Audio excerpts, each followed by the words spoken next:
Chapter 1. The Offer. The ceremony hall smelled like fresh paint and recycled air that had passed through too many lungs. Elias Kane stood at attention in the second row, dress blues scratchy at his collar, and watched Lieutenant Commander Okafor work through the roster alphabetically. Each name earned scattered applause from the observation deck where families had gathered. Each name came with orders, ship assignments, patrol routes, the clean trajectory from training to service. Ashwin Marcus, USS Daedalus, Destroyer Class, Outer Rim Patrol. Ashwin's grin could have powered the station. His family whooped from the gallery. Elias's pulse ticked faster. K came soon. Kane, Starship Commission. That's what they'd told him, what the scores had promised. Top marks in zero-G combat.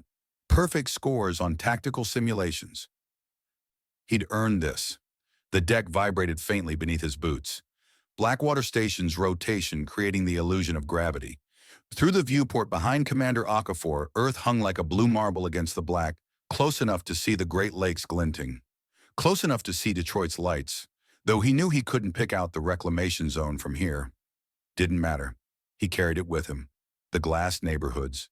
His sister Mara's limp from nerve damage. The reason he'd enlisted the day he turned 17. Brennan Jessica, USS Thermopylae, frigate class, Jupiter fleet. More applause. Brennan had family on the observation deck too. Parents, siblings, a kid waving. Elias had submitted forms for Mara and his folks, but the travel permits from Earth hadn't cleared in time. Budget cuts, civilian transports rationed. He'd get his commission orders via holocall later, they'd said. It was fine. This was just ceremony. Chen David, USS Marathon, Corvette class, Mars defensive grid. Except his name should have come already. Between Brennan and Chen, Kane fit alphabetically between those two. Elias's jaw ached. He was clenching again. The woman beside him, Rodriguez, who'd barely passed qualifications, shifted her weight. Her boots scraped the deck. Okafor didn't look up. Dietrich, Sarah, USS Lexington, Destroyer class, Asteroid Patrol. Maybe they'd skipped him by accident. Maybe. Erickson James, USS Bismarck, Battleship class, Earth Defense Fleet. Erickson pumped his fist. Battleship, Earth Defense. That was prestige. That was standing between home and another invasion. Elias's palms were wet. Forrester, Angela, USS Gettysburg, frigate class, Outer Rim Patrol. The names kept coming. Okafor's voice was a metronome. Each syllable another confirmation that something had gone wrong. GHIJ Elias felt his breath shorten. He forced it steady. Marines didn't panic in ranks. Marines didn't show anything in ranks. Khan Ravi, USS Agincourt, Corvette class Europa Station. That was past him. K. Khan came after Kane. They'd skipped him. Rodriguez glanced sideways. She'd noticed too. Everyone had noticed. The families in the observation deck were whispering now, a low rustle of confusion that Okafor talked over. Laurent Michel, USS Waterloo, Destroyer class, Venus Patrol. Elias's vision tunneled. This wasn't happening. 4 years of training. The Detroit bombings at 14, watching the sky burn. Dragging Mara from the rubble. Every push-up, every tactical drill, every simulation where he died and respawned and died again until he learned to keep his squad alive. All of it pointed here, to this moment, to earning the right to protect what he'd nearly lost. They couldn't just skip his name. The ceremony ground on. Elias stopped tracking. His thoughts spiraled. Administrative error? Delayed orders? His records were clean. His psych evals, the mandatory ones, the invasive ones that asked if he'd ever thought about hurting himself or others.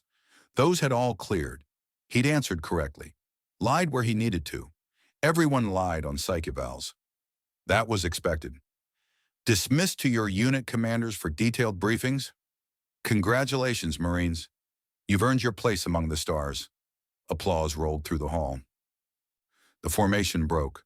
Graduates surged toward the observation deck, toward families, toward the reception tables where actual food, not rations, waited. Elias stood frozen. Around him, classmates clapped his shoulder, offered condolences with their eyes. Erickson said something, but the words didn't land. Lance Corporal Kane. Okafor's voice cut through. She descended from the podium.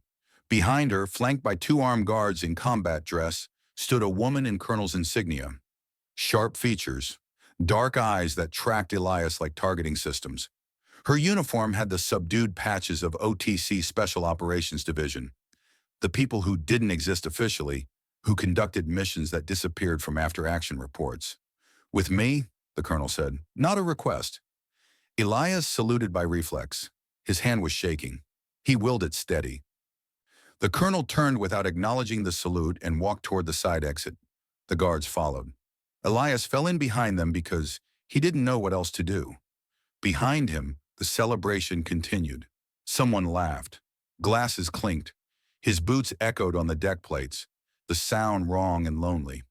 They walked through corridors he'd never accessed, officer territory, with carpeted floors and viewports showing Earth's curve. The cold of the station seeped through the bulkheads. Climate control set too low to conserve power, same as everywhere on Blackwater. The colonel's stride was precise, unhurried.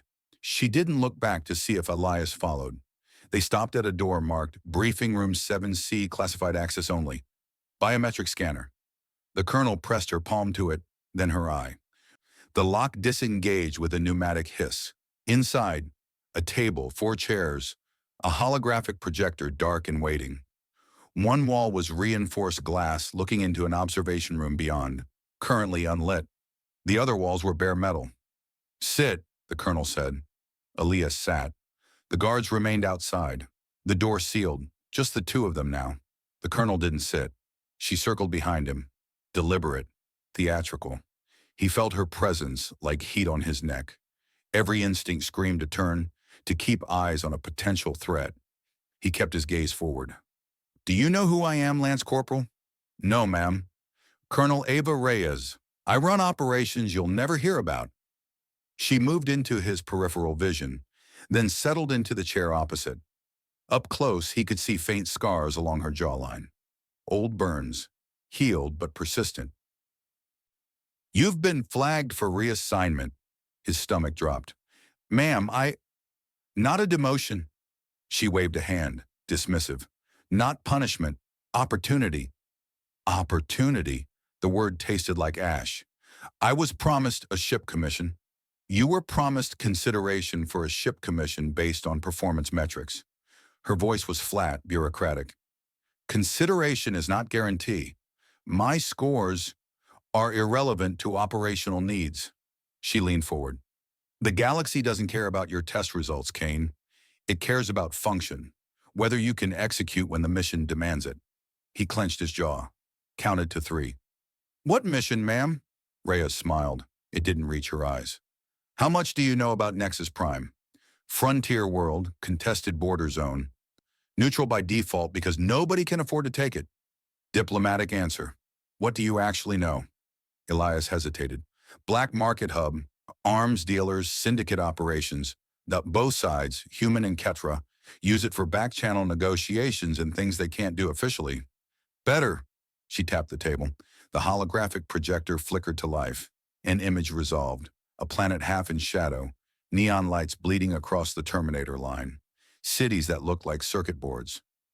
Nexus Prime is where the war's real business happens. Weapons, intelligence, deals that keep ships flying and soldiers fed.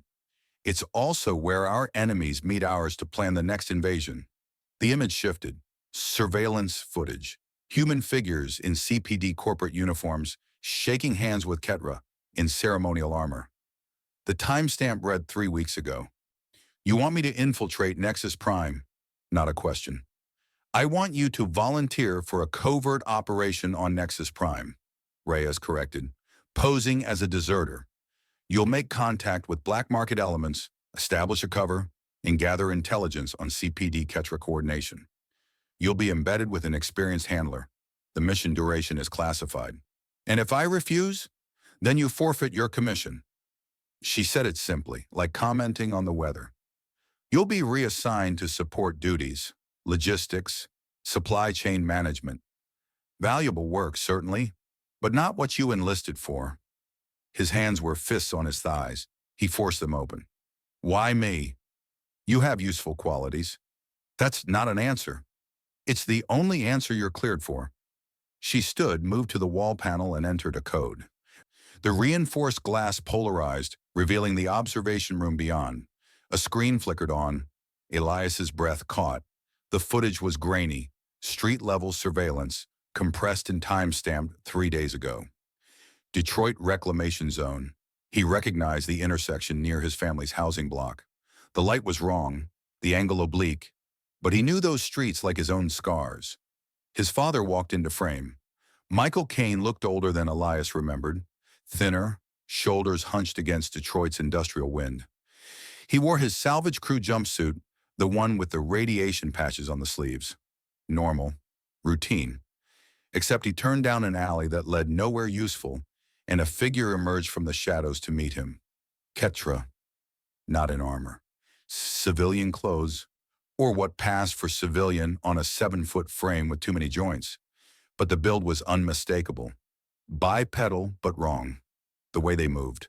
The figure handed Michael something, a data chip maybe, or a credit stick. They spoke briefly. Michael's posture was defensive, nervous. Then they separated. The footage looped. Your father has been meeting with known Ketra sympathizers for 6 months, Reyes said. Her voice had gone quiet, almost gentle. We've documented 17 encounters, always in the reclamation zone, always with the same operative. Elias couldn't breathe. The recycled air was too thin, too cold. That's not, he wouldn't, I'm not making accusations, yet. Reyes muted the footage. Michael Kane froze mid-step.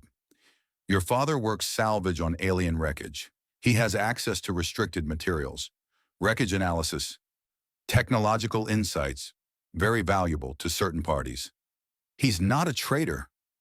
The words came out raw. Perhaps not knowingly. Perhaps he's being coerced. Perhaps he believes he's helping. Or perhaps... She let the implication hang. The investigation is ongoing. OTC intelligence is very interested in his activities. You're blackmailing me. I'm offering you a choice. Reyes returned to her seat. Volunteer for the Nexus Prime operation. Complete your mission. Prove your loyalty to the core and to Earth, or refuse and will be forced to expand the investigation to include your entire family. Your mother's clinic, treating radiation exposure, some of which might be from illicit salvage work. Your sister, young, vulnerable, nerve-damaged. We'd hate to disrupt their lives while pursuing our inquiries. The room tilted. Elias gripped the table edge. His knuckles went white.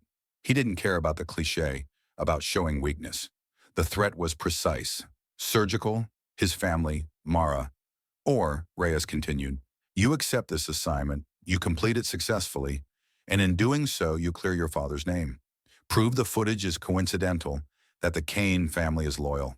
Earn your commission and protect the people you love. She was good. He could see the manipulation, the coercion wrapped in patriotic duty. See it and still feel the hook sink deeper. How long do I have to decide? You have until you leave this room. Reyes folded her hands. The transport to Nexus Prime departs in 6 hours. You're either on it or you're not. 6 hours. Elias closed his eyes, saw Mara's face when he left for training, 14 years old, trying not to cry. Her left leg braced because the nerve damage made her foot drag. Saw his mother's clinic, the way she worked 18-hour shifts treating the radiation sick because someone had to. Saw his father coming home exhausted, hands scarred from handling wreckage, never complaining. Saw them burning if he said no. I'll do it. His voice was steady. He was surprised by that. I volunteer. Excellent. Reyes stood, extended a hand. He shook it mechanically. Her grip was dry, firm. You'll receive a full briefing packet on the transport. Your handler is Staff Sergeant Kira Voss, experienced, capable, paranoid in all the right ways. Follow her lead. Trust her judgment. Complete the mission. And my family will be monitored for their own protection during your deployment. Translation, watched, controlled. Hostages in all but name. Standard protocol for operatives with civilian ties. Elias stood, His legs felt distant, belonging to someone else. Is there anything else, ma'am? One thing. Reyes moved to the door, placed her palm on the biometric scanner. It disengaged. You're going to see things on Nexus Prime that challenge your understanding of this war. People you trust will lie. Enemies will tell uncomfortable truths. Your certainty will be tested. She turned, met his eyes. When that happens, remember why you accepted this mission. Remember who you're protecting. That clarity, that personal stake, is why I chose you, Lance Corporal Kane. You're not just a soldier. You're a man with something to lose. That makes you useful. The door opened. The guards waited in the corridor beyond. Dismissed. Report to Dock 7 by 1800 hours. Pack light. You won't be coming back to Blackwater for a long time. Elias saluted, turned, walked into the corridor on autopilot. Behind him, the door sealed with a hiss of finality. He made it 3 meters before the shaking started. His hands, then his arms. He pressed against the bulkhead, forced his breathing steady. In, out. Count to 4. Marines didn't break down in corridors. Marines didn't.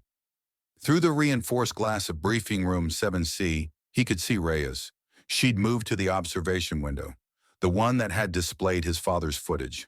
She was speaking into a full communicator, the device small and black against her palm.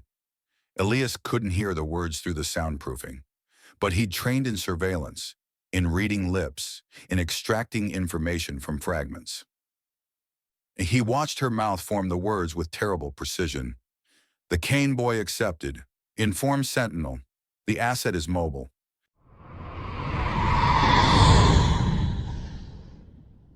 Chapter 2. Classified Orders.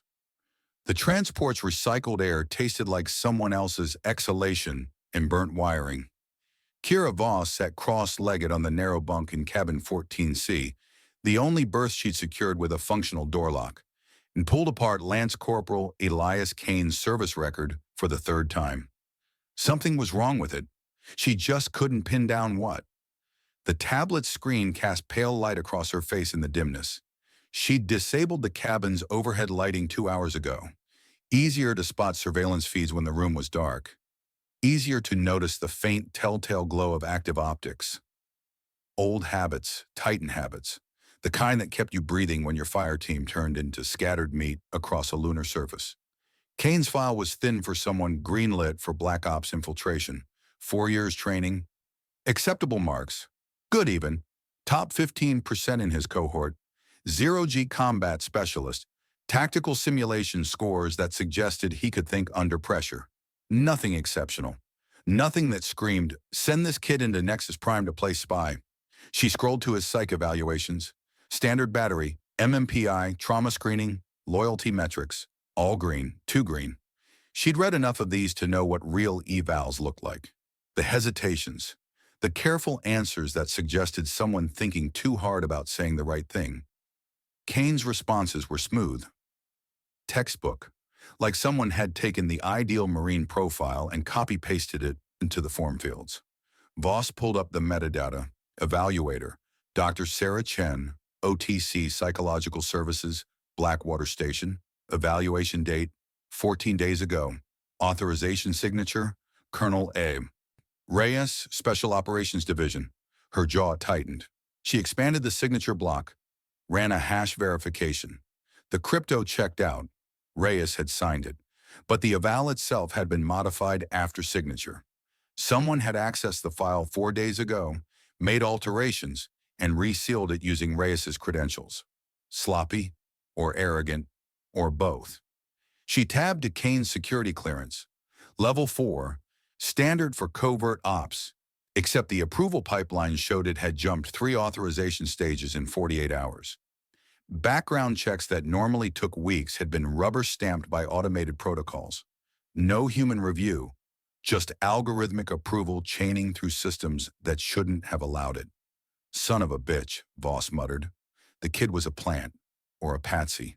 Someone had rushed him through the pipeline, doctored his records, and attached him to her mission like a live grenade with the pin already loose. She pulled up her encrypted comm, routed it through 3 proxy nodes, and pinged Captain Declan Cross. The response came 30 seconds later. Audio only, scrambled to hell and back. Cross's voice crackled with interference. Voss, status? We need to talk about my new partner. Kane's solid, top of his psych eval was altered after authorization. His clearance was pushed through automated systems. Someone bypassed protocol. She kept her voice level, reporting facts, not accusations. You want to tell me why I'm babysitting compromised personnel? Silence on the line. Static hissed. Then, where are you right now? Secure berth, civilian transport, Meridian's Edge, 12 hours from Nexus Prime. Is Kane within earshot? He's in the cargo hold doing equipment checks. I sent him there to get him out of my hair. Good. Cross's voice dropped. Listen carefully. I can't discuss operational parameters over this channel. What I can tell you is that Kane's selection came from higher up than me. Reyes personally flagged him. Why? Unknown, but you're right. His file's been scrubbed. I noticed it too. A pause. Keep him close. Keep him alive. And trust nothing he tells you about why he volunteered. You think he's working for someone? I think he's being used by someone, whether he knows it or not. Cross's connection degraded, words breaking into fragments. Your discretion. Trust your... The line died. Voss sat in the darkness, pulse steady, mind racing. She pulled up Kane's file again. Scrolled to the personal backgrounds section. Detroit Reclamation Zone, family, father, salvage worker, mother, clinic administrator, sister, minor, 14 years old. The file flagged his enlistment motivation as defensive of civilian populations, protective of family unit. A lever. That's what family was in the hands of people like Reyes. A lever to move someone when orders wouldn't work. She tabbed to classified attachments. Most of Kane's file was clean. No flags, no disciplinary actions. But there was a sealed addendum, command eyes only, dated 3 days ago. Voss's credentials shouldn't have let her access it. They did anyway. Someone wanted her to see this. The file opened, surveillance footage, timestamp 6 days ago. Location, Detroit Reclamation Zone, Sector 7 Alpha. The image quality was poor. Street-level camera, compressed data, narrow field of view. A man walked into frame, mid-50s, thin, wearing a salvage worker's jumpsuit. The face matched Kane's personnel photo, enough to be family. Father, probably. He turned down an alley, moved out of camera range for 8 seconds, then reappeared speaking with a figure in civilian clothes. Tall, wrong proportions. Ketra, definitely, even without armor. The exchange lasted 90 seconds. Something changed hands. They separated. Voss watched it loop 3 times. Then she pulled up forensic tools and started tearing the footage apart. The compression artifacts were wrong. She'd analyzed enough surveillance data to know what authentic feeds looked like. The way light degraded through atmosphere, the noise patterns from cheap cameras, the micro jitters from wind and structural vibration. This footage had been composited. The background was real, the figures were real, but they'd been filmed separately and stitched together. She ran the Ketra figure through gate analysis. The movement patterns matched stock footage from the Phobos incident 2 years ago. Publicly available recordings that anyone with intelligence access could pull. The human figure moved with the right cadence for Kane's father's age and build, but the lighting was wrong. Shadow angles didn't match the background timestamp. Fabricated. Professional work, but fabricated. Someone had manufactured evidence of Kane's father collaborating with enemy operatives. Then they'd sealed it in Kane's file where only command-level officers could see it, and they'd used it to leverage Kane into this mission. Voss closed the file, sat in the darkness, breathed. She'd seen this playbook before, on Titan, the orders that came down from officers who'd never set foot on the battlefield. The intelligence that was too perfect, too convenient. The mission parameters that made sense only if you assumed someone wanted specific pieces on specific squares for reasons they'd never explain. Cross was right. Kane was being used. And if someone had gone to this much trouble to manipulate him into position, It meant her mission, was compromised from the top. The question was, did she abort or did she adapt? Voss stood, stretched. Her spine popped. 12 hours to Nexus Prime. Enough time to keep Kane in the dark and decide whether to cut him loose or use him as bait. She didn't like either option, but liking things had stopped being relevant on Titan. She left the cabin, moved through the transport central corridor. The Meridian's edge was a bulk hauler converted for passenger service. Cramped, poorly lit, smelling of hydraulic fluid and unwashed bodies. Civilian ships always smelled like desperation. The passengers hunched in common areas, prospectors heading to Nexus Prime's mining ventures, refugees fleeing Earth's resource wars, traders looking to move black market goods where OTC jurisdiction didn't reach. None of them looked at her. She'd chosen her clothes carefully. Nondescript coveralls, no insignia, face forgettable. Just another passenger, another piece of human debris flowing toward the frontier. The cargo hold was aft, past the passenger sections. Voss keyed the access panel with her temporary clearance and descended the ladder into the belly of the ship. Kane was there, seated on a supply crate, field stripping an M17 carbine. The weapon was civilian legal, no plasma core, no armor-piercing rounds, but it would kill fine at close range. He'd laid the components out in precise order on a cleaning mat. Receiver, bolt assembly, firing pin, magazine well. His hands moved with the muscle memory of someone who'd done this 1,000 times. He didn't look up when she approached. "Everything check out?" Voss asked. "Firing pins worn. Magazines are aftermarket. Could jam under sustained fire, but it'll do." He reassembled the weapon smoothly. "We expecting trouble?" "Always." Kane finally looked at her. His eyes were dark, cautious. He'd spent the last 12 hours avoiding her, staying out of her way, following orders without question, smart or scared. "Question," he said. "Why'd they pick me for this?" "Because you volunteered." "That's not an answer." Voss pulled up a crate, sat across from him. Close enough to read micro-expressions, far enough to stay out of reach if he moved wrong. "You really want to know?" "I want to understand what I'm walking into." "You're walking into Nexus Prime, neutral zone, no law except what the Syndicate enforces. We're going to pose as deserters, make contact with black market arms dealers, and gather intelligence on CPD Kitra coordination." She kept her voice flat, professional. "If we're lucky, we extract clean and disappear into OTC protection. If we're not, we die badly in an alley and nobody ever finds the bodies." Kane's expression didn't change. "That's the mission brief." "I'm asking why me specifically." "You think you're special?" "I think my file got flagged for a covert op when I was expecting a ship commission. I think someone decided I was useful for reasons they didn't explain." "Perceptive." Voss reassessed him, not as naive as she'd assumed. "You ever think maybe you should have asked those questions before you volunteered?" "I did. Didn't get answers." "And you volunteered anyway." "Didn't have a choice." There it was, the admission. Voss leaned forward. "They threaten you. Your family." Kane's jaw worked. He looked away. "Doesn't matter." "It does if—" The ship lurched, hard. Voss's inner ear screamed as gravity stuttered. Down became sideways for half a second, then vanished entirely. She grabbed the crate's edge, magnetic boots engaging too late. Kane floated off his seat, carbine tumbling. Emergency lighting kicked in. Red strobes pulsed. Then the lights died completely. Darkness, pure, the kind that made you forget which way was up. Voss's combat instincts overrode everything. She activated her wrist-mounted chemlight, dim blue glow pushing back the black. Kane floated 3 meters away, arms flailing. She grabbed his belt, pulled him close. "Stay calm, breathe shallow." "What the hell?" "Quiet." The ship's systems groaned. Somewhere deep in the hull, metal shrieked against metal. Then gravity returned in a sickening rush.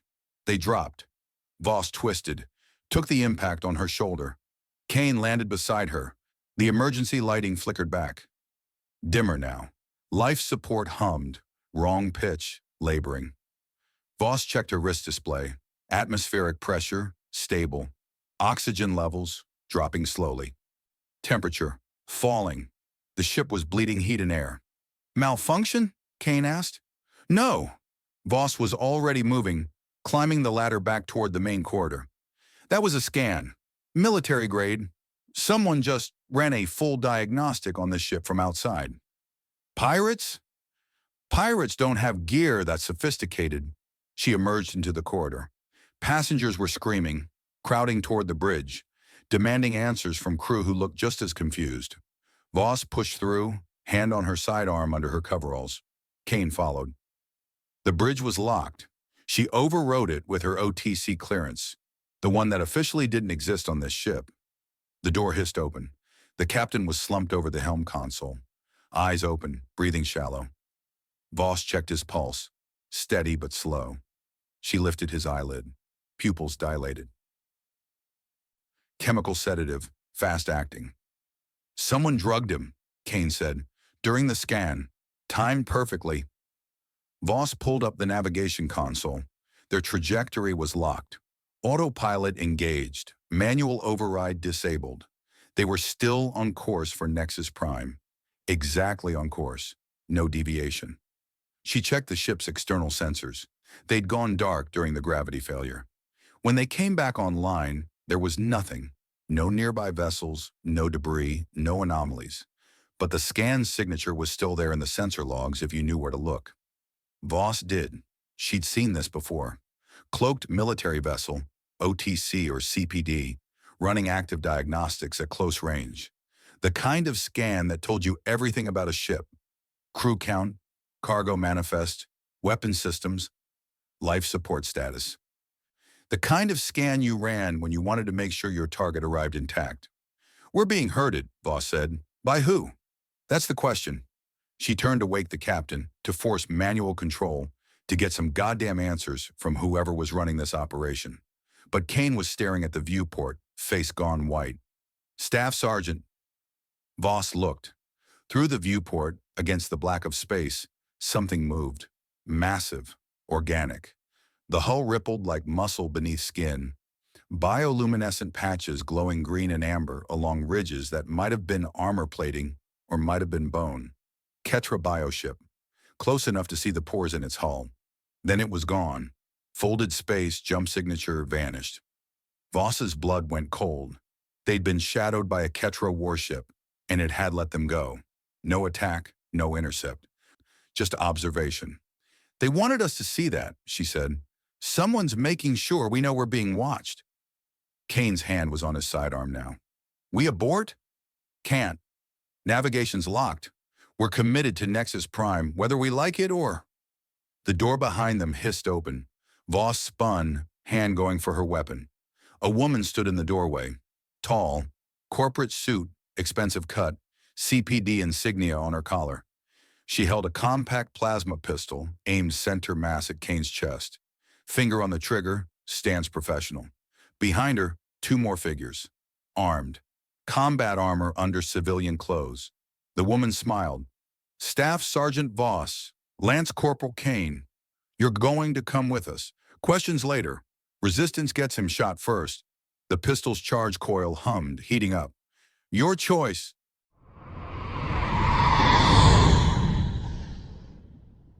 Sure, Chapter 3. Landfall. The CPD operative's plasma pistol was still aimed at Elias's chest when Voss moved. Not toward the weapon. Toward the captain's slumped form at the helm. She grabbed his collar, hauled him upright like a shield. You shoot, you risk hitting him. CPD doesn't kill civilian transport captains. Bad for business. The woman's smile didn't waver. We don't need him conscious. But you need this ship functional, and I'm betting you need us alive, or you'd have fired already. Voss's voice was flat, conversational.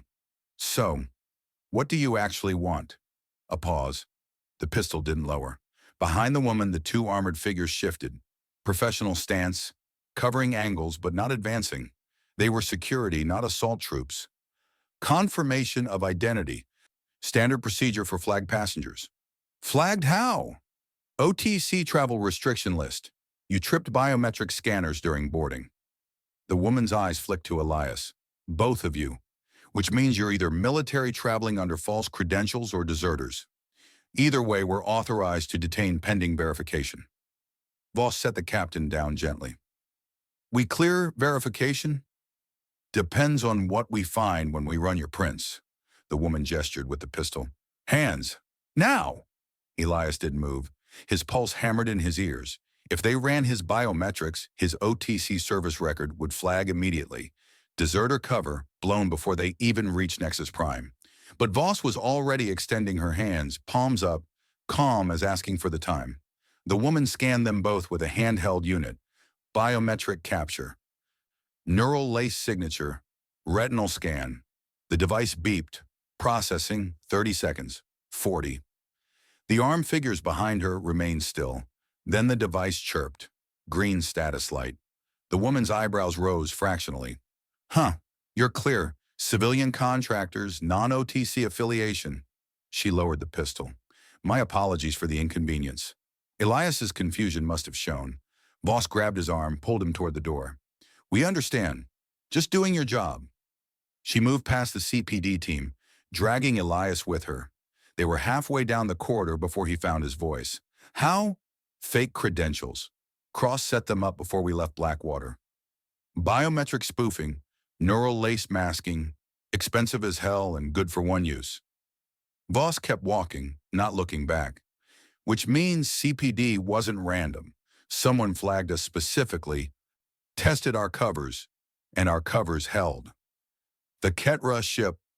Escort, not attack. Someone wanted us on Nexus Prime intact. She pulled him into an empty cabin, shut the door. We're playing someone's game. Don't know whose yet, but we're committed now. The Meridian's Edge docked at Nexus Prime 40 minutes later. Elias's first breath of Nexus Prime's atmosphere tasted wrong. Not recycled air wrong. Not the stale metallic tang of ship life support. This was organic rot and chemical burn, ammonia and something sweet underneath that made his throat close. He coughed, eyes watering. Breathe shallow, you'll adjust. Voss moved ahead of him, down the dock's boarding ramp, scanning the crowd with the practiced eye of someone who'd done this 1,000 times. The docks were chaos. Cargo haulers jostling with passenger transports. Automated loaders screaming hydraulic protest. Dock workers shouting in 3 languages Elias didn't recognize. Overhead, the lighting was wrong. Too dim, too orange, casting everything in perpetual twilight. Through the transparent dome overhead, Nexus Prime's star hung low on the horizon, a bloated red dwarf that made Elias's skin itch just looking at it. Gravity pulled at him differently. Lighter than Earth, heavier than Blackwater's rotation. 0.8 G, maybe. His steps bounced too much. He felt drunk, disconnected from his own body. Voss moved through the crowd like water, never quite touching anyone but always finding gaps. Elias tried to match her rhythm and failed. Someone's shoulder clipped his. An alien, Trarch cast, maybe. He'd seen them in training vids, but never this close. Hissed at him in a language that sounded like gravel in a garbage disposal. Sorry, Elias muttered. The alien was already gone. The crowd pressed in. Too many bodies. Too many smells. Sweat and alien pheromones and food cooking on portable stoves. Someone was selling grilled meat that looked like it might have been mammalian once. Maybe. The smoke made Elias's eyes burn. Keep up. Voss didn't look back. He pushed through after her. The docks bled into Market District without clear transition. The stalls simply got denser, the cellars louder, the goods more varied. Weapons hung next to food. Data chips beside biotech implants. A human vendor hawked OTC surplus body armor with the serial numbers filed off. Next to him, a Ketra trader sold pulse rifles that still had organic components fused to the grips. Elias stopped, staring. Human and Ketra, side by side, trading weapons that would be used to kill each other. Voss grabbed his collar, yanked him forward. Tourist behavior gets you mugged. Keep moving. They're at war everywhere except here. Nexus Prime's neutral because both sides need it. She pulled him into a narrow gap between stalls, which means everyone's an enemy and everyone's an ally. You trust no one. You watch everyone. Clear? Clear. Say your name. Elias Kane. Wrong. Say your name. He blinked. His mind went blank.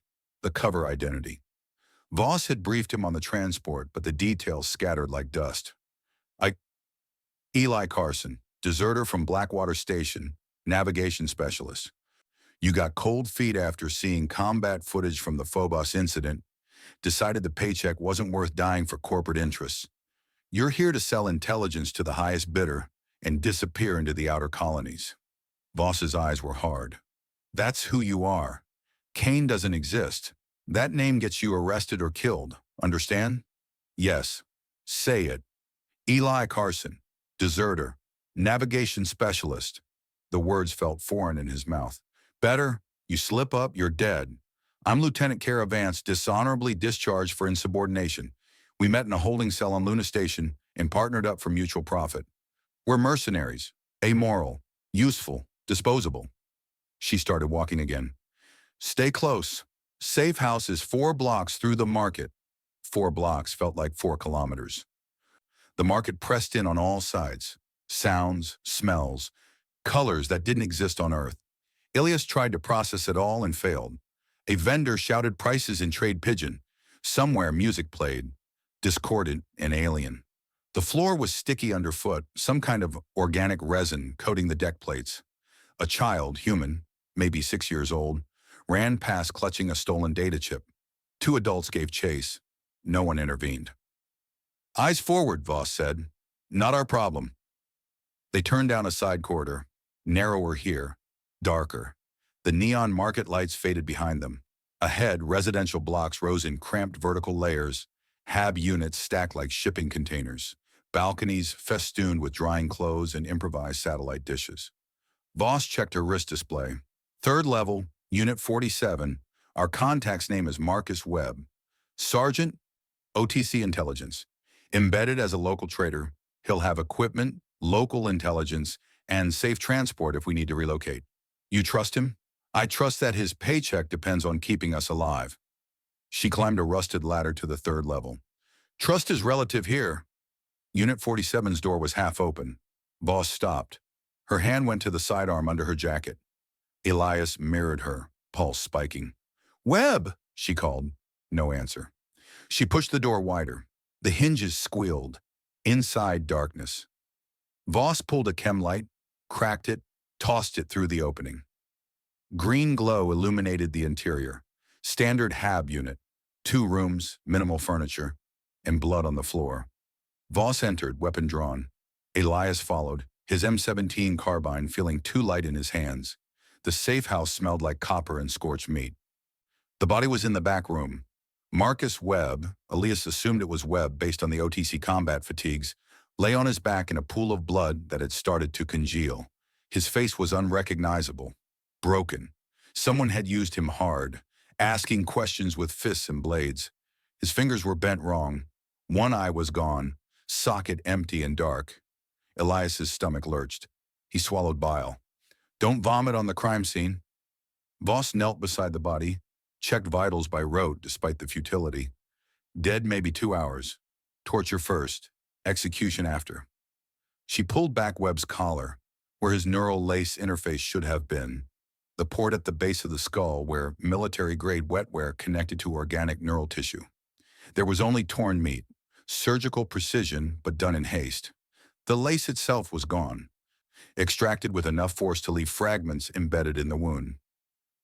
They took his neural lace, Elias said. His voice sounded distant. All his stored intelligence, mission parameters, contact protocols. Voss stood, scanning the room. Surveillance equipment lay smashed in the corner. Data storage devices crushed underfoot. Someone knew we were coming, got here first, made sure we'd find this. A warning, a message. She moved to the wall, examined it closer. Look, scrawled in blood, Webb's blood, a single word in shaky letters, Sentinel. Elias's breath caught. The code name from Reyes's fold communicator, the network pulling strings from somewhere above operational level. I know what it is. Voss's voice had gone cold, flat. I've heard it before. On Titan. When my entire fire team got sacrificed because someone in command decided 12 Marines were acceptable losses for strategic objectives we never saw. She turned away from the wall. Sentinel isn't just running this operation. Sentinel's been running operations for years, and Webb knew it. We need to get out of here. Agreed, but first, she pulled a compact camera from her jacket, photographed Webb's body, the blood-written word, the destroyed equipment. Evidence. Whoever did this is watching to see how we react. We run, we look guilty, we stay, we're targets. So what do we do? Before Voss could answer, footsteps echoed in the corridor outside. Multiple contacts, moving with purpose. Voss killed the chem light. Darkness swallowed them. She pressed against the wall beside the door, weapon raised. Elias took position opposite, adrenaline burning away the disorientation. The footsteps stopped outside. A voice filtered through a helmet speaker. Motion sensors flag this unit. Thermal shows 2 heat signatures inside. Identify yourselves. Not CPD, not OTC. The accent was wrong. Outer colonies, maybe belt stations. Voss didn't respond. You have 10 seconds to exit with hands visible. Failure to comply results in forcible extraction. Elias's finger rested on the M17's trigger guard. He glanced at Voss. She shook her head fractionally. Wait. 5 seconds. We're coming out, Voss called. Unarmed, don't shoot. She holstered her sidearm, stepped into the doorway with hands raised. Elias followed her lead, placing his carbine on the floor first. 3 figures stood in the corridor, full combat armor, unmarked. No insignia, no unit patches. Just matte black plates and faceless helmets with active optics glowing red. The lead figure gestured with a pulse rifle. Who are you? Caravans. This is Eli Carson. We're traitors. We had business with Webb. Had. He's dead inside. Someone got to him before we arrived. The armored figures exchanged glances. Some silent communication Elias couldn't read. Then the lead figure lowered his rifle fractionally. You with OTC? We were. Not anymore. Deserters? That's one word for it. The figure tilted his head, considering. Then he reached up, unsealed his helmet. The face beneath was human.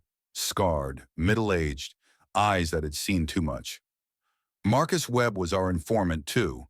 We hired him to track Sentinel operations on Nexus Prime. Now he's dead, which means Sentinel knows we're here. Who's we? Voss asked. The man smiled without humor. People who want the same thing you do, to expose the conspiracy before it kills any more of our people. He gestured to his companions. Welcome to the Resistance. Behind him, the other 2 figures unsealed their helmets. One was human, female, with lieutenant's bars tattooed where OTC insignia would go. The other was Ketra, slender build, sear cast by the ritual scars on their faceplates. A human Ketra alliance. Impossible. The species were at war. You look confused, the man said. Good. That means you're starting to understand how deep this goes.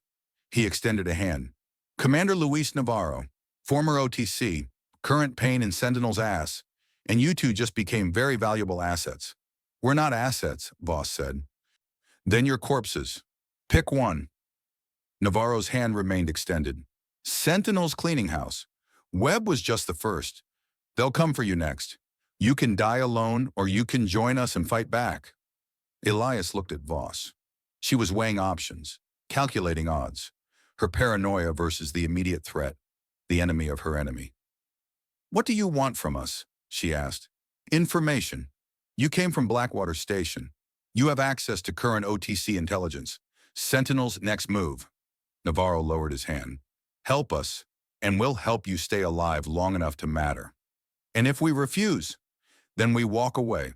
Leave you to explain Webb's corpse to whoever shows up next. He stepped back toward the corridor. Your choice, but make it fast. This building's got maybe 10 minutes before someone official starts asking uncomfortable questions. Voss's hand moved toward her sidearm. Not drawing, just checking it was there. Thinking. Then she looked at Elias. Your call, Kane. We're off the reservation now. No orders, no chain of command. Just us. She'd used his real name, not the cover, a test, or an acknowledgement that the mission had just shattered into pieces they couldn't reassemble.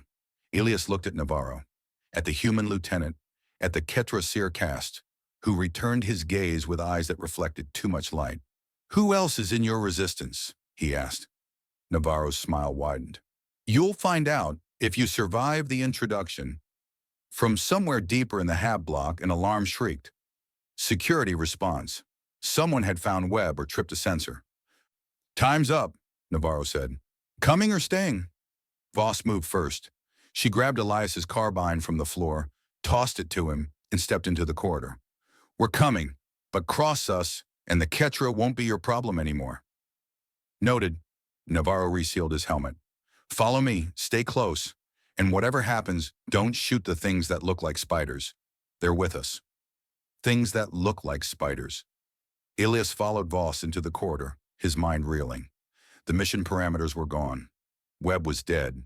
Sentinel knew they were here, and now they were trusting a rogue human-alien alliance led by a deserter who just admitted harboring non-human combatants.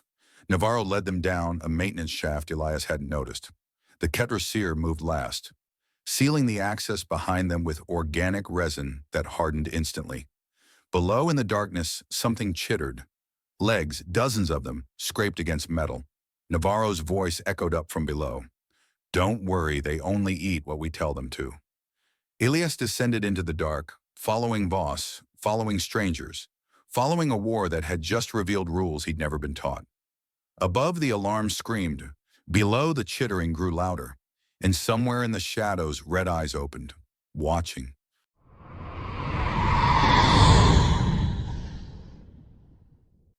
Chapter 4. The Fixer. Tobias Harlan was halfway through disassembling a stolen OTC plasma rifle when the encrypted comm ping hit his neural lace like a migraine. He ignored it. Plasma cores didn't strip themselves, and the Triarch buyer waiting in Base 7 wouldn't stay patient much longer. The ping came again. Insistent, priority-coded. "Fuck!" He set down the microtorch, checked the source code, scrambled through 3 proxy nodes, routed via commercial satellites, encrypted with old OTC intelligence protocols that should have been purged from the database 5 years ago. Only one person he knew still used those codes. Harlan accepted the connection, audio only. "Voss, thought you were dead." "Not yet." Her voice was clipped, background noise suggesting movement. "Running, maybe." "I need a meet. Scrapyard. 1 hour. I'm retired from the favor business. Webb's dead." That stopped him. Marcus Webb, OTC informant, local asset, pain in Harlan's ass whenever their business interests overlapped. Dead wasn't surprising on Nexus Prime. Timing was. "How?" he asked. "Tortured, neural lace extracted, professional work." She paused. "Sentinel." Harlan's jaw tightened. Sentinel. That name kept showing up in his business lately, always followed by bodies and disrupted supply chains. Bad for commerce, worse for anyone who got too close. "What's your involvement?" "That's what I need to discuss. Face to face. You still operating out of the scrapyard?" "Bay 12. Come alone or don't come at all." He killed the connection before she could respond. Harlan leaned back in his chair, salvaged pilot seat from a crashed transport, comfortable once you got used to the bloodstains, and considered his options. Voss showing up meant OTC Black Ops, which meant trouble he didn't need. But she'd saved his life on Luna Station 3 years ago when a deal went bad and the buyers turned into shooters. He owed her, and debts mattered in this business. Besides, if Sentinel was moving against OTC assets on Nexus Prime, that affected his operations. Better to know what was happening before it landed in his lap. He finished with stripping the plasma rifle, packed the components into a static-shielded crate, and sealed it. The Triarch buyer could wait another hour. Harlan stood, stretched, his lower back protesting from too many hours hunched over workbenches, and checked his sidearm. Modified Ketra pulse pistol, illegal as hell in OTC space. Perfect for Nexus Prime's low-regulation environment. Bay 12 smelled like every other workspace in the scrapyard. Burned wiring, alien lubricants that ate through human skin, ozone from plasma cutters, and the underlying rot of recycled air pushed through filters that hadn't been changed in years. Harlan had stopped noticing it after the first month. Now it just smelled like money. The scrapyard occupied Nexus Prime's southern sector, where the original colony infrastructure had collapsed during the Ketra raids 20 years back and never been properly rebuilt. Humans and aliens had moved into the ruins, carved out territories, established markets where everything had a price and nothing had oversight. Weapons, tech, information, bodies if the buyer wasn't picky about condition. Harlan had been here 6 years. Long enough to build a reputation, long enough to know which deals were worth taking and which ones put you in unmarked graves in the Undercity. He activated the base perimeter sensors, motion tracking, thermal imaging, chemical sniffers, and waited. Voss arrived 40 minutes later with company. Harlan watched them through the security feed. Voss first, moving with the same paranoid tradecraft he remembered, scanning corners and checking sightlines. Behind her, a kid, early 20s maybe, fresh face, marine posture even when he was trying to hide it. The kind of clean that screamed, recently arrived from civilized space. OTC operative. Had to be. They approached Bay 12's entrance. Voss knocked. 3 quick raps, pause. 2 more. Old signal from Luna Station. Harlan unlocked the door remotely, stayed behind cover until they entered and the door resealed. Then he stepped out from behind the parts shelving, pistol lowered but ready. Voss, you look like shit. You look profitable. She scanned the bay, cataloging exits, weapons, potential threats. This is Eli Carson. He's with me. Carson. Harlan studied the kid, nervous eyes, hands hovering near a civilian-grade carbine like he didn't quite trust it. You always bring pets to business meetings? He's involved. Webb's death affects him too. Right. Harlan holstered his pistol, moved to the workbench. You want to tell me why OTC's running Black Ops on Nexus Prime? Or should I just guess? Voss's expression didn't change, but the kid, Carson, flinched. Amateur. We're not here officially, Voss said. Off books. Command doesn't know we're talking to you. Command never knows anything useful. Harlan pulled up a holo display, started running searches through his network contacts. Webb's murder. You said professional, military precision? Torture techniques were advanced. Neural lace extraction was surgical. They wanted his intelligence intact. Left the body for us to find with Sentinel written in blood. Message kill. Someone wanted you scared. Harlan's search pinged results. Neural lace hit the black market 6 hours ago.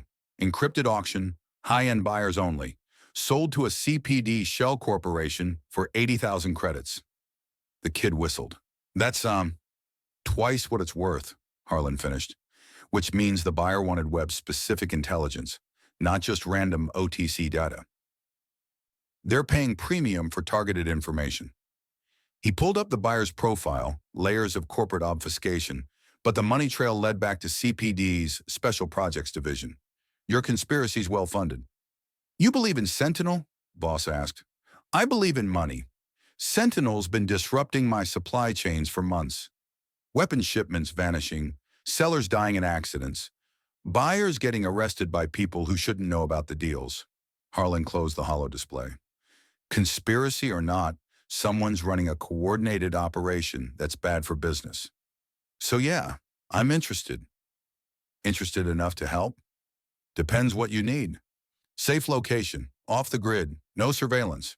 Somewhere we can operate without CPD or syndicate looking over our shoulders. Harlan laughed. It came out bitter. You're asking for a miracle on Nexus Prime. Every meter of this rock is claimed by someone. You want privacy, you pay protection money, or you end up like Webb. Name your price. Information. You've got fresh OTC intelligence. Station deployments, fleet movements, command personnel. That data's valuable. You give me access, I give you a bolt hole in the Undercity that even the Syndicate doesn't know about. Voss considered. Intelligence sharing puts us at risk. Everything puts you at risk. At least this way, you're getting something useful in return. Harlan glanced at Carson. And you, kid, stop looking like you're about to piss yourself. You're in the scrapyard now. Everyone here is a criminal. Morality's negotiable. Get comfortable or get dead. Carson's jaw tightened, but he didn't respond. Smart enough to know when to shut up. Deal, Voss said. But the intelligence gets filtered. Nothing that compromises active operations or puts Marines in danger. Fine, I'll take what I can get. Harlan pulled up a map on the holo display, highlighted a location 3 clicks into the Undercity. Old maintenance hub from the colony's first expansion, abandoned when the Quechua raids made that sector too dangerous. The bay's door chimed. Visitor. Harlan checked the security feed. Kell, one of his regular runners, syndicate-affiliated but loyal enough when the credits flowed. The kid looked panicked. Expecting company? Voss's hand went to her sidearm. No. Harlan unlocked the door. Kell, this better be important. Kell stumbled inside, breathing hard. As 17 years old, wiry build, covered in the kind of scars you accumulated growing up in the Undercity. Boss, we got a problem. Big problem. Talk. Black net just exploded. Someone posted a bounty. Massive. 2 recently arrived OTC operatives, 1 male, 1 female. Descriptions match them. Kell pointed at Voss and Carson. 50,000 credits, each. Harlan's stomach dropped. 100,000 total. Corvette money. Life-changing money for most of the scrapyard's residents. Who posted it? Voss asked. Anonymous. But the escrow's verified. Credits are real, held by third-party arbiters. First person to deliver them to the specified coordinates gets paid. Kell looked at Harlan. Half the scrapyard's mobilizing. Bounty hunters, syndicate enforcers, freelancers, everyone. How long? Harlan asked. Bounty went live 10 minutes ago. You've got maybe 20 before they trace you here. Carson checked his carbine. We need to move. Not yet. Harlan was already thinking, calculating. Kell, who's coordinating the hunt? Syndicates claiming jurisdiction. They want the bounty for themselves. But independents aren't backing down. It's going to get messy. It always does. Harlan pulled up the bounty listing on his terminal, examined the details. Anonymous poster, professional formatting, payout structure designed to encourage immediate action, and the delivery coordinates. This is a trap, he said. Voss moved to his shoulder, read the screen. How do you know? Delivery coordinates are in the Undercity Sector 9. That's syndicate territory, but it's also where CPD runs their black bag operations. Whoever posted this bounty wants you flushed into the open, delivered to a specific location where they control the environment. Harlan highlighted the tactical problems on the map. Single access corridor, no secondary exits, perfect ambush site. So the bounty's not about capturing us, Voss said. It's about hurting us. Into someone's crosshairs. Harlan closed the display. Question is, whose? The bay's proximity alarm shrieked, multiple contacts converging on their position. Harlan's security feed showed armed figures moving through the scrapyard's corridors. Syndicate colors, freelancer mismatches, opportunistic scavengers drawn by the promise of credits. Time's up, Kell said. Back exit? Rigged. They'll have it covered by now. Harlan grabbed a pulse rifle from his weapons rack. Checked the charge. 70%. Good enough. We fight our way out or we die here. Your choice. Fight! Voss had her sidearm out, covering the main entrance. Carson took position behind cover, carbine raised. The first breach charge detonated against the bay door. Metal shrieked. Smoke flooded in. Harlan aimed at the breach point, finger on the trigger, and wondered, not for the first time, if the money was worth the dying. Figures poured through the smoke, syndicate enforcers in mismatched armor, weapons raised. Harlan fired. The pulse rifle kicked against his shoulder, coherent light punching through the lead enforcer's chest plate. The body dropped. More behind it, Voss was firing in controlled bursts, professional, economical, each shot landing center mass. Carson sprayed wild, panicked, wasting ammunition. Breathe, kid, Harlan shouted. Short bursts. Aim! An enforcer's return fire scorched the workbench beside him. Harlan dropped, rolled, came up behind different cover. Fired again. Another body down. But there were too many. The bounty had drawn every desperate fool in the scrapyard. and desperate fools died hard. Kel was screaming into his comm, calling for something. Harlan couldn't hear over the weapon's fire. Voss's sidearm clicked empty. She dropped the magazine, slammed in a fresh one, kept firing. "We can't hold this position." "Working on it." Harlan targeted the breach point, poured fire into the smoke. Bodies piled up, creating temporary cover, but the attackers kept coming. Math was simple. They'd run out of ammunition before the bounty hunters ran out of greed. Then the ceiling exploded. Harlan hit the deck as debris rained down. Through the new hole, something descended on rappel lines. Armored figures, but wrong. Too angular, too organized. Military precision, not syndicate, not freelancers. OTC Marines in full combat armor, weapons painted matte black, no unit insignia. Harlan's breath caught. Reinforcements. Voss must have called them before arriving. Backup plan in case things went wrong. The Marines opened fire, not at the syndicate enforcers, at Voss and Carson. "Down!" Harlan grabbed Voss, pulled her behind cover as plasma rounds chewed through the workbench.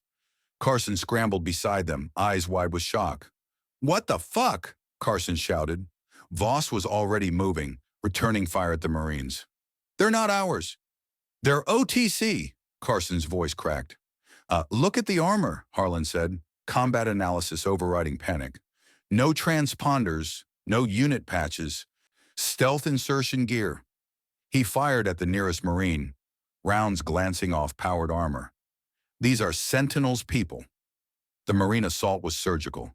They ignored the syndicate enforcers, focused exclusively on Voss and Carson, flushing them toward the bay's rear section, herding them, toward the rigged back exit Harlan had mentioned. "They're pushing us into a kill zone," Voss said. "Yeah." Harlan grabbed a thermal detonator from his belt, armed it, hurled it at the Marines. The explosion bought them 5 seconds. "Kel, tell me you got that thing I asked for." Kel was pressed against the wall, hands over his head. "It's coming. 30 seconds. "We don't have 30 seconds." A Marine rounded the corner, rifle raised. Harlan shot him in the knee joint, weak point in powered armor. The Marine stumbled. Voss put 2 rounds through his visor.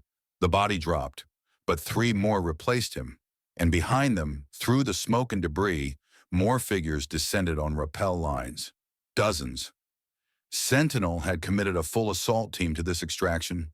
The back wall of the bay detonated outward. Not an explosion. Something punched through the reinforced metal like tissue paper. Organic force, biomechanical precision. The wall peeled open, revealing darkness beyond, and red eyes, lots of them. Through the breach, Navarro's spider things poured in, the same creatures from the Undercity, multi-legged, chitinous, moving with unnatural coordination. They ignored Harlan, ignored Voss and Carson. They went straight for the Marines. "Kel," Harlan said slowly, "what did you call?" "The Resistance. You said if we ever needed help." "I said emergency contacts, not alien shock troops." "Same thing." The spiders swarmed the Marines. Armored figures fired, plasma rounds scorching chitin, but the creatures were too many, too fast. They climbed walls, dropped from the ceiling, coordinated attacks that overwhelmed individual soldiers. Navarro's voice boomed through a loudspeaker, distorted and mechanical. "Voss! Carson! With me! Now!" Through the breach, Harlan could see the Resistance commander in full combat armor, flanked by his human Ketra coalition, armed to the teeth, ready for war. Voss grabbed Carson, pulled him toward the breach. "Move!" "Wait!" Harlan started, but they were already running. Voss didn't look back. Harlan stood in the ruins of his bay, surrounded by dead syndicate enforcers, besieged Marines fighting alien creatures, and the smoking wreckage of his livelihood. Kel cowered beside him. From the darkness beyond the breach, Navarro's spiders chittered, watching, waiting.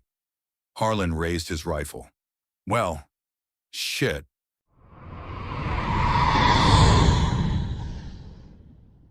Chapter 5. First Blood. Running through the breach, Elias couldn't see anything beyond Voss's back and Navarro's armor silhouette ahead. Behind them, weapons fire lit the scrapyard in strobing white. Screams. Human. Not human. the spider things chittering as they tore into Sentinel's Marines. Then darkness swallowed them whole. "Head down!" Navarro's voice echoed wrong. Too many reflections. Direction meaningless. Elias dropped, hands slapping wet stone. Under city tunnel. The air tasted like rust and something organic rotting in places light never reached. Wraith crashed beside him, breathing hard. Voss was already moving, checking corners with her sidearm raised. "Light's minimal," Navarro ordered. "Thermal signatures attract the wrong things down here." "What thing?" Elias asked. "Things that eat people." Navarro activated a chem light, held it low. Pale green glow revealed tunnels stretching in both directions. Walls covered in bioluminescent fungi.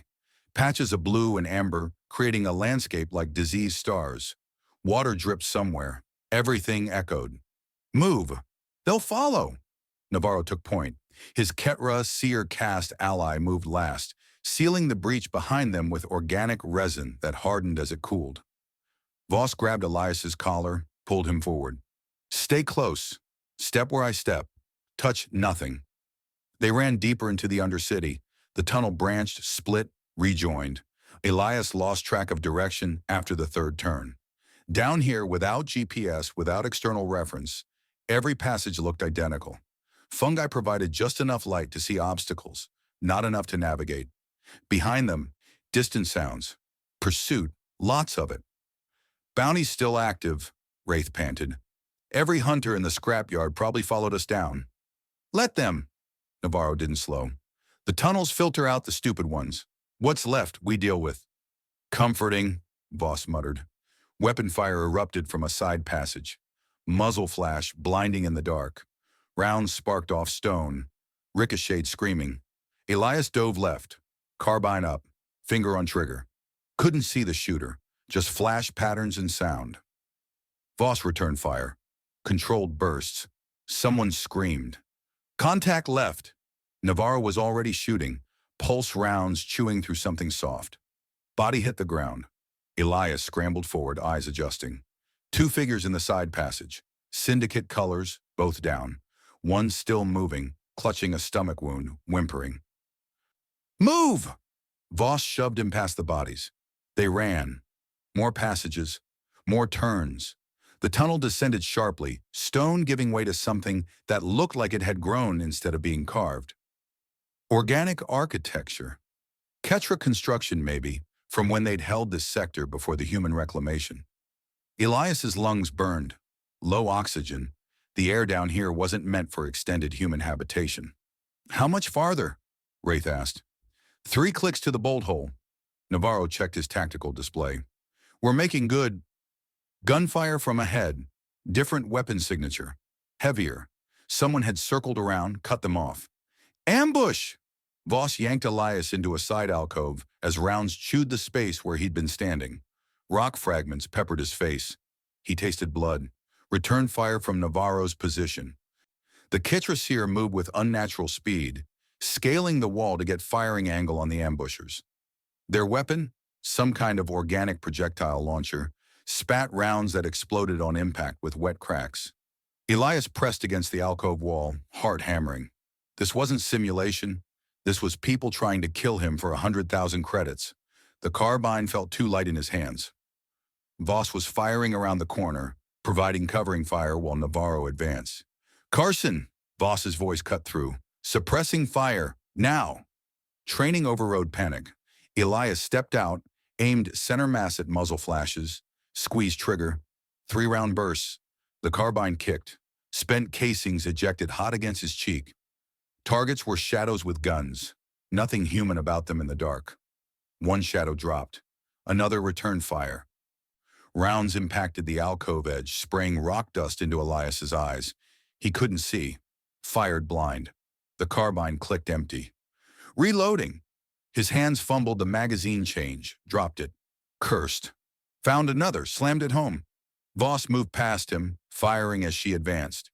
"Bounding overwatch. Move up!" Elias ran forward, boots splashing through something wet. Behind him, Wraith provided covering fire. The ambush position came into view. 3 bodies, 2 still twitching. Freelance hunters by their gear, no uniforms, just desperation and greed. Navarro put rounds into the wounded ones. Mercy kills. The screaming stopped. "Clear," he said. They pushed forward. The tunnel widened into a chamber where water pooled ankle deep. More fungi here, clusters thick enough to cast actual light. Elias could see his reflection in the water, face streaked with blood and rock dust, eyes too wide, looking like someone else. "Contact rear!" The Ketraseer hissed the warning. Elias spun. Figures poured from the tunnel they just left. Dozens, bounty hunters, syndicate enforcers, opportunists, the entire food chain mobilized by 100,000 credits. "They're funneling us," Voss said, "driving us somewhere." "The bolt hole," Navarro confirmed. "It's a trap. They knew where we'd—" Explosion, not behind them, ahead. The tunnel access on the far side of the chamber detonated, collapsing in a cascade of stone and organic matter. Dust filled the chamber. Elias couldn't breathe, couldn't see.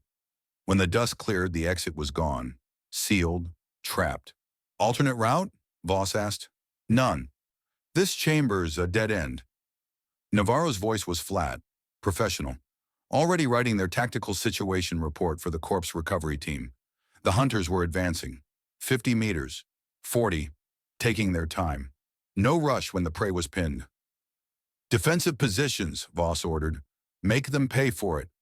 Elias found cover behind a stone outcropping, checked his ammunition. 3 magazines left. 90 rounds. Not enough. Not for this. Wraith was beside him, pulse rifle charge. "Ever kill anyone before, kid?" "No." "You're about to." The hunters opened fire. The chamber became a hell of muzzle flash and ricochets. Water exploded in geysers. Fungi burst, spreading bioluminescent spores that made everything glow sick green. Elias fired back, aiming at shapes, at movement, at anything that wasn't his people. Someone rushed his position. Close. Too close. Elias saw them clearly for the first time. Teenager, maybe 16. Syndicate colors, eyes wild with fear or drugs. The kid had a knife, screaming as he charged. Elias's carbine was pointed center mass. Training took over. "Squeeze trigger. Don't jerk. Follow through. 3 rounds. The kid's chest came apart. He dropped mid-stride, momentum carrying him forward to collapse at Elias's feet. Eyes still open, still looking, not seeing anymore. Elias stared, couldn't look away. This was a person, had parents, friends, a name, and now, "Carson!" Voss's voice snapped him back. "Stay in the fight." More targets, more firing. Elias's hands moved automatically, reloading, aiming, shooting. But part of him remained locked on that first kill, the way the body had dropped. The wet sounds it made hitting stone. Voss grunted, went down hard. "Staff Sergeant!" Elias scrambled to her, blood spreading from her shoulder. Entry wound, no exit. Round still inside. She was pressing her hand against it, face pale. "Flesh wound. Keep fighting." But her gun hand was shaking. Wraith dragged her behind better cover, tore open a med kit. "Hold still." Navarro and the Ketra were still firing, but the math was obvious. They were outnumbered, low on ammunition, trapped. The hunters were advancing under covering fire, working in teams, coordinated, professional. This was how it ended. In a flooded chamber in Nexus Prime's Undercity, killed for credits by people who'd never know their names. Elias reloaded his last magazine. 23 rounds. He'd count them out carefully. Make each one. Light flooded the chamber from the collapsed tunnel. Not fungi light. Tactical illumination. Figures silhouetted against it. Combat armor. Military precision. Weapons raised. More Sentinel Marines. Coming to finish them. Then they opened fire. Not at Elias. At the hunters. Systematic slaughter. The new arrivals moved with brutal efficiency, targeting bounty hunters and enforcers with professional precision. Bodies dropped. The survivors broke, ran, died running. In 30 seconds, the chamber was silent, except for water dripping and the dying gurgling their last breaths. A figure stepped through the collapsed tunnel entrance, blown open from the other side. Officer's insignia, Captain's rank. Face Elias recognized from mission briefings. Captain Declan Cross. Staff Sergeant Voss. Lance Corporal Kane. Cross's voice was calm, professional. You're a hard team to catch up with. Voss was staring at him, hands still pressed to her shoulder wound. Captain, your timing is convenient. I prefer timely. Cross gestured to his fire team. 4 Marines in civilian clothes over tactical armor. No unit patches. No transponders. Ghost protocols. Secure the perimeter. I need a moment with these two. The Marines moved out. Professional, silent. Elias watched them work and something felt wrong. Their movements, their equipment, too much like the Sentinel team that had attacked the scrapyard. You're not supposed to be here, Voss said. Mission parameters specified minimal OTC presence. We're meant to be deniable assets. Parameters changed. Cross moved closer, studying Voss's wound. Sentinel's escalation required direct intervention. I've been authorized to provide tactical support and extraction as needed. Authorized by who? Need to know, which you don't. Cross pulled a medical injector from his belt, tossed it to Voss. Coagulant, you'll live. Voss caught it one-handed but didn't inject. Just watched Cross with eyes that missed nothing. Navarro emerged from cover, weapon lowered but ready. Captain Cross, OTC Intelligence. I've heard of you. Commander Navarro, Resistance Cell Leader. I've heard of you too. Cross smiled. Technically, I should arrest you for desertion and collaboration with enemy forces. But circumstances make strange allies. We need to move, one of Cross's Marines called back. This area is going hot. Multiple syndicate response teams inbound. Cross nodded. There's a transport waiting topside. We'll extract to a secured location and debrief properly. He looked at Elias. You good, Lance Corporal? Elias looked down at the teenage enforcer's body at his feet. Still there. Still dead. Still his first kill. His voice cracked. I'm operational, sir. Good man. Cross turned to Voss. Can you walk? I can run if I have to. She injected the coagulant, hissed as it burned. But I want answers. How did you know where to find us? How did you bypass syndicate patrols? And why does your fire team look exactly like the Sentinel operatives who tried to kill us an hour ago? Cross's smile didn't waver. All valid questions. I'll answer them once we're secure. For now, trust that I'm on your side. Trust isn't my strong suit anymore, sir. I noticed. It's why I like you. Cross gestured toward the blown tunnel. After you, Staff Sergeant. They moved through the tunnel, Cross's Marines forming a protective perimeter. Elias walked past the dead hunters, past the pooling blood, past his first kill without looking down. Looking would make it real. Not looking wouldn't change anything, but at least he could pretend for another few minutes. Wraith walked beside him. First one's the hardest. Does it get easier? No, you just get harder. Wraith checked his pulse rifle. Welcome to the war, kid. They climbed maintenance shafts, crossed service tunnels, emerged into a transit hub on the Undercity's upper levels. Cross's transport was waiting. Civilian shuttle, no markings, but the engine signature was military. As they boarded, Elias noticed one of Cross's Marines hanging back, checking his tactical display. Young corporal, fresh face like Elias. His left forearm had a fresh tattoo visible beneath the rolled sleeve. Ornate religious iconography common among belt colonists. The same symbol Elias had seen somewhere before, recently. But where? They were strapping in when Voss grabbed Elias's arm, pulled him close. Watch Cross. Something's wrong with his story. He saved us. That's what bothers me. She glanced at the Marine with the tattoo. People don't risk this much for... The Marine moved. Fast, drawing a sidearm. Not at them. At Cross. Cross was faster. His pistol came up. Fired once. The Marine's head snapped back. He dropped, dead before hitting the deck. The shuttle went silent. Cross holstered his weapon, looked at the body without expression. Davies was compromised. Syndicate mole. He's the one who gave up Webb's location to Sentinel. Voss was staring at the corpse. You just executed one of your own Marines. I executed a traitor. There's a difference. Cross nodded to another Marine. Dispose of the body. We launch in 2 minutes. The other Marines moved to comply. Efficient. Professional. Like this happened all the time. Elias looked at the dead Marine's arm. The tattoo. Where had he seen that before? Then he remembered. Webb's safe house. The blood message. Before Sentinel had been scrawled on the wall, there'd been something else. A symbol. Hasty. Partial. Hidden under the larger word. The same symbol now visible on the dead Marine's forearm. Elias's breath caught. Webb hadn't written Sentinel as a warning about who killed him. He'd been writing the name of who to trust. And then added Sentinel to throw off whoever found him first. Davies. Webb's last message had been about Davies. Cross had just killed the one person who might have had answers.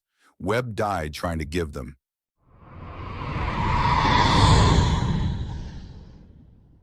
Torshak, Chapter 6.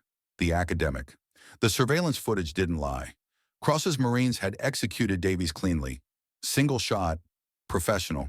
But Amara Okonkwo had spent 3 years analyzing communication patterns, and she knew when data didn't fit. She rewound the feed again. Safe house main room, equipment humming around her, commercial district location, 2 floors above a noodle shop that never closed. The smell of synthetic pork and chili oil drifted up through vents. Better than the Undercity's rot, but the cleanliness felt staged. Too convenient. Davies' body dropping. Cross holstering his sidearm. The other Marines moving to comply without hesitation. Amara froze the frame on Davies' forearm. Enhanced the image. The tattoo was Belt Colonial Iconography, Ceres Mining Collective, specifically. Religious symbolism from the asteroid settlements. She'd cataloged similar markings in refugee populations fleeing Ketra raids. Nothing syndicate about it. Her terminal chirped. Cross's after-action report populating the secure drive. She scanned it, fingers hovering over the haptic keyboard. Clean narrative. Davies compromised by syndicate handlers. Webb's location leaked through Davies' personal comm traffic. Evidence flagged for review. Except the evidence folder was empty. Amara's stomach tightened. She'd worked OTC intelligence long enough to know what missing data meant. Either Davies was innocent and Cross was covering something, or Davies was guilty and Cross wanted the proof buried for his own reasons. Neither option was good. The door chimed. She closed the file, brought up her Ketra translation matrices instead. Work face, academic mask. Captain Declan Cross entered first, early 40s, scar tissue along his jaw that medical tech hadn't bothered fixing, the kind of officer who wore his violence openly. He nodded to her, gestured to the 2 people behind him. Dr. Okonkwo, Staff Sergeant Voss, Lance Corporal Kane. Amara stood. Voss moved like a predator, scanning corners, marking exits, hand never far from her sidearm, shoulder bandage under her jacket, fresh wound, poorly concealed. Kane was younger, eyes still carrying the weight of something recent. His uniform was civilian, but his posture screamed fresh grad Marine. Doctor. Voss's handshake was brief, assessing. Cross says you've been tracking alien chatter. Xenolinguistic specialist, Amara corrected. Not alien. The word dehumanized them, made the war easier. She'd spoken with enough Ketra to know they weren't simple enemies. 3 months embedded on Nexus Prime, OTC intelligence secondment. Kane extended his hand. His grip was careful, like he was afraid of breaking something. You decode their transmissions. Some Ketra language is contextual, meaning shifts based on pheromone markers, ultrasonic harmonics, even local magnetic fields. Human vocal apparatus can't produce it, but we can analyze patterns, she gestured to her terminal, which is why I asked Cross to bring you here. Cross leaned against the doorframe, watching, always watching. Show them. Amara activated the holographic display. The safe house was equipped better than she'd expected. Military-grade decryption hardware humming in the corner, quantum processing nodes handling the heavy computational load. Someone in the OTC supply chain was generous or compromised. The holofield filled with waveforms, Ketra communication intercepts from the past 6 months, color-coded by source and transmission type. Battlefield chatter mostly, she explained, highlighting clusters. Tactical coordination between their bioships and ground forces. Standard stuff. But 3 months ago, I started noticing correlations. She pulled up a secondary timeline. Human colony attack data. New Hebrides colony, April 18th. Ket Ray Strike Force knew exactly where the power grid nexus was. Bypassed fortifications, crippled defenses in 90 seconds. She overlaid the transmission data. 4 hours before the attack, Ketra comm traffic spiked. Specific frequency band, brief burst, then silence. Voss leaned closer. Could be reconnaissance reporting back. That's what I thought, until I cross-referenced with the next attack. Amara cycled forward. Kepler Station, May 3rd, same pattern, comm spike, precise targeting, minimal resistance. Kane was staring at the timelines. Someone's feeding them intel. Worse, Amara zoomed in on the transmission signatures. The information isn't coming from Ketra scouts. The timing doesn't work. These bursts occur before their forces move into position, like they're receiving mission packages. The room went quiet. Just the hum of equipment, the distant sizzle of the noodle shop's woks. Voss's voice was flat. How good is your data? 93% confidence interval. I've triple-checked the math. Amara met her eyes. Scientists didn't flinch from skeptical soldiers. Someone in the human command structure is coordinating these attacks. Cross pushed off the doorframe, which brings us to Webb and Davies. The timing, Amara started, isn't coincidence. Cross pulled up a chair, sat backwards on it. Webb was tracking syndicate arms deals, noticed weapons shipments to Ketra-controlled territories. Didn't make sense. The syndicate hates the aliens, loses profit every time they raid human colonies. Unless they're profiting from the war itself, Kane said slowly. Amara felt something shift in her chest. Hope was tactical, a problem with visible solutions. And Kane had just identified a vector. Webb found purchase orders, Cross continued. OTC military hardware being funneled through black market channels to Ketra forces. He started asking questions. Got killed for it. Voss was still studying the holofield. And Davies, Cross's expression didn't change, was plugging the leak. By executing your own Marine without trial, Voss turned. Convenient. The temperature in the room dropped. Amara watched Cross carefully. She'd worked with operators before, the quiet professionals who did the ugly work. They didn't justify, didn't explain, just acted and moved on. Cross was explaining too much. Davies's comm records showed contact with known syndicate cutouts, Cross said. Pattern analysis. Voss smiled without humor. That what we're calling executions now? Kane shifted uncomfortably. Amara could see him caught between loyalties. Cross had saved them, but Voss had kept him alive, the weight of debt pulling both directions. Amara cleared her throat. I can analyze Davies's communication logs. If there's evidence of syndicate contact, the linguistic markers will show it. Syntax patterns, vocabulary clusters. People communicate differently under duress or deception. It was an offering, neutral ground. Science instead of accusations. Cross nodded. Do it. Meanwhile, you three work together. Okonkwo has the Ketra transmission data. Voss and Kane have field experience. Find the connection between syndicate arms deals and alien attack patterns. He stood headed for the door, paused. Webb died trying to expose this. Davies died because of it. Don't join them. The door sealed behind him. Voss waited 30 seconds, then pulled a scanner from her jacket, swept the room for active surveillance, found 3 bugs, standard OTC monitoring gear. She left them running, moved to Amara's terminal instead, typed on the haptic interface. Can you secure this workspace? Amara typed back. Air-gapped partition, 15 minutes. Do it. While Amara initialized the isolated network segment, Kane unpacked gear from a duffel. Field rations, spare ammunition, a well-maintained carbine. The mundane logistics of soldiers in the field. He moved efficiently, muscle memory from training, but his hands shook slightly when he loaded magazines. Voss noticed. First firefight's the worst. Second one was worse. Kane said quietly. I knew what was coming. Amara's partition came online. Green indicator. She transferred her research data across, then physically disconnected the main terminal from Cross's network. Old school security, sometimes the best. Okay, she said. We're dark. Voss pulled up a chair. Kane joined them. 3 people around a glowing holofield in a safe house above a noodle shop, hunting traitors in humanity's command structure. Amara felt it then. Fragile, dangerous, but real. Hope. Not the naive kind from recruitment posters. Tactical hope. The kind that came from competent people working a solvable problem. Start with what we know, Voss said. Webb tracks syndicate shipments. Found OTC gear going to the aliens. Amara's data shows the aliens receiving human intelligence. Where's the handoff point? Amara brought up a star chart. Most syndicate operations run through Nexus Prime. It's a free port, minimal OTC presence, maximum deniability. If I were coordinating, I'd use the station's own traffic as cover. Needle in a haystack. Kane studied the shipping manifest Amara was pulling up.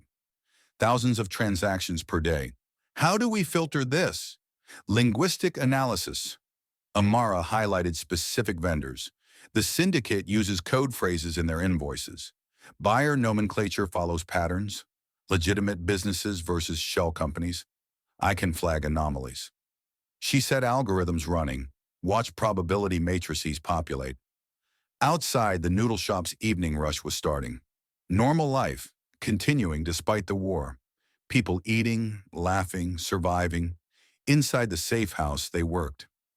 Hours passed. Amara's eyes burned from screen glare. Kane brought her coffee. Real coffee somehow, not the synthetic garbage. She smiled thanks, kept coding.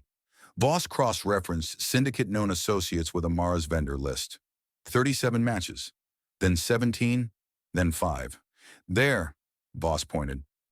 Procurement company registered in the belt, but the shipping manifest showed them moving cargo to Ketra territories. Amara drilled down. Purchase orders, inventory lists, routing information. Everything looked legitimate until you compared timestamps. Her breath caught. What? Kane leaned in. These orders were placed before the attacks happened. Amara pulled up the New Hebrides timeline again. Look, weapons shipment to Belt Mining Collective 7 3 weeks before Ketra forces hit New Hebrides. But BMC-7 is in the same sector as where the attack launched from, Voss finished. Kane was pale. They're not just feeding intelligence. They're arming them. Amara's hands moved fast now, chasing the thread. She pulled every Ketra transmission from the relevant time periods, isolated the comm bursts, started frequency analysis. The pattern was there, hidden, elegant. Someone had embedded data packets inside what should have been random battlefield noise. She'd assumed it was Ketra operational chatter. But what if it wasn't? She rerouted processing power, applied human cryptographic protocols instead of alien linguistic models. The decryption matrix started populating. No, she whispered. Voss was beside her instantly. What is it? The holofield showed clear text now. Coordinates, timestamps, target designations. All the attack data Cross had shown them, but decoded using OTC military-grade encryption, standard issue, current generation, the kind only Earth command structure possessed. The aliens aren't receiving intelligence, Amara said. Her voice sounded distant. They're receiving orders. Someone in OTC command is coordinating these attacks, directly. Kane's carbine clattered to the floor. The surveillance equipment started screaming. All 3 bugs simultaneously, piercing alert tone. Not a malfunction, a trace. The decryption had triggered something. Someone knew they'd found it. Voss was already moving, grabbing gear. We run, now. The safe house door exploded inward. Not picked, not hacked. Blown, shaped charges. Professional. The kind of breach OTC Marines train for. Amara's terminal died. Emergency wipe, automatic. 3 years of research vaporizing in milliseconds. She lunged for the backup drive. The floor buckled. Shaped charges below, in the noodle shop. The whole building was rigged. Someone had been waiting for them to find exactly this. Gravity shifted. The floor wasn't floor anymore. Kane grabbed for Amara's arm, caught her wrist. Voss was shouting something lost in the roar of collapsing infrastructure. They fell through smoke and shattered plascrete, through the noodle shop's ceiling into boiling woks and screaming civilians. Amara's fingers slipped in Kane's grip.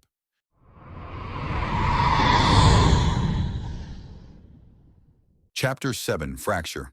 Voss twisted mid-fall, grabbed Kane's wrist with both hands. His grip on Okonkwo slipped. The academic's eyes wide, mouth open in a scream, lost to the roar of collapsing plascrete. Then Wraith was there, moving through the chaos like he'd choreographed it. Caught Okonkwo around the waist, rolled with the impact into a service booth. Noodle shop patrons scattered. Boiling oil sprayed across the floor. Voss and Kane hit hard. Tables shattered beneath them. Her injured shoulder screamed. She ignored it, rolled to her feet, dragging Kane with her. Smoke everywhere. Screaming. The building's skeleton groaning. Move! She shoved Kane toward the street exit. Checked her sidearm. Loaded. One spare mag. Wraith had Okonkwo upright, both heading for a side door. Civilians flooding past. Panic making them stupid. Above them, figures rappelled through the smoke. Fast rope descent, professional. 4? No. 6 Marines in tactical gear. Unmarked, no unit patches, crosses people. Voss grabbed a fallen stool, hurled it into the descending lead Marine. Caught him in the face shield. He dropped the last 3 meters, hit wrong. Ankle turned. He went down cursing. She was on him. Boot to the throat. Carbine ripped from his hands, checked the chamber. Live round, good. Kane had his sidearm up, covering the other repellers. Kid was learning. Fast. Out! Now! They burst into the commercial district street, neon reflections on wet pavement. Evening crowd thick. Shop workers, dock laborers, off-shift freighter crews. The building behind them vomited smoke and civilians. Someone triggered fire suppression. Chemical foam sprayed everywhere. Wraith and Okonkwo were 20 meters ahead, ducking into a transit station. Voss grabbed Kane's collar, pulled him into a service alley. Narrow. Trash compactors humming. The carbine felt right in her hands. Familiar weight. She checked the sight. Military-grade targeting assist. Cross wasn't playing. Voss! Kane's voice was tight. That was deliberate. Yeah. Cross tried to kill us. Maybe, she scanned rooftops, or flush us into the open. Boots on pavement, multiple contacts coming fast. She pushed Kane deeper into the alley, took position behind a compactor, waited. Training overrode adrenaline. Breathe, assess, act. 3 Marines rounded the corner. Tactical formation. Weapons up but not firing. Hurting, not killing. Voss put 2 rounds into the lead Marine's kneecap. He dropped screaming. The others scattered. Returned fire. Plasma rounds scorched the compactor housing. The metal shrieked, melting. She was already moving. Combat roll. Came up firing. Caught the 2nd Marine in the shoulder gap. He spun, went down. The 3rd got smart. Retreated. Called for backup. Kane was pale but holding position. Good trigger discipline. Didn't waste ammunition on suppressing fire. They're not trying to kill her, he said. Not yet. Voss ejected the carbine's magazine. Half empty. She scavenged from the downed Marines. Found 2 more mags. OTC standard issue. Fresh from the armory. Cross wants something. Us alive. For now. Her neural lace pinged. Incoming transmission. Encrypted. She opened it carefully. Could be malware. Could be a trace. Roof access. North side. Come alone. Cross. Voss smiled without humor. He wants to talk. Trap.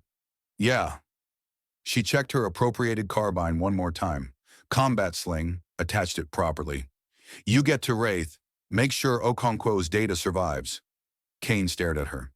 You're going up there. Someone has to. Then I'm following orders. She met his eyes. Okonkwo's research proves OTC command is coordinating with the Ketra. That data reaches high command, this war changes. You keep her alive. You make sure that happens. He didn't move. Kane, you wanted to know what being a Marine means? It means doing the job nobody else can. Okonkwo trusts you. Wraith tolerates you. Get them out. That's your mission. She pushed past him before he could argue, headed for the building's north side. Found the service ladder, climbed. The roof was cleaner than expected. Commercial district maintenance actually worked. Solar collectors hummed, atmospheric processors venting condensation. Cross stood at the far edge, 2 Marines flanking him, same tactical gear as the others. Weapons lowered but ready.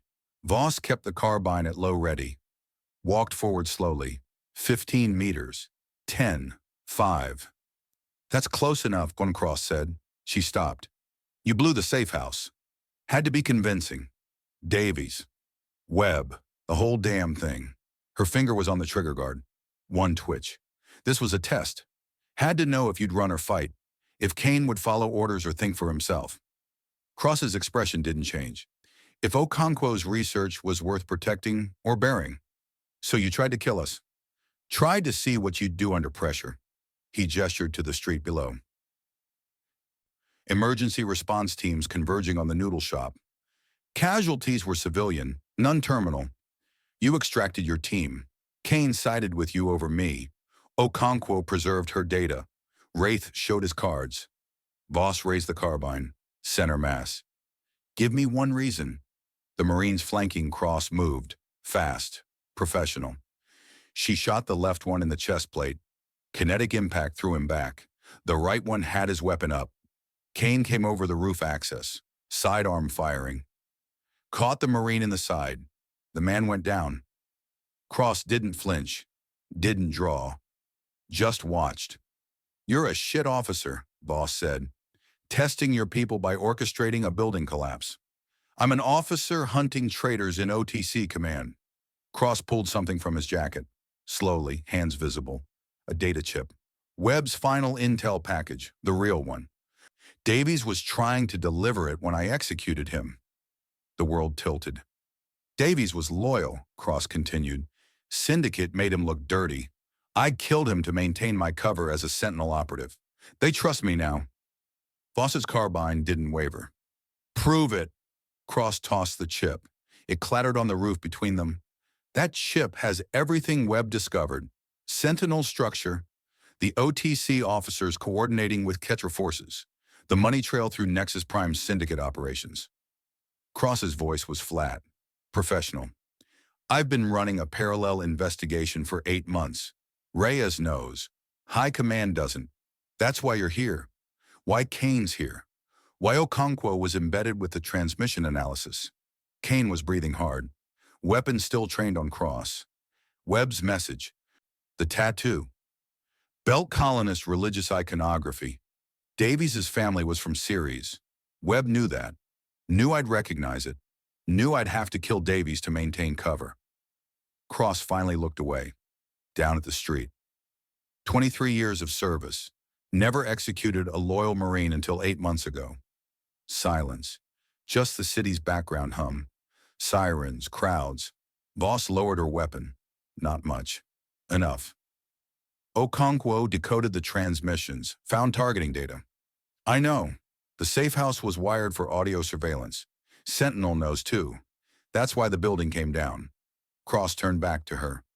You have maybe 6 hours before they send something that won't leave survivors. Then we fold-com this to who?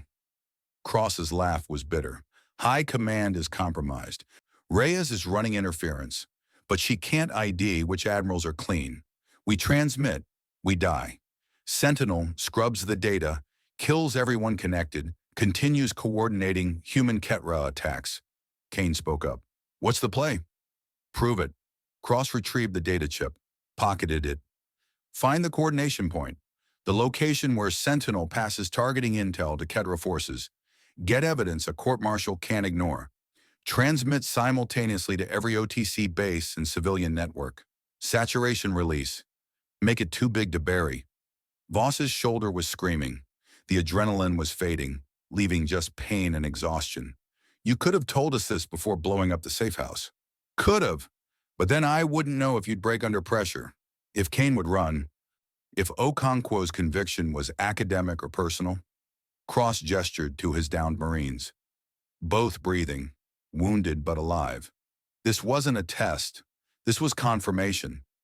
Sentinel needed to see me clean up loose ends. You needed to see how far I'd go.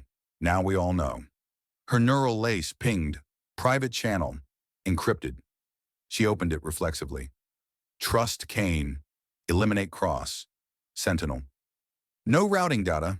No source identifier. Just text on her HUD. Voss kept her expression neutral. Didn't look at Kane. Didn't lower her weapon. Sentinel wasn't hunting them. Sentinel was recruiting. 6 hours, Cross repeated. Wraith has a contact in the CPD who can get us transport off station.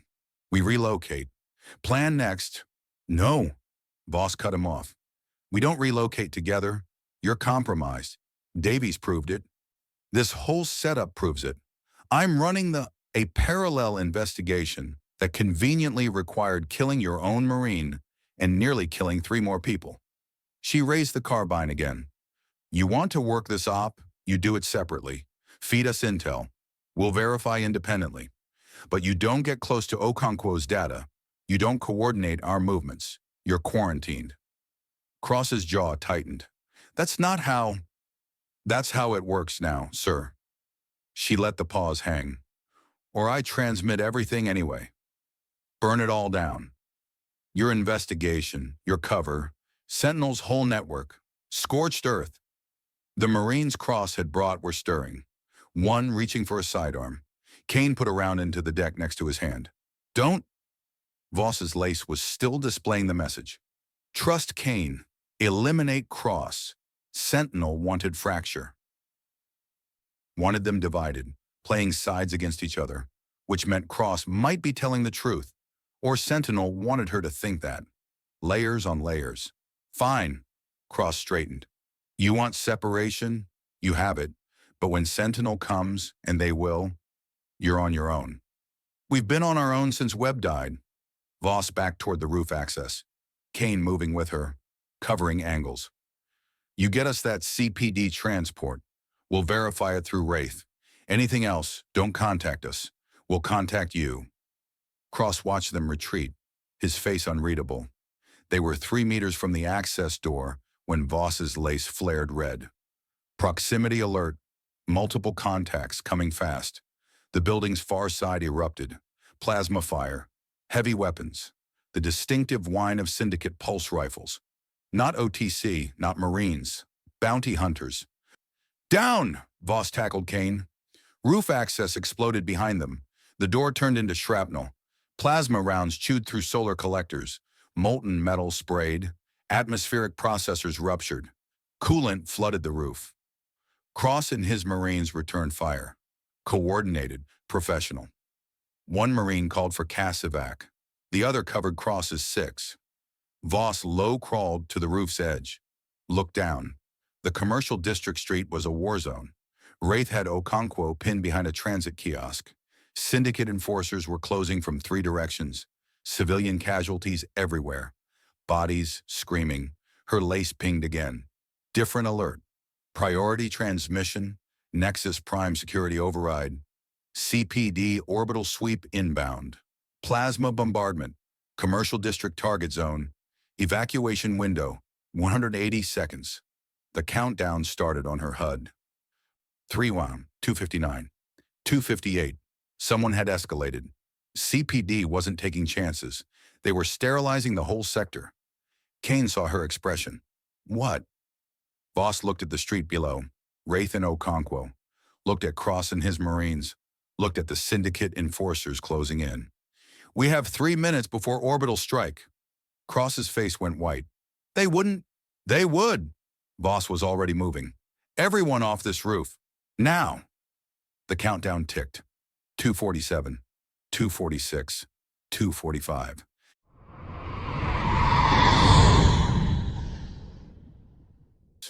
Chapter 8. Dirty Work. The orbital strike never came. Elias didn't know if Cross had connections high enough to countermand a CPD bombardment, or if the whole thing had been another test. One more layer in whatever game Sentinel was playing. He'd stopped trying to track the angles. 3 days ago, he'd been a Marine with orders. Now he was running black ops in the scrapyard with a war criminal, trusting a staff sergeant who took encrypted messages from the enemy and didn't share them. They'd made it off the commercial district roof with seconds to spare. Wraith had extraction routes mapped through maintenance tunnels that predated Nexus Prime's current owners. No bombardment. Just the countdown hitting 0 and nothing. Voss had looked at Cross like she wanted to put a round through his skull anyway. Cross had started talking fast after that. Now Elias sat on a rusted cargo container in the scrapyard's eastern sector, watching Wraith negotiate with a syndicate fence 3 levels down. The air smelled like burning insulation and leaked coolant. Sparks from a cutting torch 2 bays over painted everything in stuttering orange light. His sidearm dug into his lower back where he'd tucked it under his jacket. Not regulation, Carrie. Nothing about this was regulation. You're thinking too loud. Voss crouched beside him, scanning the catwalks with the carbine they'd taken off Cross's Marine. She'd stripped the targeting assist, too traceable, but kept the suppressor. Whatever it is, box it. We go in 20. Cross could be lying about all of it. Probably is. She didn't look at him. Doesn't matter. If CPD's running weapons to Ketra forces, we need proof. If Voron's bankrolling false flag invasions to justify defense contracts, we need proof. Cross's motivations are secondary. Elias watched Wraith shake hands with the fence. Credits changed accounts. The fence gestured to a shipping container marked with CPD corporate logos. Their target. You trust Wraith? I trust Wraith wants to survive. Voss checked her chrono. That makes him more reliable than Cross. At least his incentives are clear. The fence left. Wraith climbed the access ladder to their level, moving like someone who'd spent half his life in 0G. He was smiling. Ellis had learned that was a bad sign. Good news and bad news, Wraith said. Good news, courier's running late, which gives us time to position. Bad news, he's bringing security. CPD doesn't trust the syndicate not to hijack the shipment. How many, Voss asked. 3. Corporate types. Mall cops with delusions. Wraith pulled a pack of cigarettes from his jacket, tapped one out. Elias hadn't seen tobacco since basic. The smell was acrid. Wrong. You'll play my muscle. Elias makes threats. Voss covers the exits. I do the talking. Nobody shoots unless they shoot first. And if they shoot first? Elias heard his voice. Flat, professional. The voice he'd used on Blackwater before everything went to hell. Wraith lit the cigarette, exhaled slowly. Then we shoot back. But that's bad for business. CPD pulls the transfer, locks down their routes, and we lose our intel stream. He looked at Elias. Can you sell deserter, angry, burned by the core? Willing to break heads for the right price? Elias thought about Webb tortured in the safe house. The teen in the Undercity, his face too young, eyes too wide. The way Cross's Marine had looked at him on that roof like he was a problem to be solved. Yeah, he said, I can sell it. The courier was 40 minutes late. They'd taken positions around the shipping container. Voss on the 3rd level catwalk with sightlines to 4 exits. Elias beside Wraith near the container's access panel. Okonkwo in a maintenance bay 2 sectors over monitoring comms. Cross and his Marines were holding a perimeter somewhere in the commercial district, ready to extract them if things went loud. Elias tried not to think about how much he hated depending on Cross for anything. Relax, Wraith murmured. You look like you're about to shoot someone. Maybe I am. Not yet. Wraith checked his datapad. Courier just pinged the sector gate. ETA 3 minutes. Remember, you're the bad dog. I'm the handler. They need to believe I can barely keep you on the leash. Elias had played this role before. Back on Detroit, shaking down black market arms dealers for OTC intelligence. He'd been good at it. Too good, his CO had said. The trick was letting them see the violence under the surface. Not threatening it, just making them understand it was there, waiting. He rolled his shoulders, felt the sidearm shift against his spine, cracked his knuckles, small gestures, body language that said, I'm here to hurt someone, maybe you. Footsteps echoed through the bay. 3 figures emerged from the shadows, 2 in CPD security armor, light but effective, and 1 in corporate attire carrying a secured data case. The corporate was maybe 30, clean-shaved, expensive augments visible at his temples. Neural lace tech, military grade, not standard issue for a courier. Wraith stepped forward, hands visible, posture relaxed. Gentlemen, appreciate the punctuality. Save it. The courier's voice had that upper management edge, used to being obeyed. Syndicate vouch for you, but I don't like doing business in the scrapyard. Let's make this quick. Quick works. Wraith gestured to the container. Merchandise is intact. 20 M49 rifles, modified to your specifications. Disabled IFF, recalibrated for Ketra biosignatures. Plus 400 rounds of subsonic ammunition. He paused. Question is whether your credits are intact. The courier nodded to one of his security officers. Shimon. The officer approached the container, ran a scanner over the panel. Elias watched the readout. Manifest matched Wraith's inventory. The officer stepped back, signaled clear. Credits transfer on confirmation, the courier said. He was looking at Elias now, frowning. Who's your friend? Muscle. Wraith didn't elaborate. He looks familiar. Elias felt his pulse kick up, kept his face neutral. Got one of those faces. The courier's frown deepened. He was accessing something through his neural lace, probably facial recognition databases. Corporate security had them integrated. If he ran Elias's face through CPD's systems, if it flagged him as OTC, if... Blackwater Station. The courier's eyes widened. You were on Blackwater. I processed supply requisitions there 6 months ago. You were 1st Division, right? Kane? Everything slowed. Voss's voice crackled through Elias's earpiece. Talk him down. Do not engage. Wraith was already moving. Hands up, smile easy. Friend, I think you're... He's OTC. The courier backed toward his security. He's a fucking Marine. The security officers reached for their sidearms. Elias drew faster. He'd trained for this. The quick draw, the smooth motion, muscle memory from 1,000 repetitions on the range. His hand found the grip, pulled, leveled. The courier was still talking, still backing up, hands rising in what might have been surrender or might have been reaching for something. Elias fired twice. The first round caught the courier in the throat.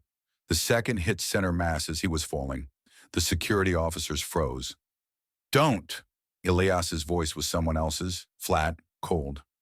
The weapon stayed level, tracking between targets. Drop them now! They dropped their sidearms. The courier was on the deck, choking. Blood sprayed from the throat wound, arterial, pulsing. His hands scrabbled at the wound, trying to stop it. His eyes found Elias, wide, disbelieving. His mouth worked, trying to form words through the blood. Please! Wet, gargling. I have kids? Elias couldn't move, couldn't lower the weapon. The courier was dying right there, 3 meters away, drowning in his own blood, and Elias had put him there. Not in combat, not defending anyone, just... Kane! Wraith's voice cut through the haze. We need to move, now! Voss was already on the catwalk, carbine up, covering the bay entrances. Sector security will have heard that, 90 seconds before they converge. The courier's movements were slowing. The blood pool spreading. His neural lace was probably transmitting. Emergency beacon, final telemetry, whatever last resort protocols CPD installed in their people. The security officers stood frozen, hands raised, watching their colleague bleed out. Elias had killed the teen in the Undercity in chaos, in self-defense, in the fog of combat. This was different. This was murder. Elias, Wraith's hand on his shoulder, firm. Box it. We move or we die here. Elias looked at Wraith, saw something new in the fixer's expression. Not horror, not judgment. Assessment. Like Wraith was recalculating Elias's value, weighing what kind of tool he'd just become. The weapons? Elias heard himself say. We need them for Cross. Fuck Cross. Voss was already descending the catwalk. We take what we can carry and exfil through the maintenance tunnels. Move! They moved. Elias grabbed 2 rifles from the container, slinging them across his back. Wraith pulled data drives, manifests, transaction records, whatever intel he could grab fast. The security officers didn't try to stop them. They were on their knees now, one of them holding the courier's hand as he died. Elias ran. The maintenance tunnels were older than the scrapyard's current configuration. Back when this sector had been legitimate industrial, before the core pulled out and the syndicate moved in. Voss navigated by memory and neural lace maps, taking turns that seemed random but always led deeper into the network. They'd been running for 15 minutes when she called a halt. Clear for now. She checked her scanner. No pursuit. They're locking down the scrapyard's main arteries, but they don't know about these routes. Elias leaned against the tunnel wall, breathing hard. The rifles dug into his shoulders. His hands were shaking. Wraith was watching him again. That same assessment. Unnecessary, Wraith said quietly. He was cooperating. Hands up. You didn't need to shoot. He recognized me. He was a courier, low-level corporate. Even if he reported you, it would have taken hours to filter up the chain. Wraith lit another cigarette. But now CPD has a dead employee and security footage of a Marine executing him. That's different pressure. Voss was silent, checking her weapon, not looking at Elias. Elias stopped. What was there to say? I panicked. I thought I had to maintain cover. I was haunted by the last kid I killed and I couldn't let it happen again, so I shot first. All true. None of it mattered. It's done, Voss said finally. We adapt. CPD will escalate. Cross needs to know his timeline just collapsed. Cross! Wraith laughed, but there was no humor in it. Cross is going to love this. You just gave him leverage. He looked at Elias. You're complicit now, Kane. Not in some bureaucratic OTC gray area. You murdered a civilian in cold blood. That's court-martial. That's execution. The only people who can protect you now are the people running this operation. The tunnel felt smaller. Elias could still see the courier's face. That split second of recognition, then terror, then nothing. Could still hear the wet choking. We need those weapons analyzed, Voss said. She wasn't offering comfort. Just mission focus. Okonkwo can verify the IFF modifications. If they're recalibrated for Ketra signatures, that's proof CPD's arming enemy forces. Proof Cross already has, Wraith said. You think this is the first shipment? CPD's been running weapons for months. This was about getting you dirty, making sure you can't walk away. Elias's earpiece crackled. Okonkwo's voice tight with stress. Voss, we have a problem. I'm monitoring CPD security channels. The courier transmitted before he died. They have your faces, neural lace scans, full biometrics, and they're offering a bounty, corporate, not syndicate. 2 million credits. For all of us? Voss asked. Silence. Just Kane, Okonkwo said. Alive. They want him alive. Wraith smiled that predator smile. Well, looks like you're the valuable one now. The tunnel's emergency lighting flickered. Somewhere in the distance, Elias heard footsteps. Multiple contacts, moving fast. Voss raised her carbine. How did they find us? They didn't. Wraith was already moving deeper into the tunnel. But someone did, and they're not CPD. The footsteps grew louder, closer. Then Elias heard something else, a sound he'd heard once before, in the Undercity, the chittering of Navarro's spider creatures. Except these weren't chittering, they were screaming. Run, Voss said. They ran. The tunnel branched. Voss took them left, then right, then down a maintenance shaft that dropped 6 meters into older infrastructure. Elias's shoulders slammed against rusted rebar on the landing. The rifles clattered against his spine. The screaming followed them down. Not the creatures. People.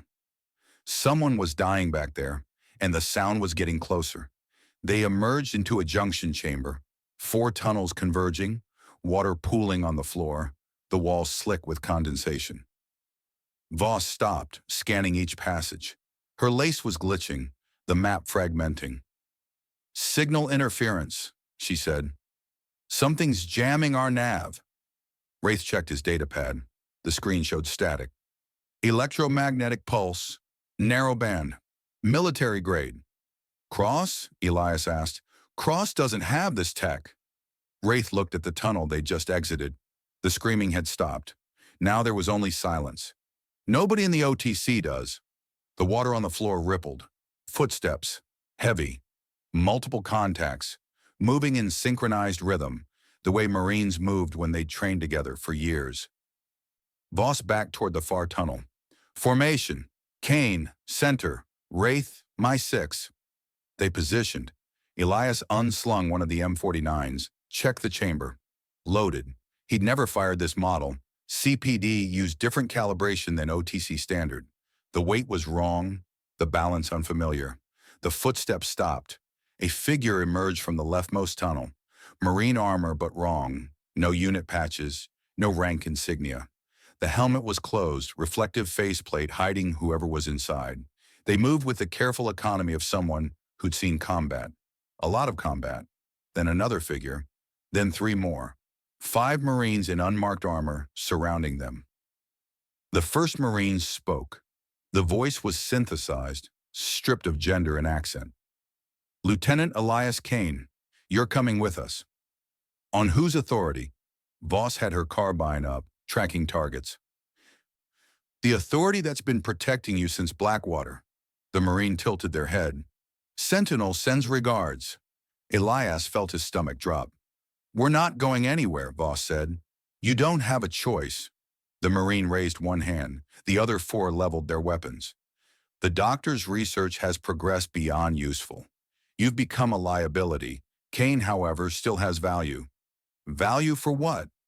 You killed a CPD courier on camera. Corporate wants you alive. They'll pay handsomely. We need funding for operations. The synthesized voice held no emotion. Nothing personal. Economics. Voss fired. The round sparked off the Marine's armor. They didn't flinch. Kinetic deflection, Wraith breathed. They're using Ketra tech. The Marines opened fire. Elias dove for cover behind a support column. Plasma rounds chewed through the concrete, melting it to slag. Voss returned fire, then retreated down the far tunnel. Wraith was already running, disappearing into the darkness. Kane, Voss's voice. Move! Elias ran. Behind him, the Marines advanced. Methodical, patient. They didn't need to rush. The tunnels only went so deep. Eventually, there'd be nowhere left to run. Elias's earpiece crackled again. Different voice this time. Familiar, cross. Kane, listen carefully. Sentinel's forces are converging on your position. They want you alive for the bounty, but they'll settle for a corpse if necessary. You have one option. There's an emergency access hatch 60 meters ahead. It leads to the surface. Commercial district, crowded. Get to crowds, witnesses, make it public. How do you? I have assets in the tunnels. Move. Now. Voss can't protect you from this. The earpiece went dead. Ahead, Elias saw the hatch. Rusted wheel lock. Emergency ladder leading up. Voss was 20 meters past it, firing controlled bursts back the way they'd come. Elias stopped at the hatch. Kane! Voss's voice. What are you? Cross says go up. Public space. Cross is compromised. So are we. Elias grabbed the wheel lock, strained. The rust didn't want to give. We can't fight them down here. Voss looked at him. At the hatch. At the Marines advancing through the tunnel behind them. She made the call. Go, I'll cover. Elias wrenched the wheel.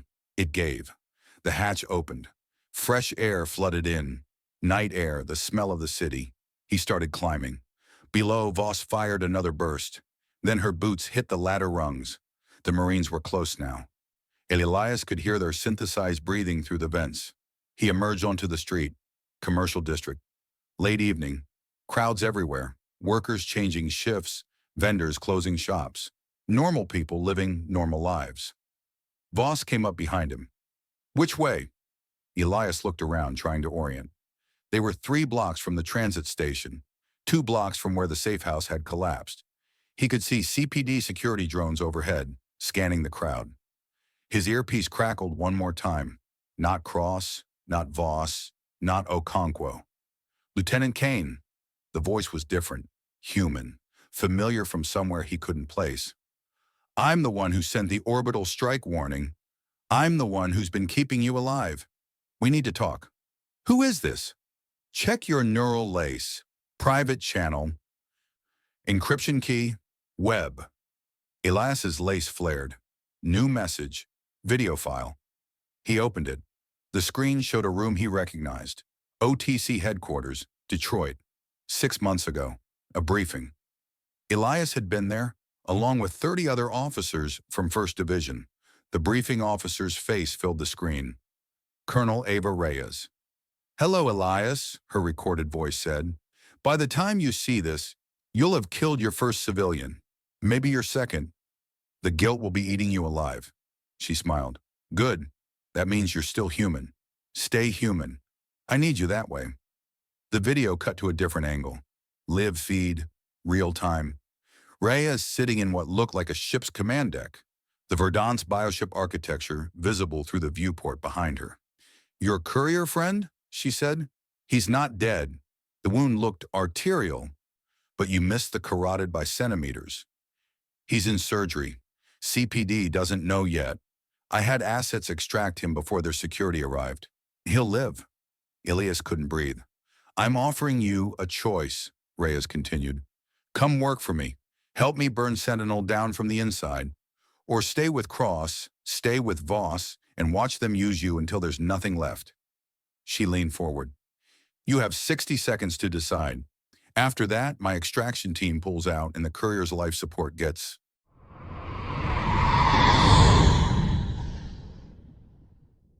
Chapter 9. The Broker's Deal.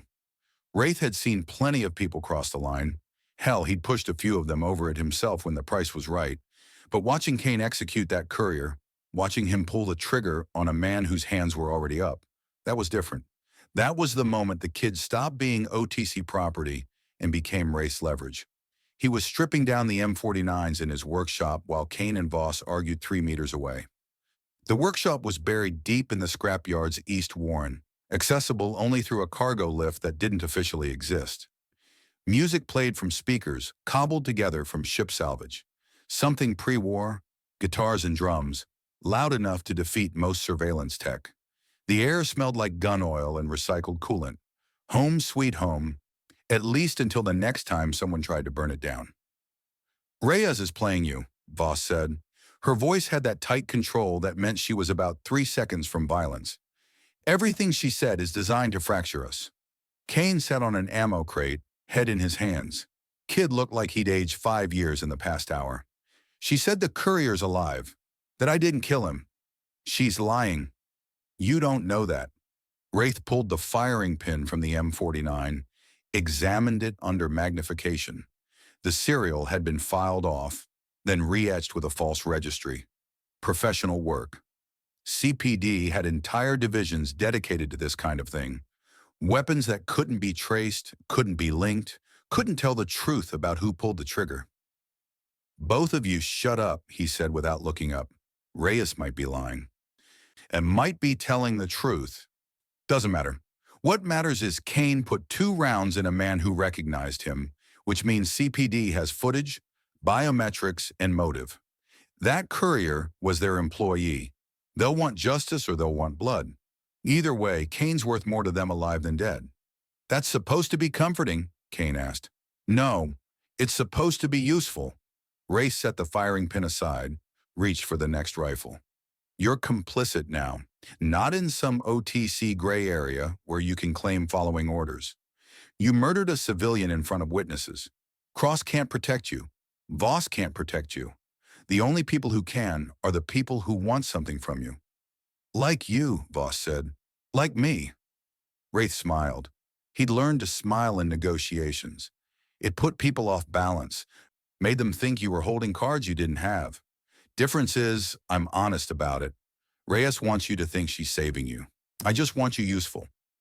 Kane looked up. His eyes were red-rimmed but focused. "Useful how?" "We'll get to that."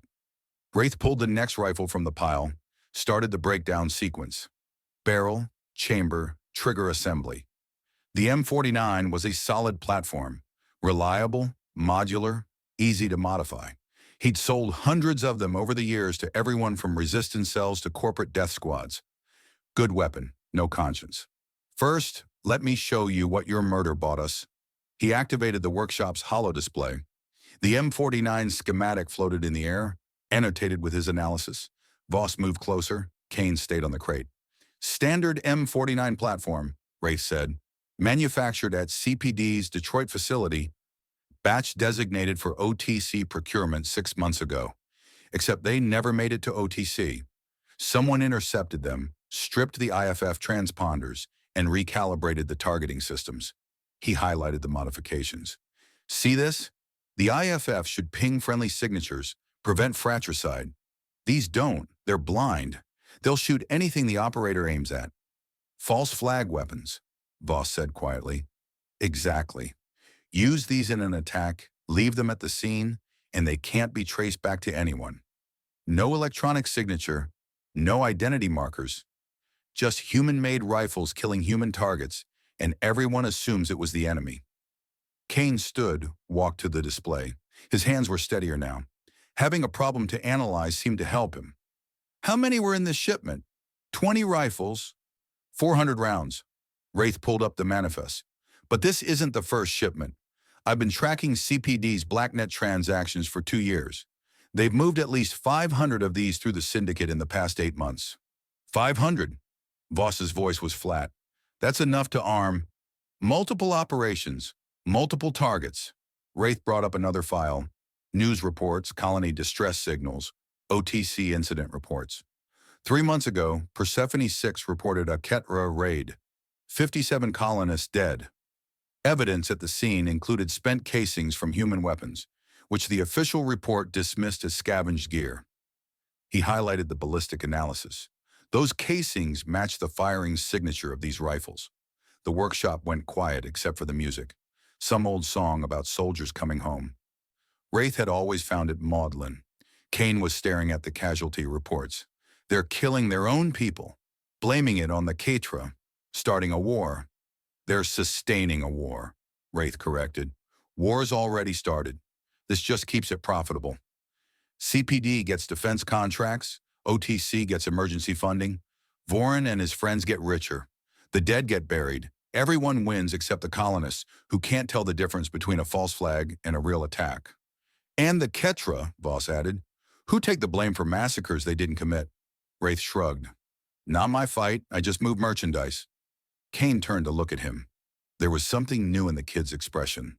Not anger exactly, but a kind of cold assessment, like he was calculating whether Wraith was part of the problem or just profiting from it. Fair question. You've been moving these weapons, Kane said. You're complicit too. Kid, I've been complicit in worse. Wraith lit a cigarette, exhaled smoke toward the ventilation grate. Difference is, I know what I am. I don't pretend I'm saving the galaxy. I'm just trying not to get killed while the idealists burn each other down. Then why help us? Because you're more useful alive than dead. Because Voss promised me OTC intel I can sell. Because, he stopped, reconsidered. Honesty had limits. Because watching you shoot that courier reminded me why I got out of the Corps. You're turning into something you don't want to be, and that's leverage I can use. Voss stepped between them. Wraith, focus. Can we trace these weapons back to Vorin? Serial numbers are fake. Manifests are scrubbed. CPD covered their tracks. He brought up another file. But the syndicate doesn't scrub. Madame Shu keeps records of every transaction that moves through her territory. Shipping manifests, payment routes, broker chains. She's old school. Trusts paper more than data, because paper doesn't have back doors. You want us to approach the syndicate, Voss said. After they put a bounty on our heads? The bounty's suspended. I negotiated that as part of our arrangement. Wraith tapped Ash into a recycling chute. Shu doesn't care about OTC politics. She cares about trade flow and profit margins. You're worth more as assets than corpses. I can broker a meeting. What's the price? Wraith smiled again. This was the part where people usually walked away. She wants something from you, a job. Do it, and she'll give you copies of every manifest, every payment, every link in the chain that connects Vorin to these weapons. What kind of job? Kane asked. The kind that gets people killed. Wraith pulled up a new file. Personnel record, CPD corporate division, female mid-30s, accountant specialization. Risa Chen, low-level financial analyst at CPD. She's been skimming data for 6 months, building a case that links Vorin's shell corporations to illegal weapons shipments. She wants out, she wants protection, and she wants to burn down everyone who's been funding the war. Voss studied the file. Where is she? That's the problem. CPD figured out she was compromised. They've got her in protective custody aboard a corporate shuttle, the Meridian Dawn, currently in high orbit above Nexus Prime. 12 security officers, sealed compartments, full lockdown. They're planning to move her to a black site in 48 hours. After that, she disappears. You want us to extract her? Kane said. I want you to do whatever it takes to get her records. Chen herself is secondary, but Shu has a soft spot for defectors. Something about her own history. She wants Chen safe. You deliver both the woman and the data, you get your manifest. Voss was already calculating. Wraith could see it in the way she studied the shuttle's specifications, the orbital patterns, the security protocols. This isn't infiltration. This is a boarding action. In 0G, Wraith added, against corporate security who've trained for exactly this scenario, with a 40-minute window before CPD reinforcements arrive from their orbital station. He let that sink in. I told you it gets people killed. Kane looked at Voss. We don't have the equipment.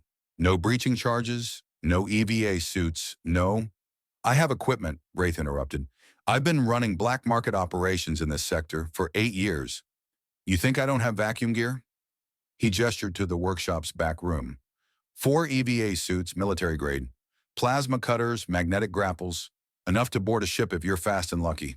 And if we're not, then you die in vacuum and I sell your equipment to the next idealists who think they can change the system. Wraith stubbed out his cigarette. But I don't think you're that unlucky. I think you're desperate enough to try, skilled enough to pull it off, and compromised enough that you don't have better options. Voss turned away from the display. We need Okonkwo to analyze the extraction logistics. And Cross, he might have intel on the shuttle's security protocols. Cross is dirty, Wraith said. You know that, right? His counter-conspiracy faction is either Sentinel's opposition or Sentinel's false flag. Either way, trusting him gets you killed. Everyone gets us killed, Voss shot back. We're choosing which death is most useful. Wraith laughed. It was a genuine laugh, not the negotiation smile. You're learning. Good. That means you might survive long enough to be worth the investment? His datapad chimed. Encrypted message. Syndicate routing. Wraith scanned it, felt his stomach tighten. We have a problem. Another one? Kane asked. CPD just moved their timeline. They're transferring Chen in 6 hours, not 48. Someone tipped them off that the Syndicate has interest in her. He pulled up the updated flight plan. Meridian Dawn is burning for their black site station now. We missed this window. She's gone. Voss checked her chrono. 6 hours. We need to contact Cross, get Okonkwo, plan the breach. No time for planning. We go now or not at all. Wraith was already moving toward the equipment lockers. I've got a transport that can reach them. Barely. The breach will be by the numbers.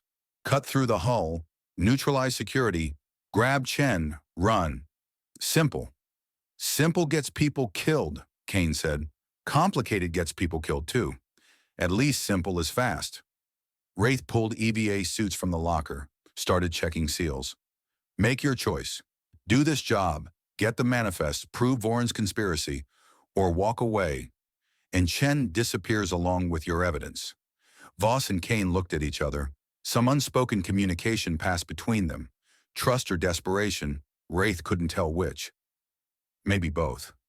We need Cross's resources, Voss said finally. At minimum, we need someone watching our exit route.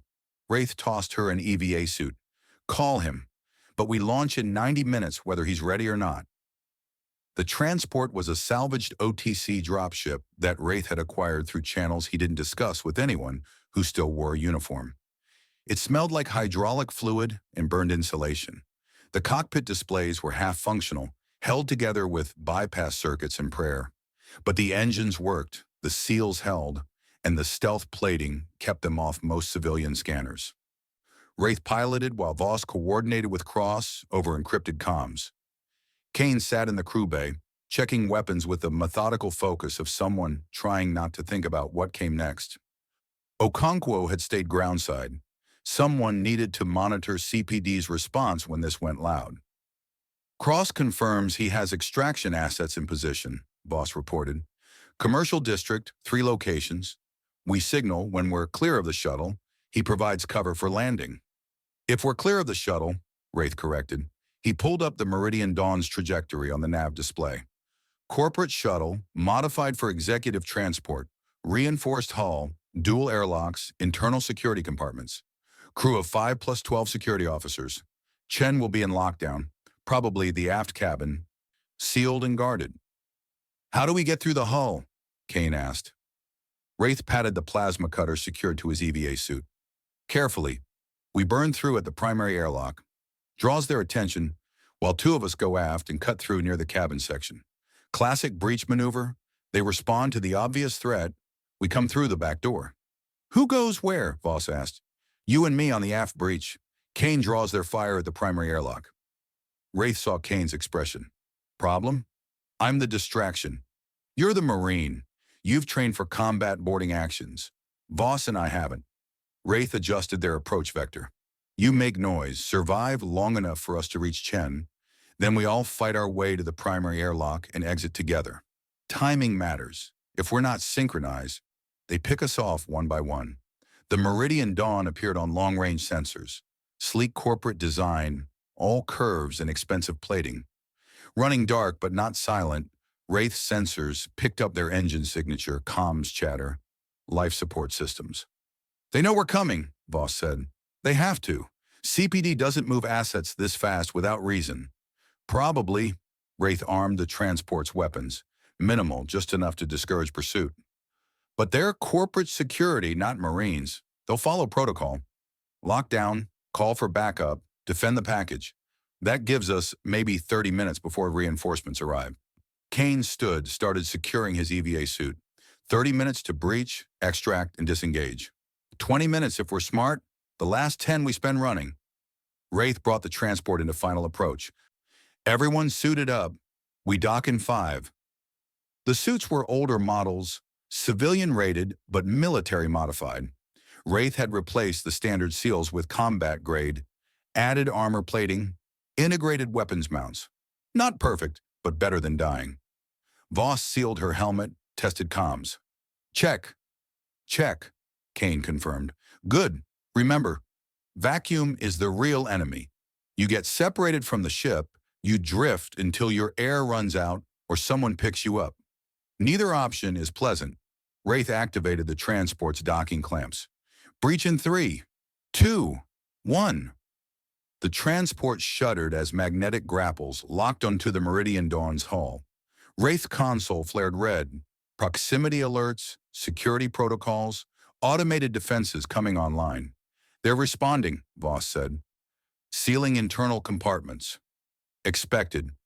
Wraith grabbed his plasma cutter, moved to the airlock. Kane, you're up. Primary airlock is 40 meters starboard. Cut through, make noise, don't die. Voss and I go aft. You have 15 minutes. Kane cycled through the airlock into vacuum. Wraith watched him mag-walk along the hull, moving with the practiced efficiency of someone who'd done EVA drills 1,000 times. Good. The kid might actually survive. Let's move, Wraith said. He and Voss went port, following the Meridian Dawn's hull toward the aft section. The shuttle was rotating slowly, standard corporate practice to equalize heat distribution. Made mag-walking tricky, Wraith's boots locked and released in rhythm, pulling him along the hull's curve. Below them, or above or beside, vacuum made directions meaningless. Nexus Prime glowed with city lights. From up here, it looked peaceful. Beautiful, even. Down there, people were dying in syndicate wars and OTC crackdowns, in false flag operations designed to sustain profitable conflicts. Wraith had stopped caring about the why a long time ago. He just moved merchandise and tried not to get killed. Voss's voice crackled through comms. Aft cabin located, reinforced plating, dual-layer construction. This will take time. Kane's clock is already running. Wraith activated the plasma cutter. The torch ignited, blue-white and almost invisible in vacuum. He pressed it against the hull. Metal began to glow. Cut in parallel. We need a 2-meter breach. They worked in silence. The plasma cutter's heat radiated through his gloves. In vacuum, sound didn't travel. No hiss of melting metal, no alarm klaxons. Just the vibration through his hands and the growing line of molten alloy. Kane's voice. Primary breach initiated. There. Contact. Contact. Taking fire. Wraith kept cutting. Voss's torch mirrored his, their lines converging. Kane, status, Voss said. Pinned down, for security, heavy weapons. Shit, grenade. The hull bucked. Explosive decompression somewhere forward. Wraith's mag boots held, but barely. Kane, I'm here, sealed the breach. They're trying to flank. Wraith's cut completed. He and Voss pulled the section of hull free. 2 meters of corporate plating, still glowing. They kicked it away into space, watched it tumble toward Nexus Prime. Inside, the cabin was pressurized. 2 security officers, weapons drawn, turning toward the new breach. Wraith shot the first one through the faceplate. Voss took the second. They pulled themselves inside, mag boots deactivating. Gravity kicked in. Artificial, maybe 0.3 standard. Enough to orient, but not enough to slow them down. Chen was in the corner, restraint harness, terror in her eyes. She was mouthing something. Wraith couldn't hear through his helmet. Voss unsealed hers. Risa, Chen, we're extraction. You want out, come now. Chen nodded, hands shaking. 3 more security officers appeared in the cabin doorway. Wraith fired. Voss grabbed Chen, pulled her toward the breach. The cabin lights flickered. Someone was cycling life support, trying to vent the atmosphere. Kane, we have the package, Wraith transmitted. Primary airlock, 30 seconds. Can't. They're between me and... The cabin depressurized. Wraith's suit sealed automatically. Chen screamed. Voss was already forcing an emergency mask over her face. Basic vacuum seal, enough to survive a few minutes. They moved through the breach, back onto the hull. Security officers followed, firing wild. 1 round sparked off Wraith's shoulder plating. Another punctured Voss's air tank. Red warning flashed on his HUD. She had maybe 10 minutes of reserve. Move! Wraith fired back, covering their retreat. They mag-walked forward, Chen between them, moving as fast as the boots allowed. 40 meters to the transport, 30, 20. Kane appeared around the shuttle's curve, suit damaged, 1 arm hanging useless. Go, go! They piled through the airlock. Wraith sealed it, hit the emergency release. The magnetic grapples disengaged. The Meridian Dawn fell away, already firing thrusters to pursue. Engines now, Voss yelled. Wraith threw himself into the pilot's seat, brought the transport's main drive online. They burned hard, angling away from the shuttle. G-forces pressed him into the seat. Chen was hyperventilating in her emergency mask. Kane's suit was leaking atmosphere. Cross, we're clear, Voss transmitted. Need immediate landing clearance, wounded aboard. Static. Then Cross's voice, tense. Negative on landing clearance. You have incoming. Ketra bioship just dropped out of FTL. Nexus Prime defense grid is activating. All airspace locked down. On the sensor display, something massive appeared. Organic curves, bioluminescent patterns, dwarfing anything human-made. The Verdant. Reyes had come for them. Evasive, Voss grabbed a handhold. Wraith threw the transport into a hard burn. Chen screamed. Kane's suit alarm shrieked. Critical pressure loss. The bioship didn't pursue. It just positioned itself between them and the Meridian Dawn, blocking CPD's shuttle from giving chase. It's not attacking, Wraith said. It's covering us. Why would... Voss started. The bioship transmitted. Open channel. Reyes's voice, calm and controlled. Meridian Dawn, stand down. Your target is under Ketra protection. Pursue and you will be fired upon. The CPD shuttle hesitated. On the sensor display, Wraith watched their weapon systems power down. They're letting us go, Kane said through gritted teeth. His suit was failing. Reyes just saved us. Saved you, Wraith corrected. He angled toward Nexus Prime, toward the commercial district, toward Cross's extraction point. She doesn't care about the rest of us. She wants you, Kane. Everything else is just bargaining chips. Chen pulled off her emergency mask, gasping. Who? What just... Long story. Voss was already working on Kane's suit, trying to patch the leak. Wraith, how long to landing? 8 minutes, maybe 7 if I don't care about burning out the engines. Burn them. He burned them. The transport hit Nexus Prime's atmosphere at angles that made the heat shield scream. Friction turned the viewport orange. The commercial district appeared below, Cross's Marines already in position, securing a landing zone. "Kane, stay with me," Voss said. His suit pressure was dropping. "Wraith, faster! I'm already—" Something hit them. Not a weapon, a transmission. Direct link to Wraith's neural lace. Encrypted, impossible to trace. Text only. "The accountant has allies. Watch your six." The transport's rear hatch exploded. Chen stood in the new opening, holding a detonator. Her terror was gone. Her expression was cold. "Sorry," she said. "Vorin pays better." She activated the detonator. Wraith dove for the controls. Voss lunged for Chen. Kane's weapon came up. Damaged arm forgotten. The shot echoed through the cabin. Chen's hand spasmed. The detonator fell. Someone's boot kicked it toward the breach, and it tumbled out into the sky above Nexus Prime, detonating in the atmosphere. A brief flash of light that disappeared into the city's glow.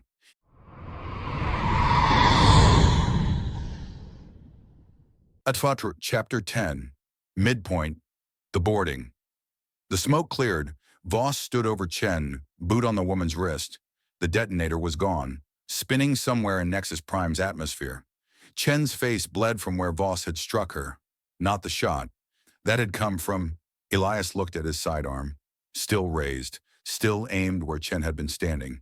He'd missed. "Seal that hatch!" Wraith shouted from the cockpit. Wind screamed through the breach. The transport bucked, losing altitude fast. Elias mag-locked his boots, grabbed an emergency patch kit. The hatch was shredded. Chen's charges had been shaped to decompress the cabin without destroying the whole ship. Professional. She'd known exactly what she was doing. He slapped the patch over the breach. It held. Barely. Pressure stabilized, but the transport was still falling wrong. Spiraling. "Wraith, I know. Engines are shot. We're going in hard." Chen coughed blood on the deck. Voss had her weapon pressed to the woman's temple. "Who sent you?" "Does it matter?" Chen's smile was red. "You're all dead anyway." "The Verdant," Elias said. Through the viewport he could see it, the bioship maintaining its position between them and the Meridian Dawn. Not pursuing, not attacking, just watching. "Reyes could have shot us down. She didn't." "She wants you alive, Kane." Voss kept her weapon steady. "Chen was insurance. If we survived the extraction, she'd eliminate us before we could use the data." "What data?" Wraith pulled the transport into a tighter spiral, fighting for control. She didn't have anything on her. No chips, no drives. Chen laughed. "Wet, dying. Check again." Voss searched her. Found nothing. Chen laughed harder. "It's not on me, you idiots. It's in me." Elias's neural lace flared. Proximity scan. Something was broadcasting from Chen's body, encrypted, cycling through frequencies to avoid detection. "She's chipped," he said. "Military-grade data storage, implanted somewhere." "Spine," Chen gasped. "C4 vertebrae. Surgical extraction required, and you've got maybe 20 minutes before the encryption cycles into self-destruct mode." She looked at Voss. "So either kill me and lose everything, or keep me alive and risk whatever I've got planned next." The transport hit atmosphere hard. Gravity returned in waves. 0.2, 0.5, 0.8. Elias's stomach lurched. His suit was still leaking air, but the cabin was pressurized now. He unsealed his helmet, tasted recycled oxygen, and burned metal. "Landing in 3, Wraith called. "Hold on to something." They hit. The impact threw Elias against the bulkhead. His mag boots held, but his spine didn't appreciate the physics. Chen screamed. Whatever injuries she had from Voss's takedown had just gotten worse. Engines died. Emergency lights kicked in. They were down. Elias checked the viewport. Commercial district, 2 blocks from Cross's extraction point. CPD drones were already converging. They had maybe 90 seconds before security arrived. "Move her," Voss ordered. "Wraith, you mobile?" "Define mobile." He limped from the cockpit, favoring his left leg. "I can walk. Running's negotiable." Elias grabbed Chen under the arms, pulled her up. She was lighter than expected. Augmented skeleton, maybe, or just malnourished. Corporate accountants didn't eat well when they were stealing secrets. "Chen," Elias made her look at him. You give us the data, we protect you. Simple transaction. Nothing simple. Her pupils were dilated. Shock setting in. Voron's a placeholder. The real money, the real power, it's not him. It's not even CPD. Then who? Shepard. She coughed more blood. Code name, High Command. Someone who's been running the war from the beginning. Voss's weapon lowered an inch. Just an inch. You're lying. Check the data, it's all there. Financial transfers, communication logs, kill orders. Chen's eyes were glassing over. Shepard's been funding both sides, human and Ketra. Every massacre, every colony raid, orchestrated, profitable, the perfect forever war. The transport's rear hatch blew open. Not explosives. Plasma cutter. CPD security was here. Contact! Wraith fired through the smoke. Return fire sparked off the bulkheads. Elias dragged Chen toward the forward exit. Voss covered their six, firing controlled bursts. 3 CPD officers in the rear hatch. Light armor, corporate training, not Marines. But enough of them to be a problem. Wraith, we need that exit. Working on it. He cycled the forward hatch. It opened onto the commercial district street, crowds scattering, security drones descending. Cross's extraction team was nowhere visible. Elias's lace pinged. Cross, encrypted channel. Kane situation? Compromised. Chen's wounded. CPD on our ass. Where's our extraction? 30 seconds. Hold position. 30 seconds. CPD was already through the rear hatch. Wraith fired, dropped one, but there were more behind. Voss threw a flashbang. The rear compartment lit up white. Move! They piled onto the street. Civilians everywhere screaming, running. Above, the Verdant hung in orbit like a judgment. The Meridian Dawn was gone. Retreated or destroyed, Elias couldn't tell. Chen collapsed. Elias grabbed her, felt something wet. Blood. Lot of it. She's hit. Where? Voss knelt beside them. Abdomen. Exit wound.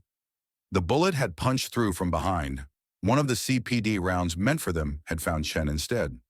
She needs medical. Now. Data first.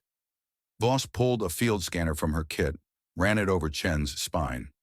The C4 vertebrae lit up on the display, augmented, reinforced, and packed with encrypted storage. I see it, but extraction requires surgery. I can... Chen grabbed Voss's wrist. Her grip was weak but desperate. Data chip, emergency backup. In case the implant failed. Where? Chen's other hand moved to her jacket pocket, pulled out a chip smaller than Elias's thumbnail. Standard CPD hardware, military encrypted. Everything, she whispered. Shepard's real name, bank accounts, orders, all of it. Voss took the chip, handed it to Elias. Secure this. Don't let it leave your person. Elias pocketed it. The weight was nothing. The implications were everything. Cross's Marines appeared, 4 of them in unmarked armor, weapons up, forming a perimeter. Cross himself stepped through, assessed the situation in seconds. Transport's burning, he said. CPD has this sector locked down. We move through the Undercity now. Chen needs medical, Elias said. Chen's dead weight. Cross looked at her dispassionately. Leave her. She's the witness. The evidence. You have the evidence. Cross nodded at Elias's pocket where he'd stored the chip. She's just a liability who tried to kill you 10 minutes ago. Chen's breathing was shallow, rapid. She was going into shock. Without treatment, she had maybe an hour. Maybe. We don't leave people, Elias said. Cross smiled. Not warmth, just acknowledgement of the position. Then carry her, but when she slows us down and gets you killed, that's on you. CPD drones opened fire from above. Cross's Marines returned it. Plasma rounds chewed through a vendor stall, setting it ablaze. Under city access, 2 blocks north. One of Cross's Marines was already moving. Go! Go! They ran. Elias carried Chen. She was getting heavier. Shock did that, made the body stop cooperating. Voss and Wraith covered their flanks. Cross led his Marines in a tactical withdrawal, bounding Overwatch, fire discipline, professional. 2 blocks. Felt like 2 kilometers. Chen was mumbling something. Elias couldn't make it out over the weapons fire and the screaming. The undercity access was a maintenance hatch half hidden behind a refuse processor. Cross's Marine had it open. One by one they dropped through, 3 meters down into darkness and the smell of old machinery. Elias lowered Chen, then followed. Landed hard. His suit's damage finally registered. The air leak had worsened.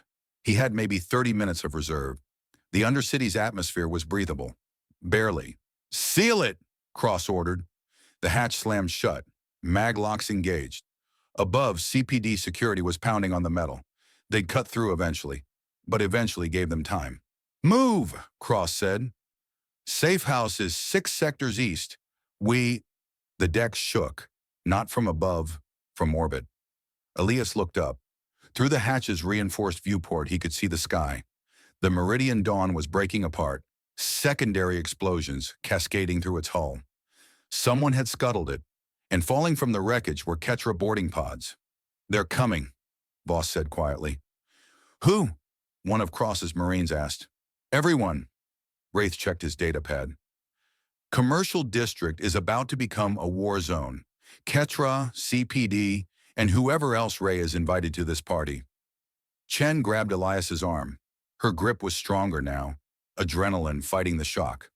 "Listen, the data. Shepard isn't just funding the war, she coughed. "They're planning something bigger. Nexus Prime, the colony worlds, a reset." "Reset what?" Elias leaned closer. "Everything." Her eyes focused on his. "They're going to burn it all, blame it on the Ketra, rebuild from the ashes with themselves in control." She pulled him closer. "Voron's just the money. Shepard gives the orders. And Shepard is..." The explosion came from nowhere and everywhere. Not from orbit. From the transport they'd abandoned on the street above. The power core. Damaged in the fighting, unstable, critical. It detonated. The blast wave tore through the commercial district. The undercity access hatch above them buckled inward. Debris rained down. Elias covered Chen, felt shrapnel punch through his suit, through muscle, bone. Someone screamed. When the ringing in his ears stopped, Elias could see again. The tunnel was collapsed behind them. The way they'd come was sealed under tons of rubble. Cross and his Marines were on the other side, trapped or dead. Voss was beside him, bleeding from a head wound, but mobile. Wraith was under the debris, just his arm visible, reaching out from under twisted metal and pulverized concrete. "No." Elias crawled to him, started pulling rubble away. "No, no!" "Kane!" Voss's hand on his shoulder. "Stop. He's alive, we can... Look." Elias looked. Wraith's arm wasn't moving, wasn't breathing. The rubble had crushed him, quick at least. Better than some deaths. Chen was gasping beside them. Still alive, still dying, just slower. "The chip," she managed. "Did it survive?" Elias checked his pocket. The data chip was intact. Whatever else had broken, that hadn't. "It's here." "Good." Chen's breathing was settling into the rhythm of someone about to stop. Tell everyone, Shepard is..." She died before finishing. Elias sat back. 2 corpses, no extraction, no backup. Just him and Voss alone in the undercity, with evidence that would start or end a war, depending on who believed it. Voss checked her lace. "Cross is transmitting. He's alive. Trapped on the other side, but alive. Can we reach him?" "Not through this." She gestured at the collapsed tunnel. "We need to go deeper. Find another route." Elias looked at Ray's arm, at Chen's body, at the data chip in his hand that had cost them everything. "We should have left her," he said. "Cross was right." "Maybe." Voss stood, offered him a hand. "But then you wouldn't be who you are." "And who am I?" She pulled him up. "Someone who hasn't crossed all the lines yet." "That's worth something." They moved deeper into the undercity. Behind them, the bodies cooled. Above them, the war continued. Elias's lace chimed. Message incoming. Encrypted. Not Cross, not Okonkwo. Reyes. He opened it. Video feed. Her face calm as ever. "Elias, I know you have Chen's data. I know what it says about Shepard. And I know you're going to want to use it. She paused. Don't. Shepard's identity is a weapon. Released wrong, it destroys everything we're trying to build. Trust me. Meet with me. I'll explain everything. The feed cut. Boss was watching him. What did she say? Elias should have told her. Should have shared the message, the warning, the offer. Instead, he heard himself say, nothing. Just interference.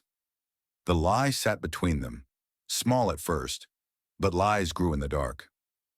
Voss's eyes narrowed. Kane, his lace pinged again. Different sender, cross, priority channel. Kane listened carefully. Voss is compromised. I have evidence she's been in contact with Sentinel since Blackwater. The message she received in Chapter 7, she's been following their orders. The data chip Chen gave you? Voss is going to take it and deliver it to Sentinel. Not to us. You need to. Elias cut the transmission, looked at Voss. She was checking her weapon, reloading. Normal after-action routine. But her hands were shaking just slightly. Voss, he said, the message you got, after the safe house, from Sentinel. She froze. What did it say? Her eyes met his. For the first time since he'd known her, he saw something in them he couldn't read. It said to trust you, she answered. And eliminate Cross. Did you tell him? No. Why not? She didn't answer. Just turned and walked deeper into the tunnel. Elias followed. The data chip burned in his pocket. Reyes's warning echoed in his head. Cross's accusations sat like acid in his gut. 3 people telling him 3 different truths. One of them was lying. Maybe all of them. The undercity darkness swallowed them both. And somewhere behind, he heard footsteps. Someone else in the tunnels. Someone following. Voss heard it too. Her weapon came up. Kane, she said quietly. Whatever happens next, whatever you believe about me, I need you to know I never wanted it to be like this. Like what? She didn't answer. The footsteps grew closer. A figure emerged from the shadows. Not Cross, not Reyes's Marines. Okonkwo. She held a weapon Elias had never seen her carry, pointed at Voss. Step away from him, Staff Sergeant, Okonkwo said. Her voice was level, clinical. Elias, she's been playing you from the start. I have proof. Voss didn't lower her weapon. Don't listen to her. She's the leak. She's been feeding data to... I know about Sentinel's message, Okonkwo interrupted. I know you were ordered to eliminate Cross. And I know you haven't told anyone. She looked at Elias. She's using you. Everything she's done, protecting you, trusting you, it's manipulation. That's not, Voss started. Then show him your lace, Okonkwo said. Show him your message history. Prove I'm wrong. Silence. Voss looked at Elias. Something in her expression broke.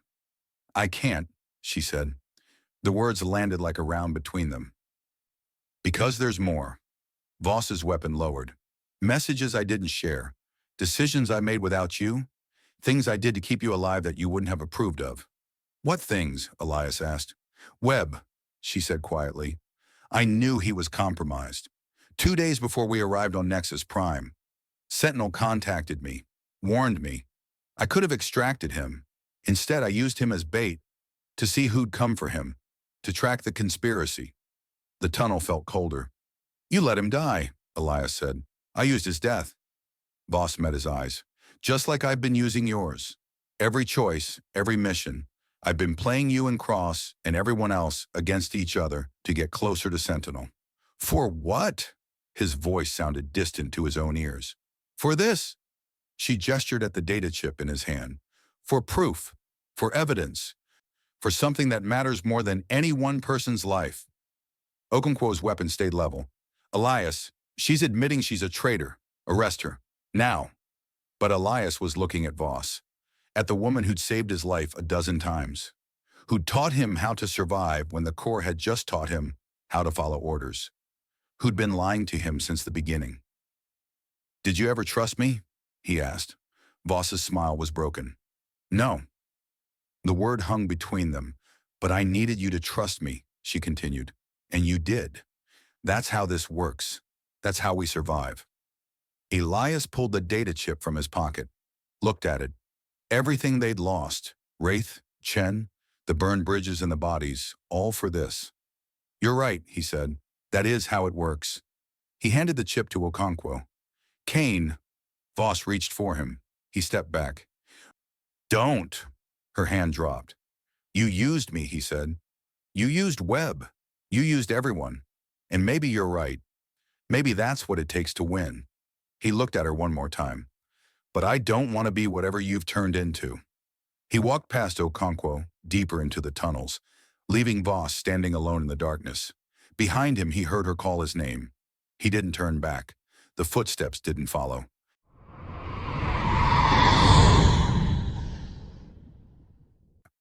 Chapter 11, Crash and Burn. Okonkwo counted the dead while the transport burned behind them. Chen's body was still strapped in the cargo bay, neck broken on impact. She'd verified that first. 2 fingers against the carotid, nothing. Professional habit. The woman had died with her eyes open, staring at nothing. Wraith was worse. He was alive. Move, move! Voss dragged him from the wreckage by his good arm. The right arm hung at the wrong angle, bone visible through burned flesh. He wasn't screaming. That was bad. Shock or nerve damage. Either way, his body was shutting down the pain receptors that should have been howling. Elias covered their extraction, weapon up, scanning the industrial sector's empty streets. Nothing yet. CPD response would come, but they had minutes, maybe less. Okonkwo grabbed Wraith's legs, lifted. Her hands came away slick with blood and something else. Hydraulic fluid from his damaged augments. He had neural lace mods she'd only seen in classified OTC files. Black market tech, military grade. They'd kept him alive through the explosion. Barely. Clinic? Wraith managed. His voice was wrong, synthesized through damaged vocal cords. 17 blocks north. Red door. Passwords. He coughed. Blood flecked his lips. Orpheus. They ran. Okonkwo had spent 3 years in OTC research facilities studying alien biology and human casualties. She'd dissected Ketra corpses, analyzed their weapons, written reports on projected human losses in various combat scenarios. Numbers, data, clean abstractions. This was different. Wraith's blood soaked through her jacket. Each step jarred his injuries, made him gasp. She could smell the burned flesh, taste the smoke from the crash. Her hands were shaking, but she couldn't drop him, because if she dropped him, he'd die and they needed him and... Focus! Voss's voice cut through. Count your steps. 400 meters. You can do 400 meters. Okonkwo counted. The clinic sat between a defunct recycling plant and something that might have been a machine shop once. No sign, no identification. Just a red door with a biometric lock. Elias pounded on it while Voss kept watch. Password! A voice filtered through speakers. Orpheus! Wraith croaked. The lock disengaged. They stumbled inside. The clinic smelled wrong. Antiseptic trying to cover rot. Ozone from poorly maintained medical equipment. Something organic and desperate underneath. Flickering lights revealed a waiting area packed with people who couldn't afford legitimate medical care. Gunshot wounds, chemical burns, missing limbs wrapped in dirty bandages. A woman in blood-spattered scrubs looked up from a patient. Wraith, you look like shit. Still, prettier than you, Doc. His laugh turned into a cough. More blood. Back room, now. She gestured to 2 orderlies who loaded Wraith onto a gurney. To Voss. You're paying up front. 30,000 credits. For what? For not asking questions and not reporting you to CPD. The doctor's eyes were flat. She'd seen worse, done worse, probably caused worse. Your friend needs bone reconstruction, burn treatment, possible organ damage. I'm good, but I'm not cheap, and you don't have time to shop around. Voss transferred the credits. They wheeled Wraith into surgery. The door sealed behind them with the hydraulic hiss of positive pressure containment. Standard procedure for contamination risk. Okonkwo had written the protocols once, back when she thought medical research was about saving lives instead of counting the acceptable losses. We need to secure the data, Voss said. She was checking her weapon, reloading, not looking at Okonkwo. They hadn't spoken directly since the confrontation in the Undercity, since Voss had admitted using Webb as bait, using all of them. Okonkwo pulled Chen's data chip from her pocket. Such a small thing. 2 centimeters of encrypted storage that had cost Chen her life, wraith his arm, and fractured whatever trust the team had left. "I'll start the decryption," she said. "Find somewhere secure." Elias pointed to a side room, supply closet converted to office space. Metal desk, portable terminal, door that locked. Okonkwo set up her equipment while Voss stood guard and Elias paced. He'd been silent since giving her the chip, since walking away from Voss in the tunnel.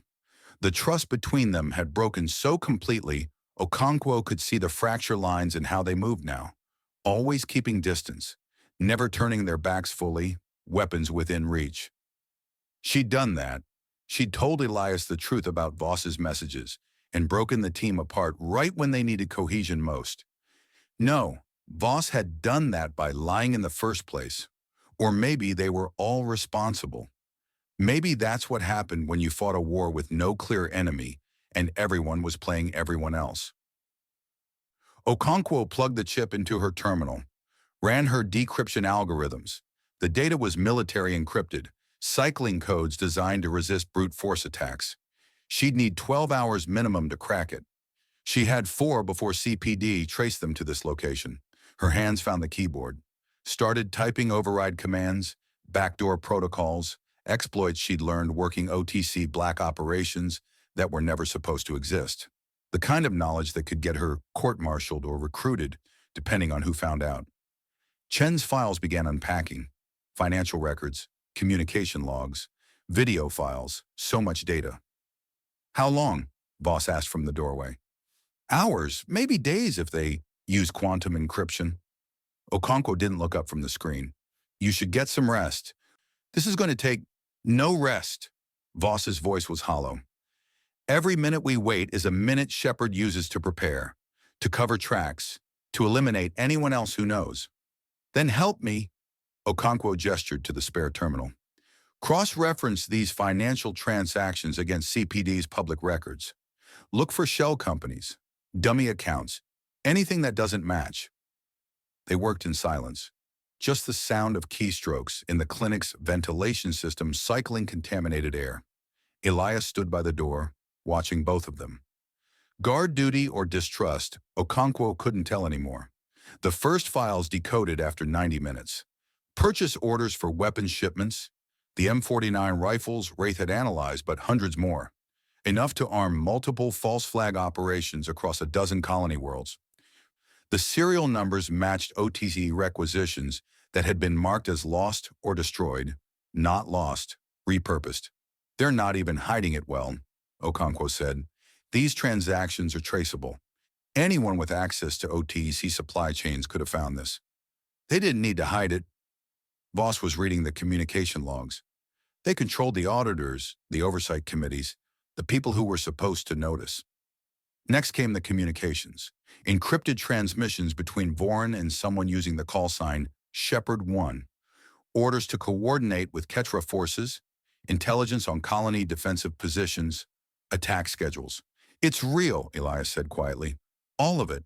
The conspiracy, the false flags.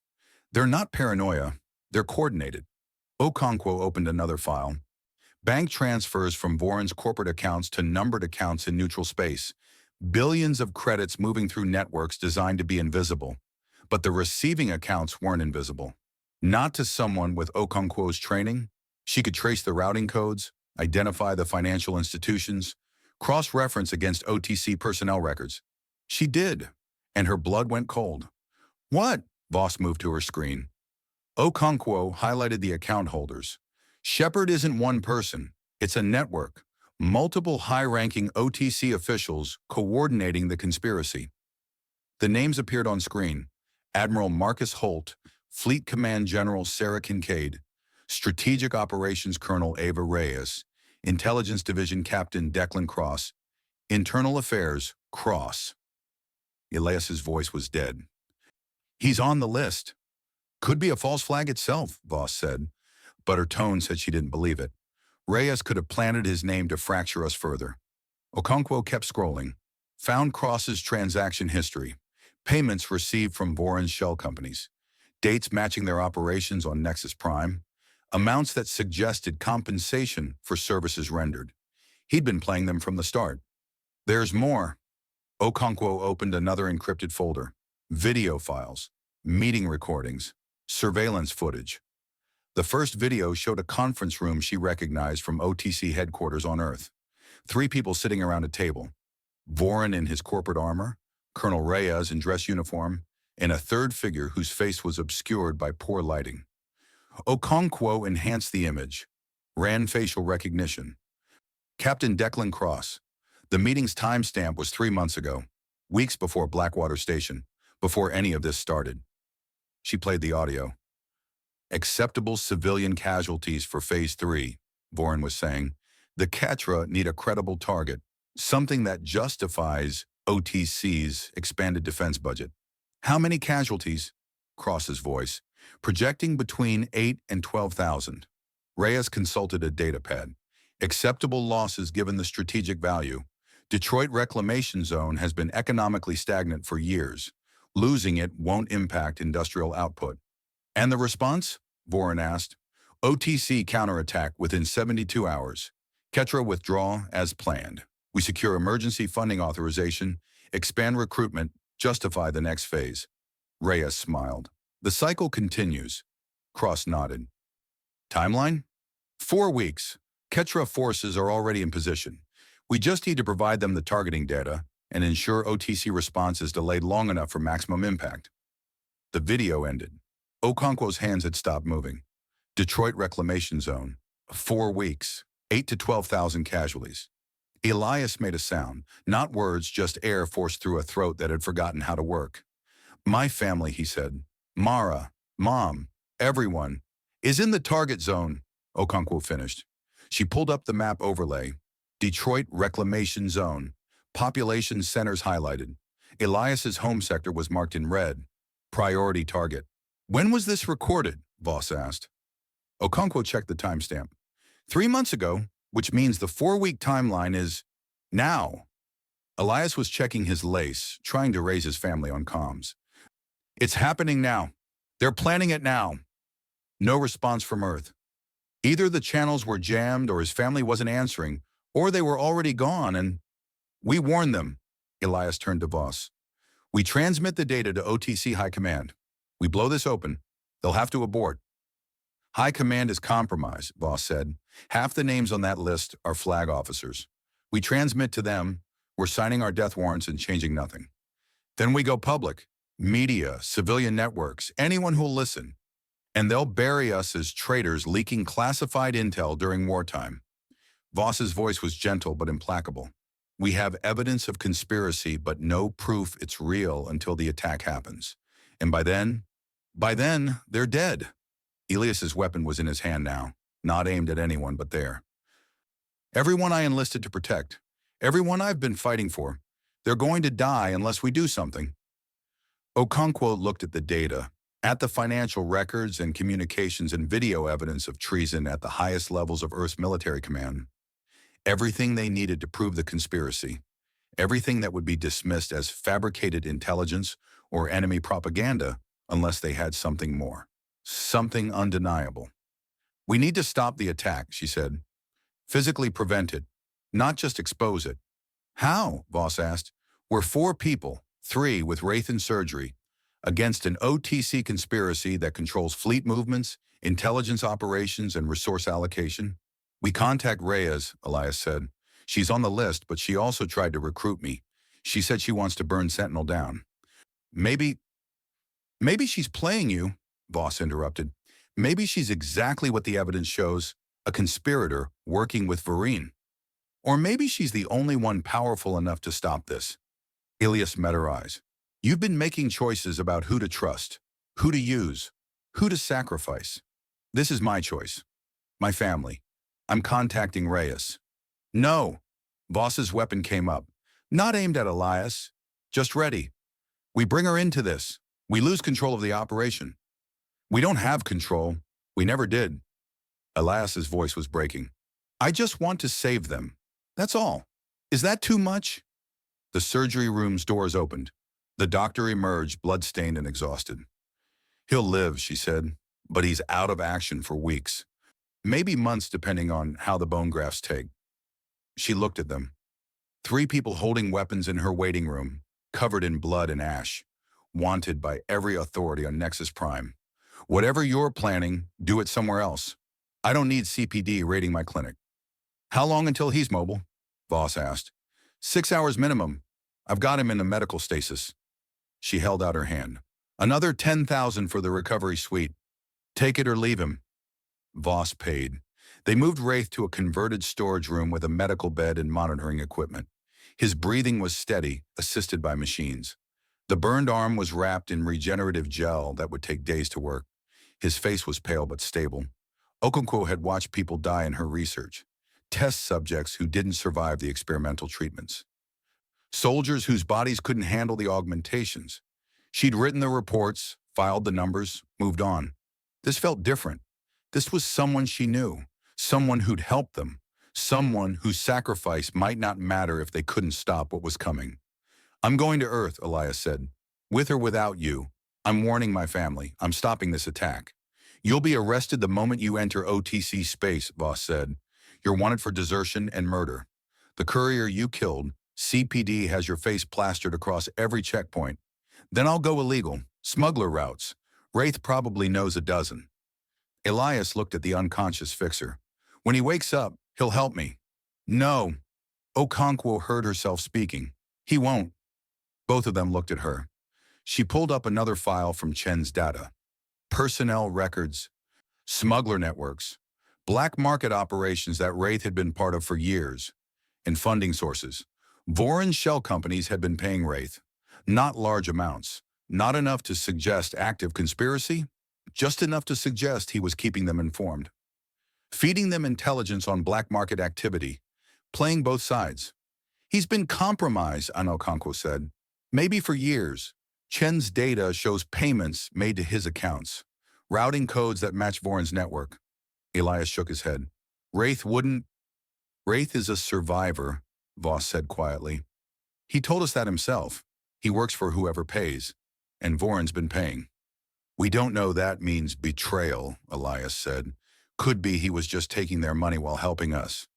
Could be he's the reason CPD found us every time we thought we were safe. Okonkwo highlighted the timeline. Every safe house we used that Wraith recommended.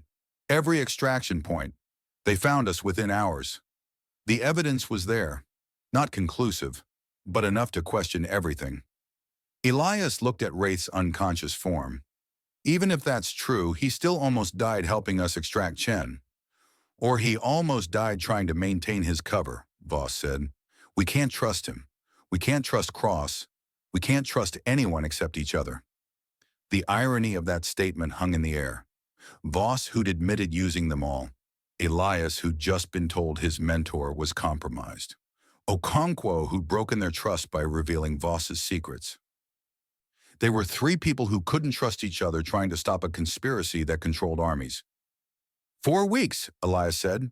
We have 4 weeks to stop them. Less, Okonkwo corrected. The timeline in the video was set 3 months ago. We're probably down to days.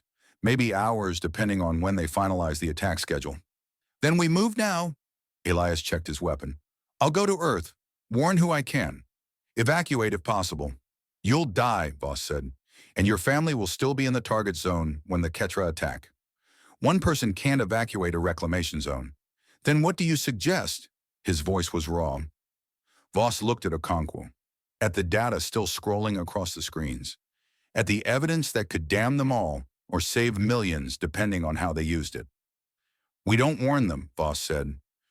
We stop the attack at the source. We find the Ketra forces positioning for the assault, and we destroy them before they can strike. How? Okonkwo asked. We don't have ships, weapons, or support. We have this. Voss tapped the data chip. We have evidence of conspiracy at the highest levels, and we have one person who's powerful enough to use it and motivated to stop the attack. Reyes, Elias said.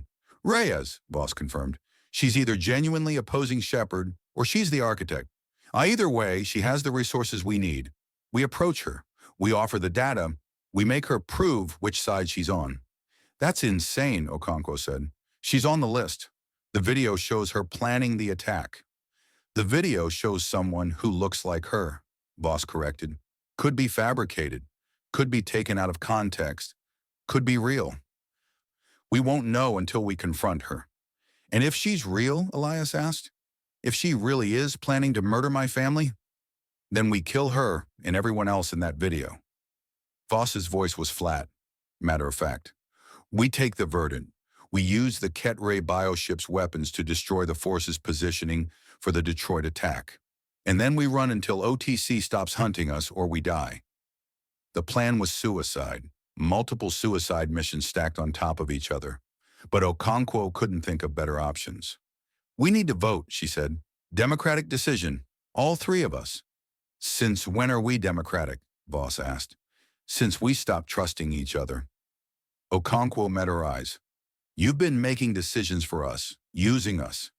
Now we decide together or we split up and everyone goes their own way. Silence. Then Elias. I vote to contact Reyes, to use her resources to stop the attack.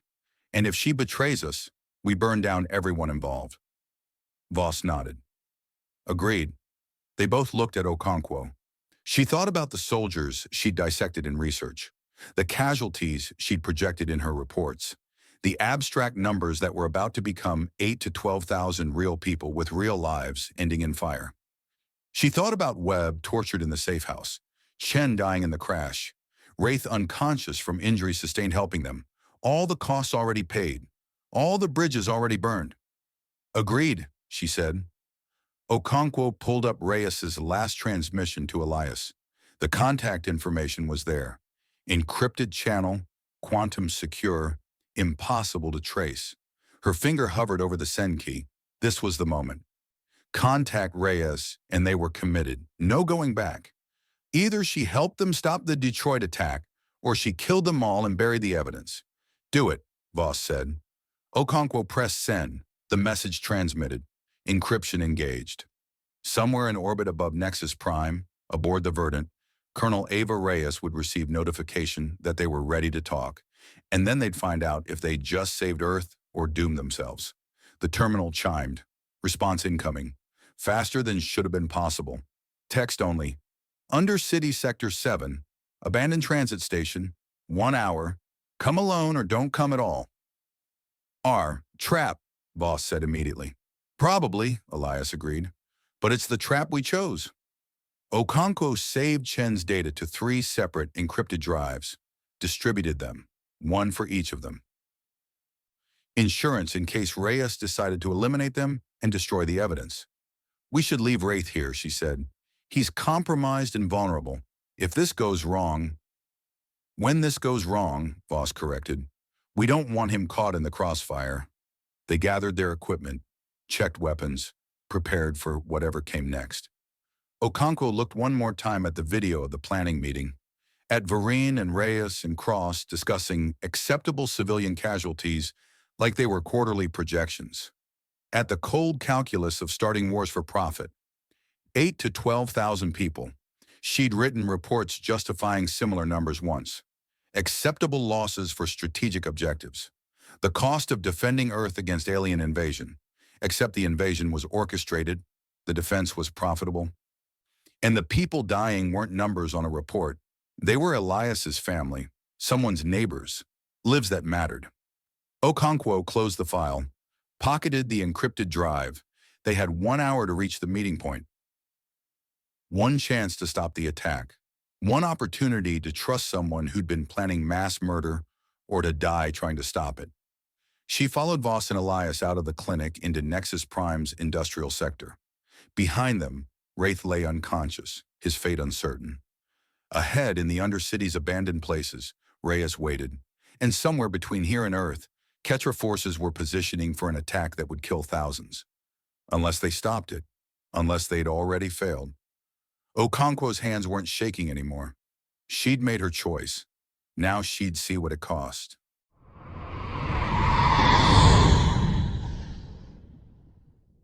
Chapter 12. The Hunted. Elias didn't remember grabbing the comm terminal.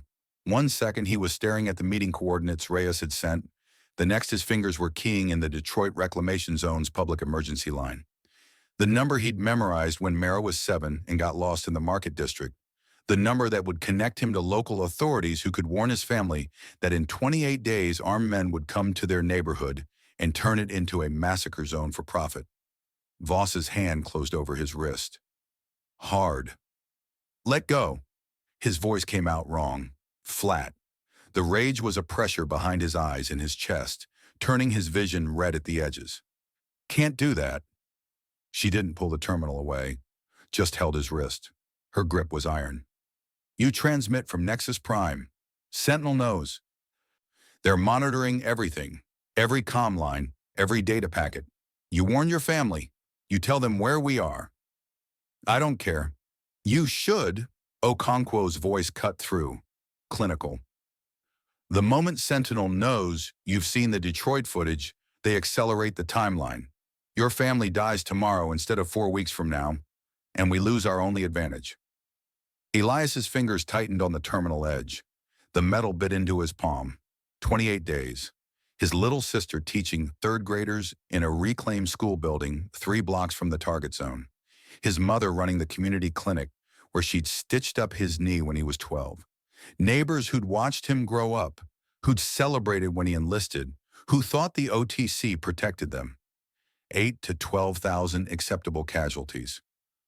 There has to be. There isn't. Voss released his wrist. You transmit, they die. You go dark, they die. You steal a ship and try to reach Earth in time, they die, and we all get vaporized before we hit the Lagrange point. Our only play is stopping the attack before it happens. Exposing the conspiracy so thoroughly Sentinel can't execute the operation without implicating themselves. And if we fail, then a lot of people die who didn't need to. Okonkwo powered down the terminal, including your family, but at least we tried. The rage didn't dissipate. It compressed, hardened. Elias felt something shift inside his chest. The last fragment of the recruit who'd believed in honor and duty in protecting Earth from alien invasion. That version of him was bleeding out.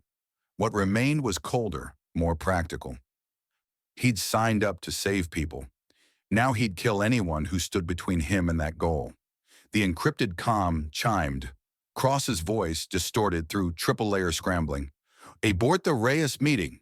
It's a kill box. CPD tactical teams are already positioning in Undercity Sector 7.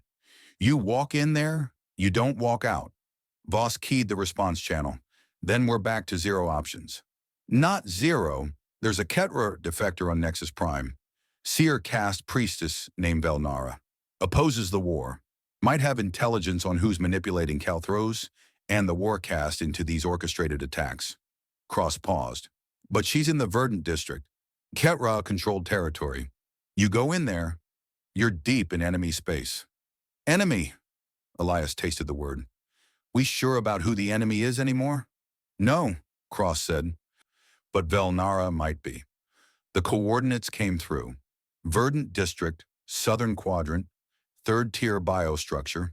Access required human trader credentials and a guide who knew the organic architecture well enough not to trigger Ketra immune responses. Wraith would have been that guide.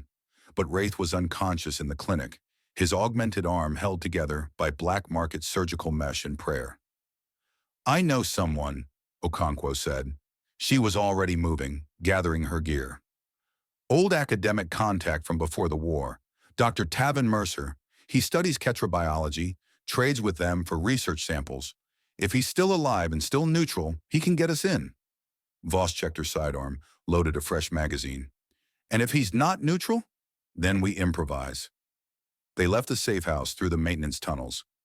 Nexus Prime's industrial sector was a maze of recycled architecture, hab blocks cannibalizing older structures, power conduits jury-rigged through abandoned factories, everything smelling of oil and ozone, and too many people breathing the same recirculated air. Elias moved on autopilot, checking corners, scanning rooftops. His training ran deeper than conscious thought now. But underneath the tactical awareness, the rage simmered. 28 days. Every hour they spent navigating Nexus Prime's underbelly was an hour closer to Detroit burning. Okonkwo's contact lived in a converted warehouse on the border between human and Ketra zones.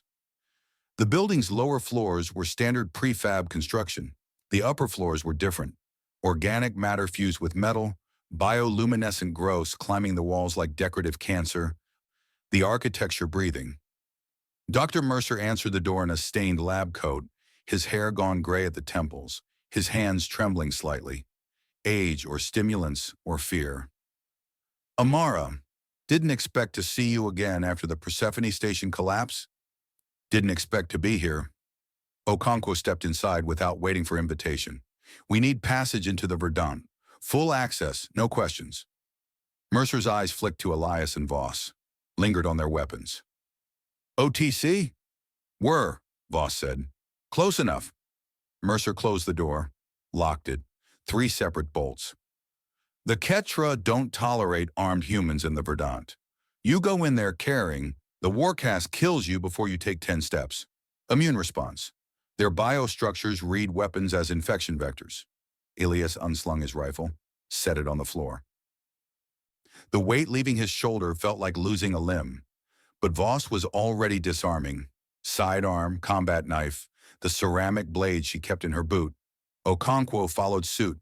We're looking for Velnara, Okonkwo said. Seer cast. You know her? Mercer's hands stopped trembling. Everyone who trades with the Ketra knows Velnara. She's the reason there's any trade at all, convinced the warcast that human academic exchange isn't a military threat. He paused. What do you want with her? That's between us and the seer. Fair enough. Mercer moved to a cabinet, retrieved 3 vials of amber liquid. Drink this. It'll adjust your pheromone output so the biostructures don't reject you. Tastes like battery acid and old fruit. Side effects include nausea, dizziness, and mild hallucinations. Lasts 4 hours. Elias drank. Mercer wasn't lying about the taste. The Verdant district began 2 blocks south. The transition was abrupt. One moment Nexus Prime's angular human architecture, the next a forest of organic towers that looked grown rather than built. The air changed, humid, thick, smelling of chlorophyll and something else. Something alien that made Elias's hindbrain scream wrong. Predator, run. He ignored it. Followed Mercer into the breathing streets. The biostructures pulsed around them. Walls that contracted and expanded like lungs. Floors that gave slightly underfoot, warm and disturbingly flesh-like. Bioluminescent veins threading through everything, casting blue-green light that made shadows twist. No right angles, no straight lines. Architecture designed by minds that thought in spirals and fractals. Ketra moved through the streets. Not many, the Verdant was mostly empty, a territorial claim more than a settlement.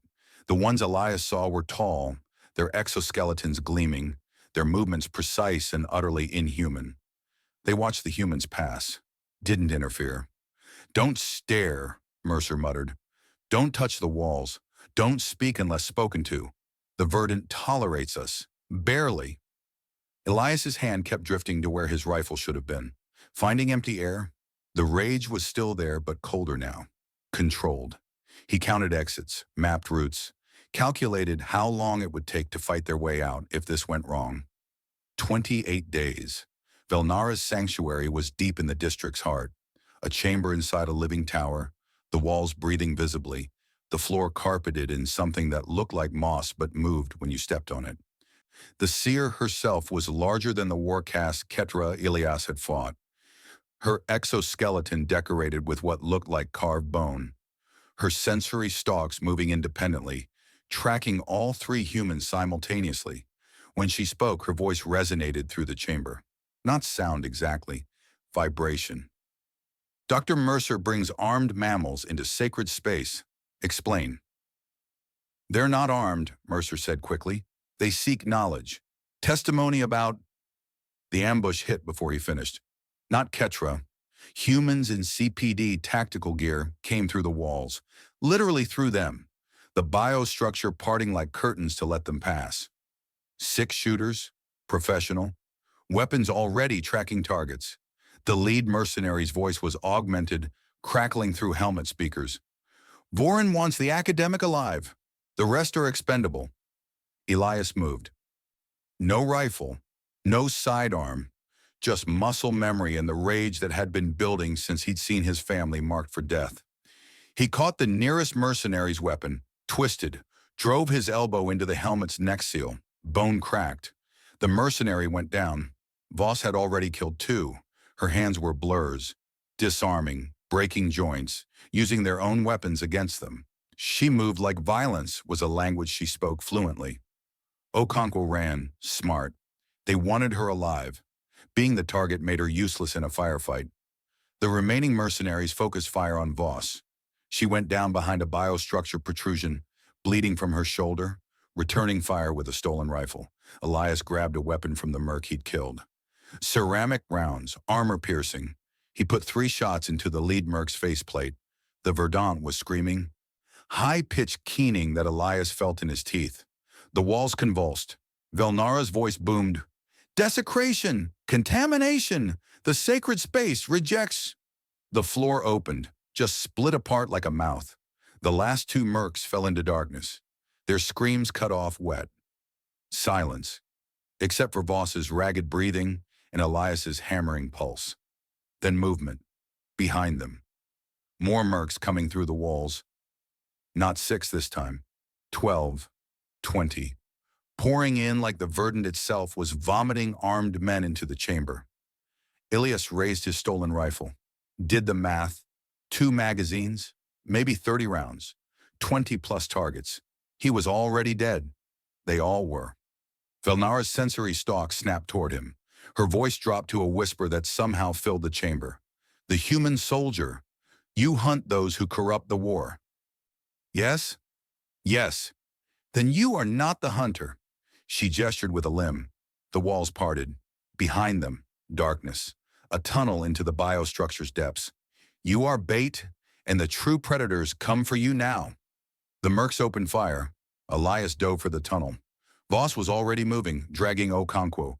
They plunged into darkness as rounds chewed through the space where they'd been standing. The walls closed behind them, cutting off light, sound, everything. Then a voice in the darkness. Not Velnara. Not mercs. Human. Male. Familiar. "Welcome to the Undercity, Sergeant Voss." Colonel Reyes's voice echoed through the tunnel. "I've been expecting you." The lights came up. They were surrounded.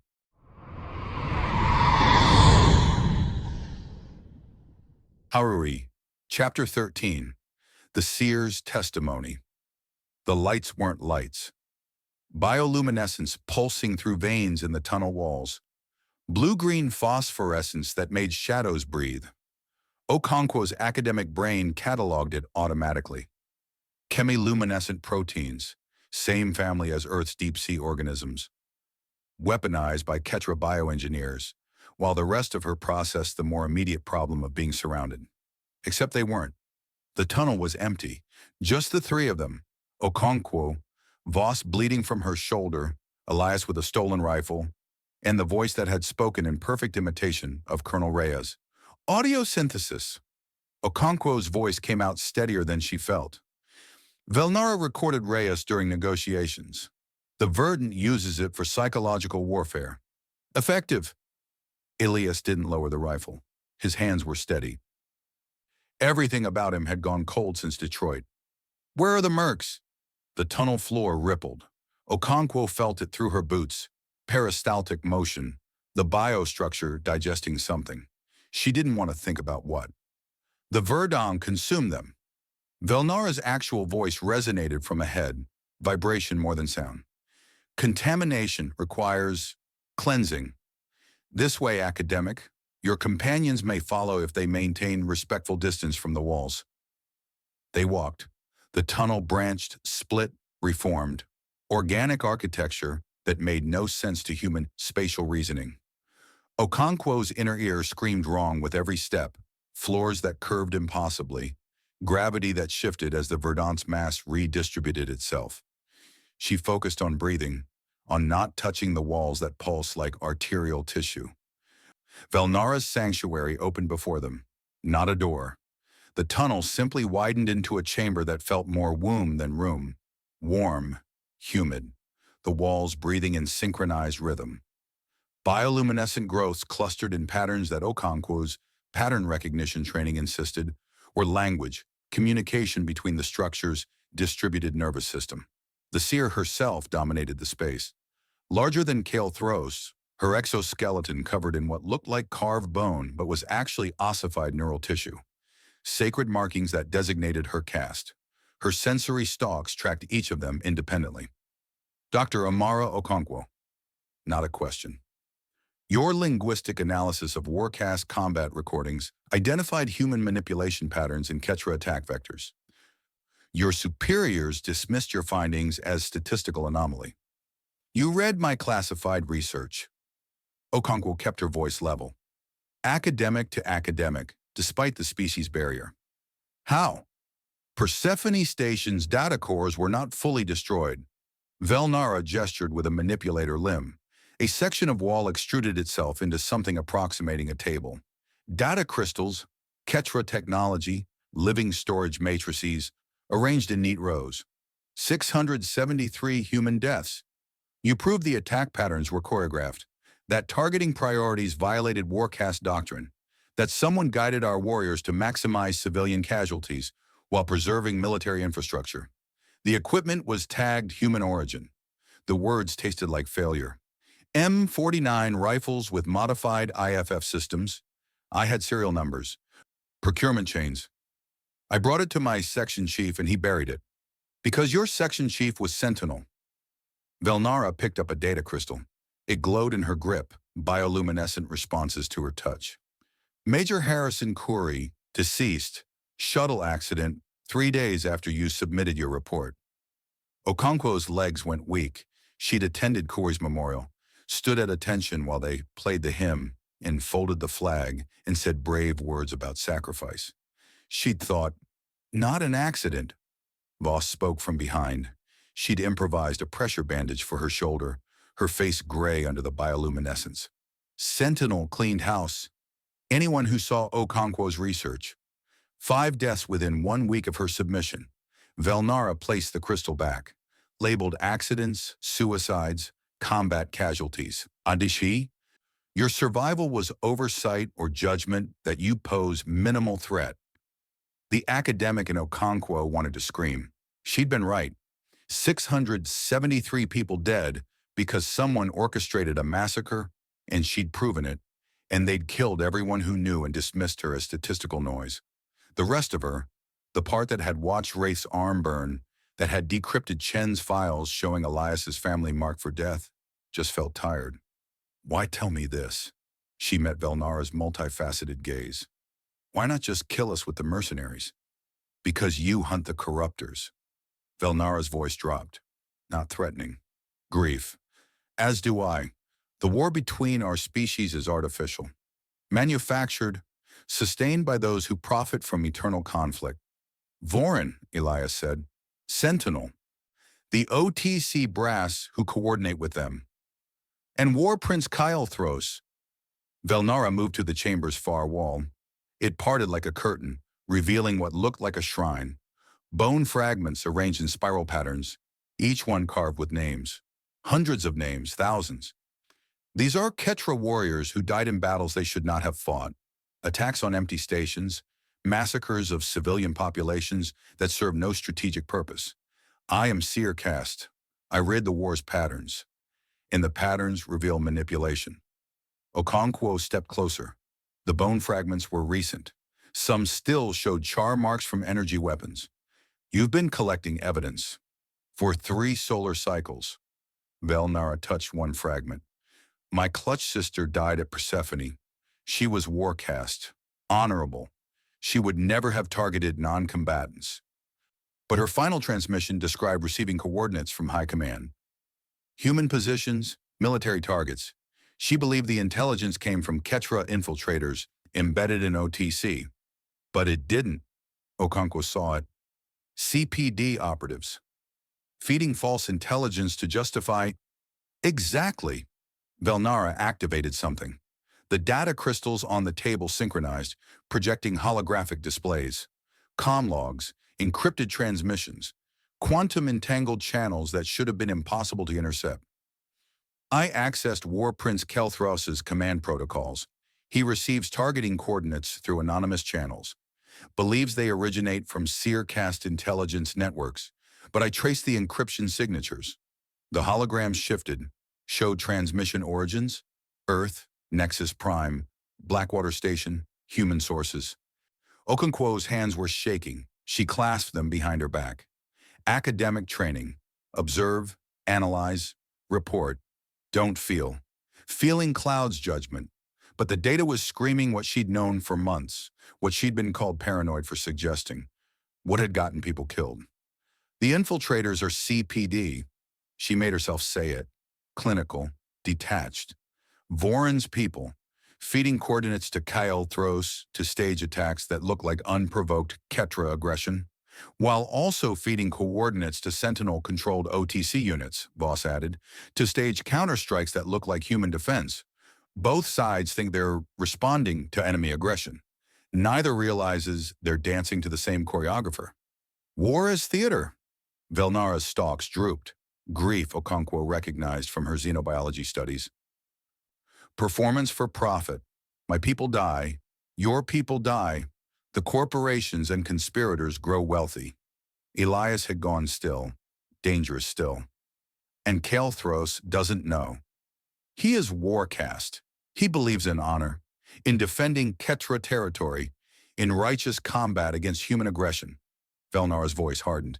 He does not question the intelligence he receives. Why would he?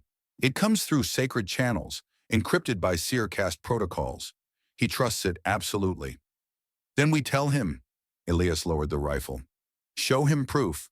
Break the conspiracy by turning him. Warcast do not turn. Velnara moved with sudden speed, blocking the exit. You do not understand Ketra psychology. If Kelthros learns he has been manipulated, that he personally ordered attacks killing his own people in service to human profit, he will undergo Korsha, catastrophic dissolution of identity. His exoskeleton will liquefy. His neural clusters will fragment. He will die screaming. Okonkwo's neural lace buzzed. Cross on Voss's secure channel, monitoring through her link. She could feel his attention, data packets flowing as he processed Velnara's testimony. So what do you want? Voss asked. Velnara's stalks locked forward. I want you to help me kill him. Silence. The verdant breathed around them. Somewhere distant, Okonkwo heard the structure digesting the mercenaries who'd tried to capture her. Felt the warm humidity, the organic scent of living walls. This wasn't a room. It was an organism. They were inside something that could crush them whenever it chose. You want us to assassinate the War Prince. Okonkwo spoke carefully. The Ketra military leader currently coordinating this sector's defense. I want us to end the war. Velnara gestured at the shrine. These warriors died for lies. Thousands more will die unless we break the cycle. Kelthros is the linchpin. Remove him, and the Ketra command structure destabilizes. Without his coordination, the attacks stop. Without the attacks, Sentinel loses justification for counterstrikes. The conspiracy collapses. Or the Warcast elects a new leader and nothing changes. Voss's hand had drifted to where her sidearm should be. Still thinking tactically. You're asking us to murder someone. I am asking you to stop a war. Velnara's voice resonated through Okonkwo's chest. I offer proof of the conspiracy. Every comm log, every encrypted transmission, every coordinate that led to massacre. Everything you need to expose Voron, Sentinel, the OTC officials who coordinate with them. In exchange, you help me access Kelthros's quarters aboard the verdant bioship. I will administer the Korsha toxin. He will die painlessly, believing he fell in honorable combat, and 10,000 warriors will stand down rather than follow a corrupted command chain. Okonkwo's neural lace buzzed again. Cross, urgent. Priority override. She caught Voss's eye. The staff sergeant nodded fractionally. Cross was listening, analyzing, about to weigh in. Accept the deal. Cross's voice came through crystal clear, uncharacteristically direct. Immediately, Voss's jaw tightened. Explain. Kelthros is shepherd. Cross's words came fast. clipped, like he was reading from intercepted intelligence. The War Prince isn't being manipulated. He's the third partner in the conspiracy, orchestrating attacks on his own people to maintain the Concordate's war economy. Kill him, and you break the triangle. Vorin, Sentinel, Shepard, 3 points supporting the entire structure. Okonkwo felt the data shift. Patterns reforming. You have proof? Chen's files, the footage you decrypted showed Vorin and Reyes. There was a third figure, face obscured. I ran biometric analysis on movement patterns, exoskeleton configuration. It's Kael'thras. He met them at Blackwater Station 4 months ago. Planned the Detroit attack together. Velnara's stalk snapped to attention. Impossible. The War Prince would never... The War Prince orchestrated Persephone. Cross kept talking. Ordered the attack personally, coordinated with Sentinel to ensure maximum human casualties while preserving his own warriors for the next operation. Your clutch sister died because Kael'thras wanted her dead. Collateral damage to maintain his cover. Okonkwo watched Velnara process this, saw the seer's exoskeleton darken, chromatophores shifting to colors that her xenobiology training recognized as rage, grief, betrayal. You lie, but Velnara's voice wavered. He is warcast, honorable. He would not. He's making billions in war profiteering. Cross-transmitted files. Holographic displays shifted, showed financial transfers. Ketera resource allocations flowing to human shell corporations. The Concordate pays him to maintain eternal war. He pays Sentinel and Vorin to provide targets. Everyone profits except the people dying. Okonkwo studied the data. Chen's files cross-referenced with Velnara's comm logs. The pattern was there. Undeniable. Kael'thras wasn't a pawn. He was a player. Accept her deal, Cross ordered. Infiltrate the bioship. Kill Shepard. I'll coordinate extraction and... No. Okonkwo cut the channel. Voss stared at her. Doctor, he's ordering us to commit assassination. Okonkwo met her gaze. Based on analysis of footage where the subject's face was obscured. On financial data that could be fabricated. On the testimony of a Ketera defector we met 30 minutes ago. The evidence could be real, could be manufactured, could be Sentinel manipulating us the same way they manipulated everyone else. Okonkwo turned to Velnara. I need to verify Cross's data independently. Full access to your comm logs. Time to cross-reference with Chen's files. Proof that doesn't come from someone giving orders through a neural lace. We don't have time. Elias's voice was flat. Detroit, 27 days. Every hour we spend verifying is an hour closer to my family dying. Then we work fast. Okonkwo started pulling data crystals from the table. But I won't kill someone because a voice on a comm channel told me to. Not again. Her neural lace screamed priority override. Cross forcing the channel open. That's an order, Doctor. Accept Velnara's deal. Infiltrate the bioship. Complete the mission. Court-martial me. Okonkwo powered down her neural lace. The connection died.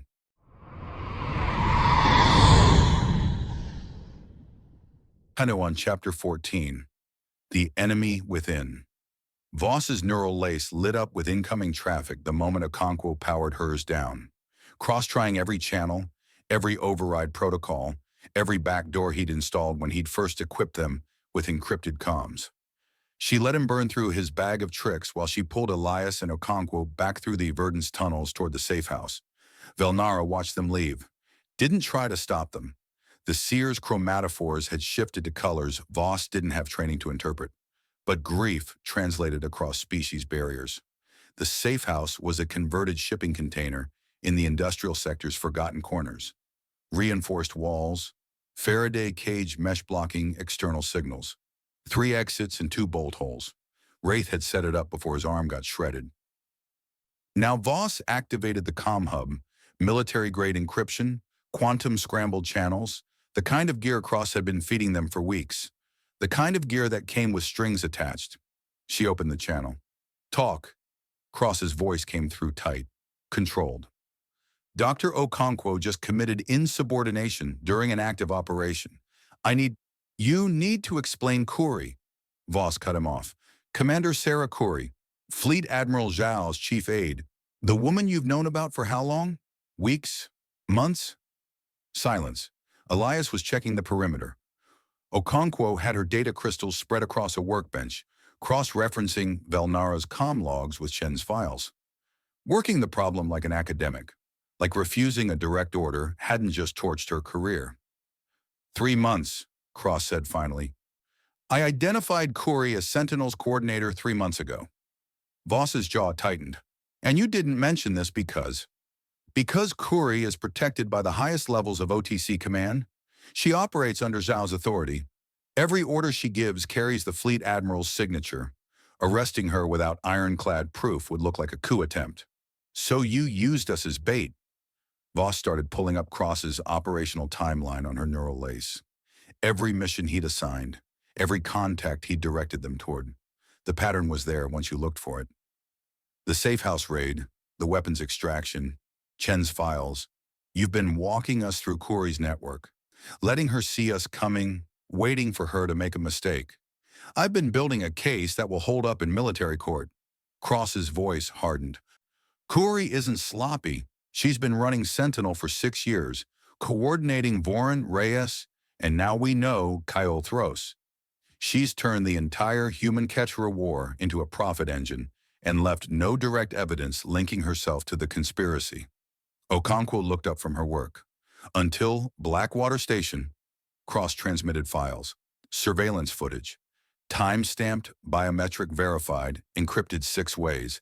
The images showed a meeting aboard Blackwater Station's command deck 4 months ago. 3 figures in a secure briefing room. Nathaniel Vorin in civilian business attire, Colonel Ava Reyes in OTC dress uniform, and War Prince Kale Thros, his exoskeleton decorated with war-cast honors. Blackwater is the primary OTC military hub for this sector, Voss said. The implications were a blade in her gut. Kale Thros would need authorization from the highest command levels to dock there. Authorization that came through Kuri's office. Cross highlighted the access logs. She processed Kale Thros's docking request as diplomatic liaison work for Admiral Zhao. Routine coordination with Quechua forces. The Admiral never knew the War Prince was meeting with CPD executives and conspiracy coordinators on his flagship. Elias returned from the perimeter check. Listened. His face had gone to stone since Detroit. Kuri's using the Admiral as cover. Exactly. Every order Sentinel gives flows through legitimate command channels. Kuri drafts the directives. Zhao signs them. By the time they reach operational units, they look like standard fleet coordination. Cross paused. The Admiral is a patriot, dedicated, completely ignorant that his chief aide is orchestrating the war he thinks he's fighting. Voss studied the Blackwater footage. Vorin, Reyes, and Kyle Thros talking. No audio, the briefing room was shielded. But body language said negotiation, coordination, 3 partners dividing profits. Shepard isn't one person, she said. It's 3. Shepard 1 through Shepard 3. That's my assessment. Kale Thros coordinates Quechua attacks. Reyes coordinates OTC counterstrikes. Vorin provides the weapons and infrastructure that both sides need. They're running the war like a business partnership. And Kuri coordinates all 3. Okonkwo was pulling financial data. Chen's files show payment routing through shell companies, but I couldn't identify the final recipient. If Kuri's using Zhao's access codes, she can move money through OTC logistics networks without leaving traces. Cross-transmitted more files. I've been tracking her for 3 months. Every communication, every fund transfer, every meeting.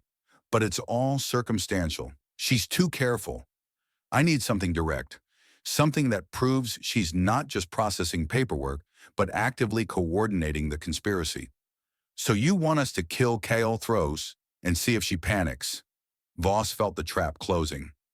Use Velnara's assassination to break Shepard 1. Force Kuri to scramble for a replacement. Catch her in the act. It's the best play we have. Kyle Thros dies, the warcast destabilizes. Kuri has to move fast to install a new puppet or the profit stream collapses.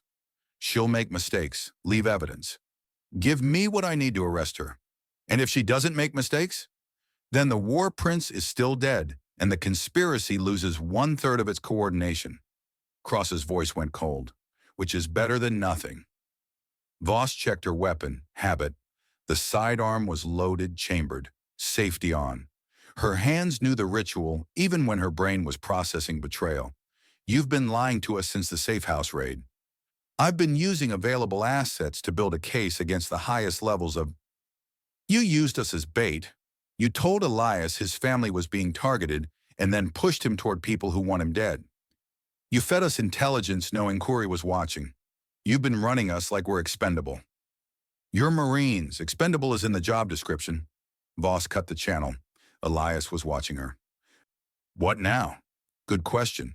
They had evidence of a conspiracy coordinated by the fleet admiral's chief aide. They had a Ketra defector offering to assassinate one-third of that conspiracy in exchange for help. They had a captain using them as bait, and they had 26 days until Detroit burned. Okonkwo spoke without looking up from her data. Cross's financial tracking is accurate. I'm verifying his analysis against Chen's files. The money flows match. The timeline matches. If Kuri is Sentinel's hub, killing Kale Thros should force her to act. Should? Voss moved to the comm hub. But Cross has been wrong before. Has he? Elias checked his rifle. Or has he been lying? Fair point. The parallel investigation story. The counter-conspiracy faction. The promises of protection and resources. How much of it was real and how much was manipulation?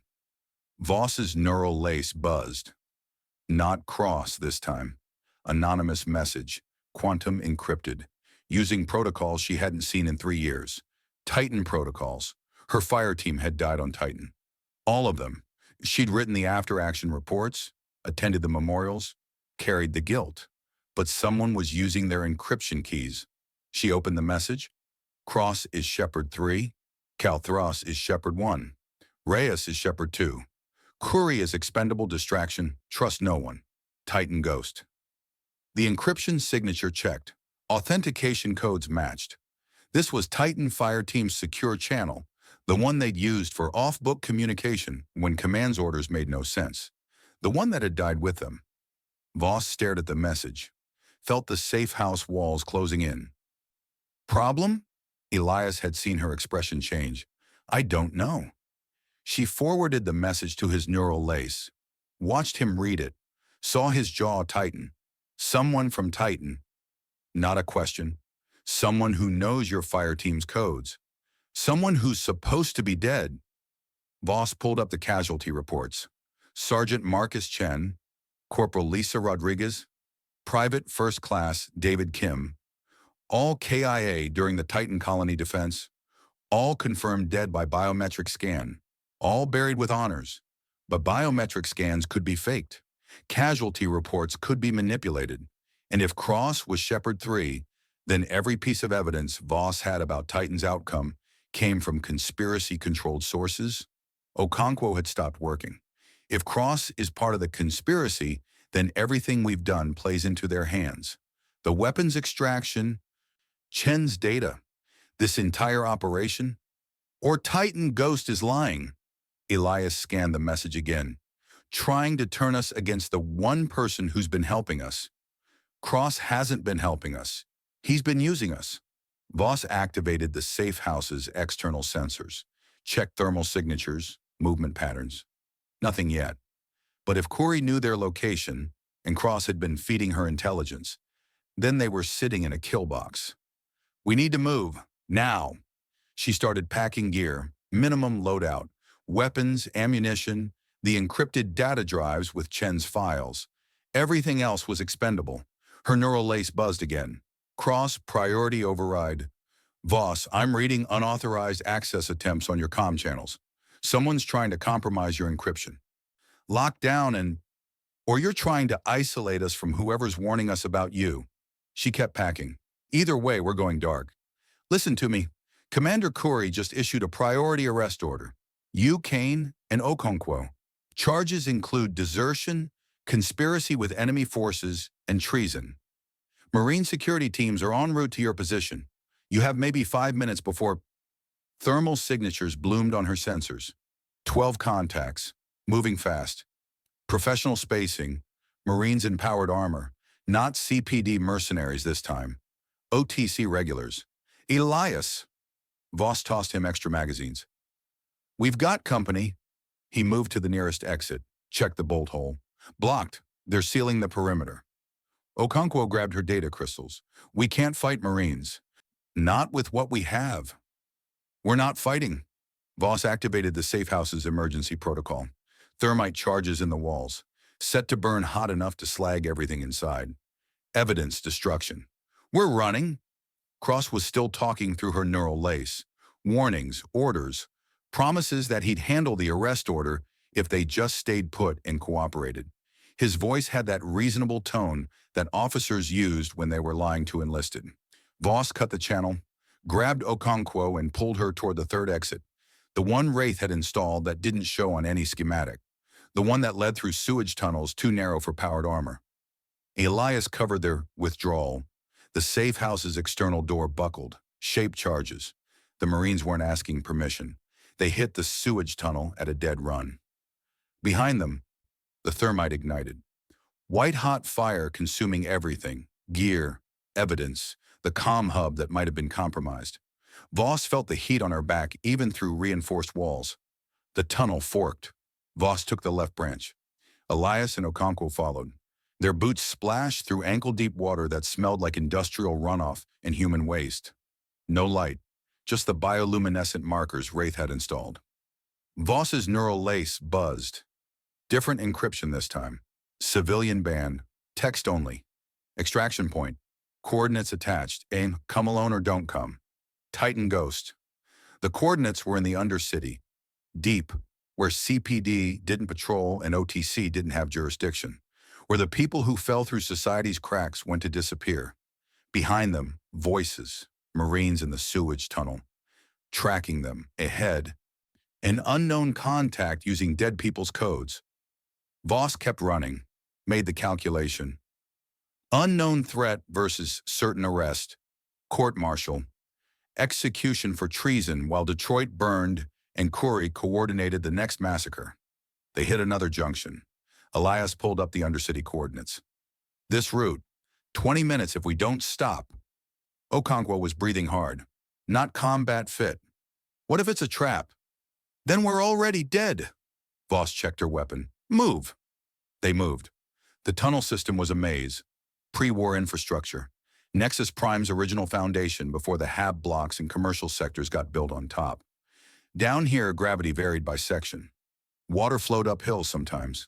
The architecture made no sense because it was never designed, just accumulated. Voss's shoulder ached, the old wound from the safe house fight.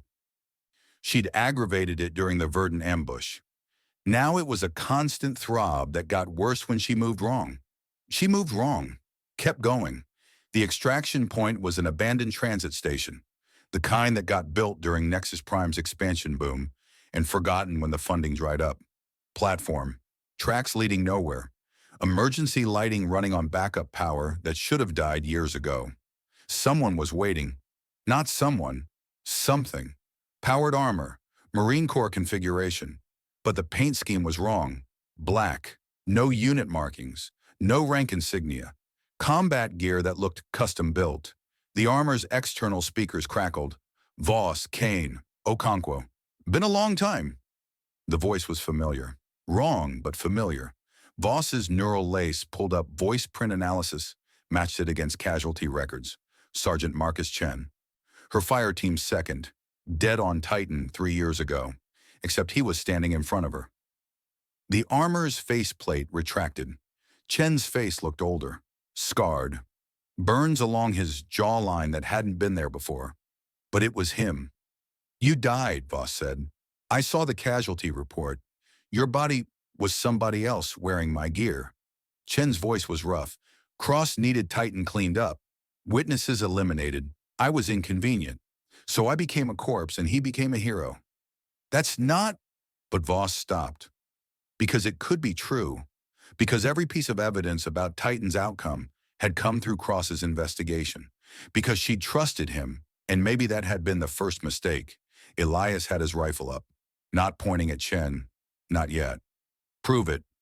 Operation Broken Circle. Chen looked at Voss. You and me, Rodriguez, Kim, We were supposed to hold the north perimeter while evac shuttles extracted civilians. Command said Ketra forces were 3 hours out. They hit in 20 minutes. We got swarmed. Lost Kim in the first wave. Rodriguez held the line while you called for fire support. Cross denied the request. Said resources were allocated elsewhere. We held anyway. Until we couldn't. Voss remembered. Every second. Rodriguez bleeding out while Voss tried to stop the hemorrhaging. Kim's body armor cracked open by Ketra plasma fire. The desperate calls for support that went unanswered. And Cross's voice on the comm afterward, calm and professional, explaining that strategic priorities had required. You knew, she said. Cross knew the Ketra were coming early and he let us get hit. He coordinated it. Chen's voice was ice. Titan was another Persephone, another stage massacre. Cross fed Kael'thras our defensive positions, told him where to strike for maximum civilian casualties. Then he became the hero who investigated the tragedy and demanded accountability. Okonkwo had gone pale. How many? 4,700 dead, mostly civilians. Cross got promoted to captain and assigned to counterintelligence. I got court-martialed for cowardice, supposedly abandoned my post during the defense. They were going to execute me, so I died instead. Found people who know how to fake biometric scans. Disappeared into Nexus Prime's shadows. Voss's hands were shaking. She made them stop. Why contact us now? Because Cross is using you the same way he used us. Shepard 3 isn't Corey. It's him. He's coordinating the conspiracy from inside OTC intelligence. Corey's his assistant, his tool. When you move against her, he'll uncover evidence that clears him and implicates someone else. The conspiracy continues. The war continues. More people die. You have proof? Elias hadn't lowered his rifle. Chen transmitted files, financial records, comm logs, video footage that showed Cross meeting with Vorin, with Reyes, with figures whose faces were obscured, but whose movement patterns matched Ketra physiology. Okonkwo studied the data. Her hands moved fast. This is comprehensive. Years of surveillance. If this is real, it's real. Chen's face was granite. I've spent 3 years building a case against Cross.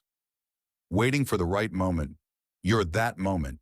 You have Chen's financial data, Velnara's comm logs. Now you have mine. Put it together and you have everything needed to expose the entire conspiracy.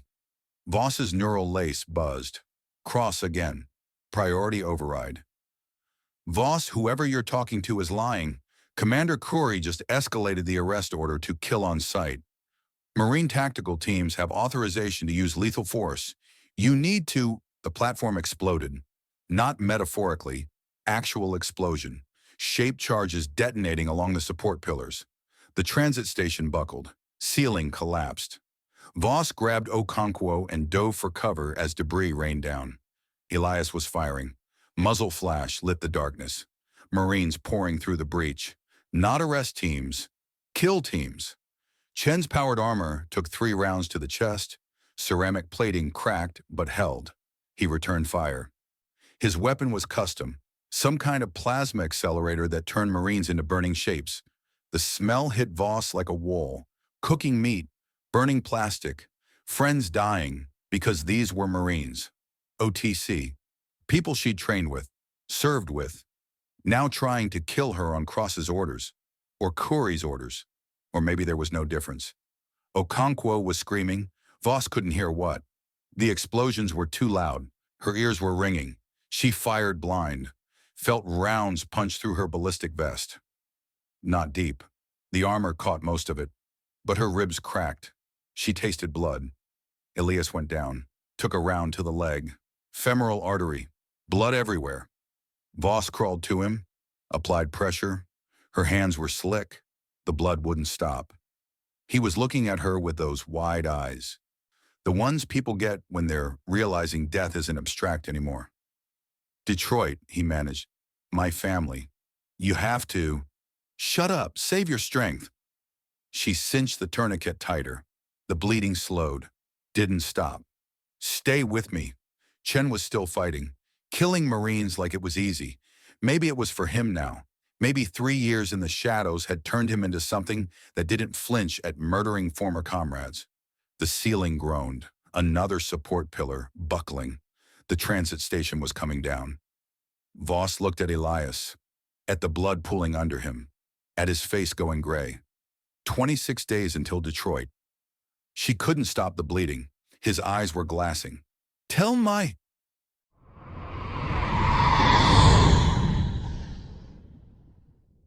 Chapter 15, Dark Night. Elias woke to white, not the white of clean sheets or hospital walls, the white of erasure, of spaces designed to strip away context, identity, the basic coordinates that told a person which way was up. His leg hurt, wrong kind of hurt, not the screaming arterial bleed, but the deep ache of field surgery done fast and rough. Someone had patched the femoral, probably cross. Last thing he remembered was the captain's hands slick with blood, a pressure bandage cinched so tight Elias thought the leg would come off. Then Marines. Too many Marines. Cole's voice cutting through the smoke. Stand down. These are prisoners of the OTC. Prisoners. He tried to move. Restraints bit into wrists and ankles. Medical grade, reinforced. The kind they used for high-value detainees who couldn't be trusted not to kill themselves. The irony wasn't lost on him. 26 days until Detroit, his family marked for slaughter, and here he was, strapped to a table in a room so white it hurt to look at. The door opened without sound. Hydraulics, probably. Everything here was engineered for psychological impact. The silence, the light, the way the air tasted filtered and dead. The man who entered wore CPD corporate colors but no insignia. Mid-40s. Unremarkable face. The kind you'd forget 5 minutes after meeting, which meant professional, which meant bad. Corporal Kane. Not a question, he knew. I'm Dr. Sato. We're going to have a conversation. Elias said nothing. They'd taught him this at Camp Pendleton. First 72 hours of interrogation, silence was armor. After that, everyone broke. The trick was controlling what broke and when. Sato pulled up a chair, sat, folded his hands like they were discussing weather. You're wondering why you're alive. The femoral artery, that's usually fatal if not treated within minutes. Lucky for you, General Cole wanted answers more than corpses. Cole, Elias tested the name. The commandant. He thinks we're traitors. He knows you're traitors. The evidence is quite compelling. Unauthorized contact with Keter insurgents, receipt of classified intelligence from enemy sources, conspiracy to assassinate a war prince under diplomatic immunity. Sato's smile was surgical. Commander Khoury built an excellent case. There it was. Khoury, Sentinel's coordinator, using them as scapegoats while she, what? Consolidated power? Eliminated rivals? Elias's head felt full of cotton. Drugs, probably. Something to keep him compliant but not unconscious. Where's Voss? Okonkwo? Staff Sergeant Voss is being questioned about Titan. Dr. Okonkwo about her research into Sentinel. And you? Sato leaned forward. You're going to tell me about Velnara, the seer caste defector, where she's hiding. How many others are involved in her insurrection? Don't know what you're talking about. Sato sighed, reached into his jacket, pulled out a tablet, tapped the screen. The wall to Elias's left flickered, became display, security footage, the Verdant District, timestamp from 3 days ago. There, Voss, Okonkwo, him, walking into Velnara's sanctuary. You met with her, discussed assassinating War Prince Kelthros. We have audio. Another tap. Velnara's voice translated, I can provide proof. But you must help me kill him. Elias's mouth went dry. They'd been under surveillance the whole time, which meant Cross's safe house wasn't safe, which meant everything, every conversation, every plan, had been monitored. Khoury moves fast, he managed. Commander Khoury is a patriot, unlike you. Sato set the tablet aside, stood, walked to a cabinet Elias hadn't noticed, opened it. Inside instruments, medical, surgical. Some Elias recognized from field trauma training, others he didn't want to think about. I'm going to ask you questions. You're going to answer.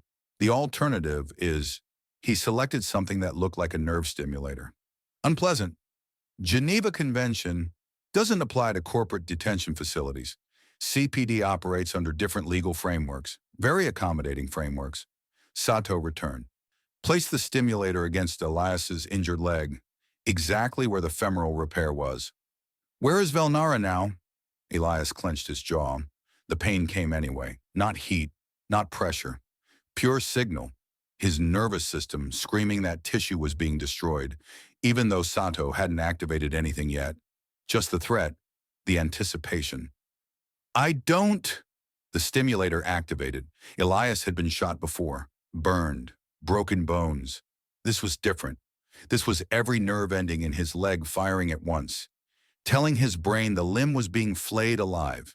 He heard screaming, realized it was him, tried to stop, couldn't. Sato deactivated the device. The pain vanished instantly. Worse than the pain was the absence, the knowledge it could return any second. Velnara's location. The Verdant, where you already know she is. Wrong answer. The stimulator moved to his hand. Fingers. He'd need those if he survived this. If he ever held a rifle again. If the door opened. Cross stumbled through, pushed by Marine guards. His face was bruised. Blood crusted his nose. The guards dumped him in the corner and left. Sato didn't react. Kept his attention on Elias. Captain Cross has been less cooperative than I'd hoped, Sato said conversationally. He insists you're all innocent. That Commander Curry is the real threat. Fascinating theory, completely unsupported by evidence. Cross looked up, met Elias's eyes, mouthed something. Elias couldn't make it out. His head was swimming, the drugs, the pain, the white walls pressing in. Let me show you something, Sato said. He tapped the tablet again. The wall display changed. Live feed, another interrogation room. This one wasn't white. This one was organic. Ketra bioarchitecture. Walls that pulsed. Equipment that looked grown, not built. In the center, a surgical table, restraints. And on the table, Velnara. Elias's stomach lurched. The seer caste priestess was conscious, aware. Her chromatophores flashed distress colors so vivid they burned into his retinas. CPD scientists surrounded her, cutting, harvesting. We captured her 6 hours ago, Sato explained. War Prince Kael'thros was quite helpful once we explained the situation. Apparently he has his own reasons for wanting the seer caste defectors eliminated. Of course, Kael'thros was Shepherd 1. If Velnara exposed him, the conspiracy collapsed. So he'd given her up, traded her to Corey in exchange for, what? Protection? A bigger cut? On screen, Velnara's arm split open. Not from scalpel, from the stress. Ketra biology wasn't meant for this kind of sustained trauma. The scientist didn't slow down, kept working, extracting organs, taking samples. She's been very resilient, Sato continued. Most subjects expire within the first hour. But seer caste physiology is fascinating. Their neural tissue regenerates, which means we can keep studying her for quite some time. Cross was saying something. Elias couldn't hear over the ringing in his ears, over Velnara's screams, the translator rendering them into human agony, the universal language of suffering. I'll give you a choice, Corporal. Sato deactivated the feed. Velnara's screams cut off a mid-note. Tell me the locations of the other seer caste defectors, the ones organizing resistance against the OTC, and I'll give her a quick death, painless, merciful, or refuse. And she continues like this for... He checked his tablet. Current estimates suggest another 36 hours before total system failure. 36 hours. Detroit was 26 days away. His family, mom in the reclamation zone, the staged massacre that would kill thousands, that would push humanity and the Ketra into full extinction war. And here was Velnara, dying for trying to stop it. There weren't other seer caste defectors. She'd been alone, isolated. That's why she needed them. But Sato didn't know that. The Undercity, Elias heard himself say. Nexus Prime, Grid Sector 77 Delta. There's a cell. maybe 15 defectors. They're coordinating with human sympathizers, planning more assassinations. Cross made a choking sound. Kane, don't... Shut up. Elias kept his eyes on Sato. I'll give you everything. Full debrief, locations, names, just end it. End her suffering. Sato smiled, tapped his tablet. On screen, the surgical table. One of the scientists approached Velnara with a syringe. Mercy, quick death. Except, the scientist paused, looked off camera, shook her head, returned to her work. I'm afraid, Sato said. That was a test. You see, we already knew there were no other defectors. War Prince Kelthros confirmed Velnara was acting alone. I needed to know if you betray an ally to save them pain. And you would. Good to know. Elias stared at the screen, at Velnara still screaming, at the betrayal that had accomplished nothing except prove how easily he'd break. His first deliberate betrayal, and it hadn't even bought mercy. The door opened again, not Marines this time. OTC officer. Colonel's insignia. Elias knew that face. Everyone did. Colonel Ava Reyes, Strategic Operations, the woman from Chen's video, the one planning Detroit with Vorin. She dismissed the guards with a gesture. Sato stood, offered his chair. She waved him off, remained standing, looking down at Elias like he was a specimen. Leave us, she told Sato. He hesitated. Commander Kuri's orders? I outrank Commander Kuri. Her voice was stone. And I have questions that require privacy. Get out. Sato left, took his instruments. The door sealed. Reyes studied Elias, then Cross, still crumpled in the corner. Back to Elias. You're wondering why I'm here. He said nothing. I'm here because you're a problem. You and your friends. You have information that could damage important operations, but you're also... She paused, considered her words. Potentially useful. Useful how? Detroit, 26 days. Your family's in the blast radius. She pulled up Sato's chair. Sat. I can get them out. Quiet evacuation, classified transport. They'd never know why. They'd just wake up somewhere safe when the dust settles. Elias's heart hammered. In exchange for what? Cooperation. Full disclosure of everything Velnara told you. Everything Cross has been investigating. Every contact, every piece of evidence, every theory. Reyes leaned forward. And then you forget this ever happened. Accept reassignment. Serve quietly. Your family lives. You live. Everyone wins. Except the thousands who die in Detroit. Unavoidable casualties.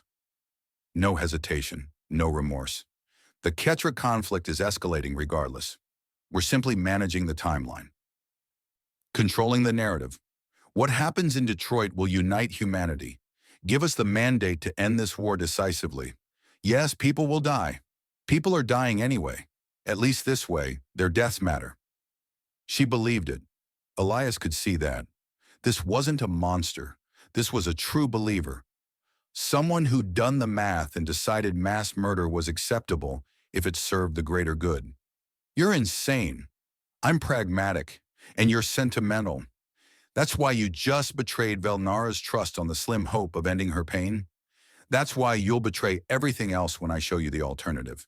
She nodded toward the screen, still showing Velnara's vivisection. Dr. Sato is gentle compared to what happens if you refuse. Your family won't just die in Detroit. They'll disappear before, quietly, painfully. And you'll watch. Cross spoke from the corner. Reyes, you're threatening a Marine's family. You know what that makes you? She didn't look at him. A realist, Captain. Something you never understood. You spent 3 years chasing Sentinel like it was a conspiracy. It's not. It's the future. It's what keeps humanity from extinction. And you, finally she glanced at Cross, are an idealist playing spy in a war that doesn't care about your precious honor. Commander Kuri will kill you when this is done, Cross said quietly. You're a loose end, just like us. Commander Kuri, Reyes said, is exactly where I need her to be. She stood, walked to the door, paused, looked back at Elias. You have 12 hours to decide. Save your family or die with your principles. Choose wisely, Corporal. The door opened. She stepped through. But not before Elias saw her neural lace, the one everyone in OTC command wore, the interface flickering with incoming messages, and there in the holographic display hovering at her temple, just for a second, just long enough, a message header. Sender designation. Titan Ghost Actual.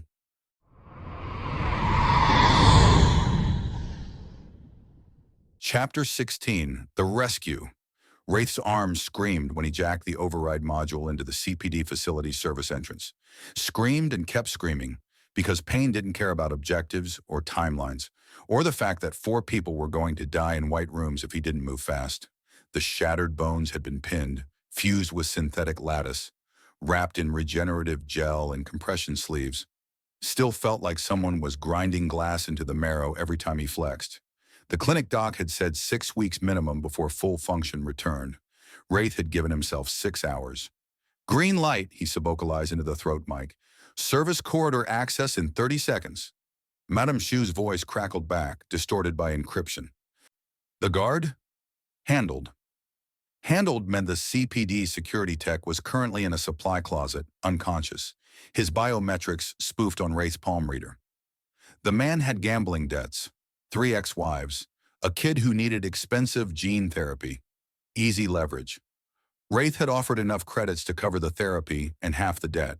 The guard had taken 10 seconds to decide his conscience was negotiable. Most people's were, given the right number.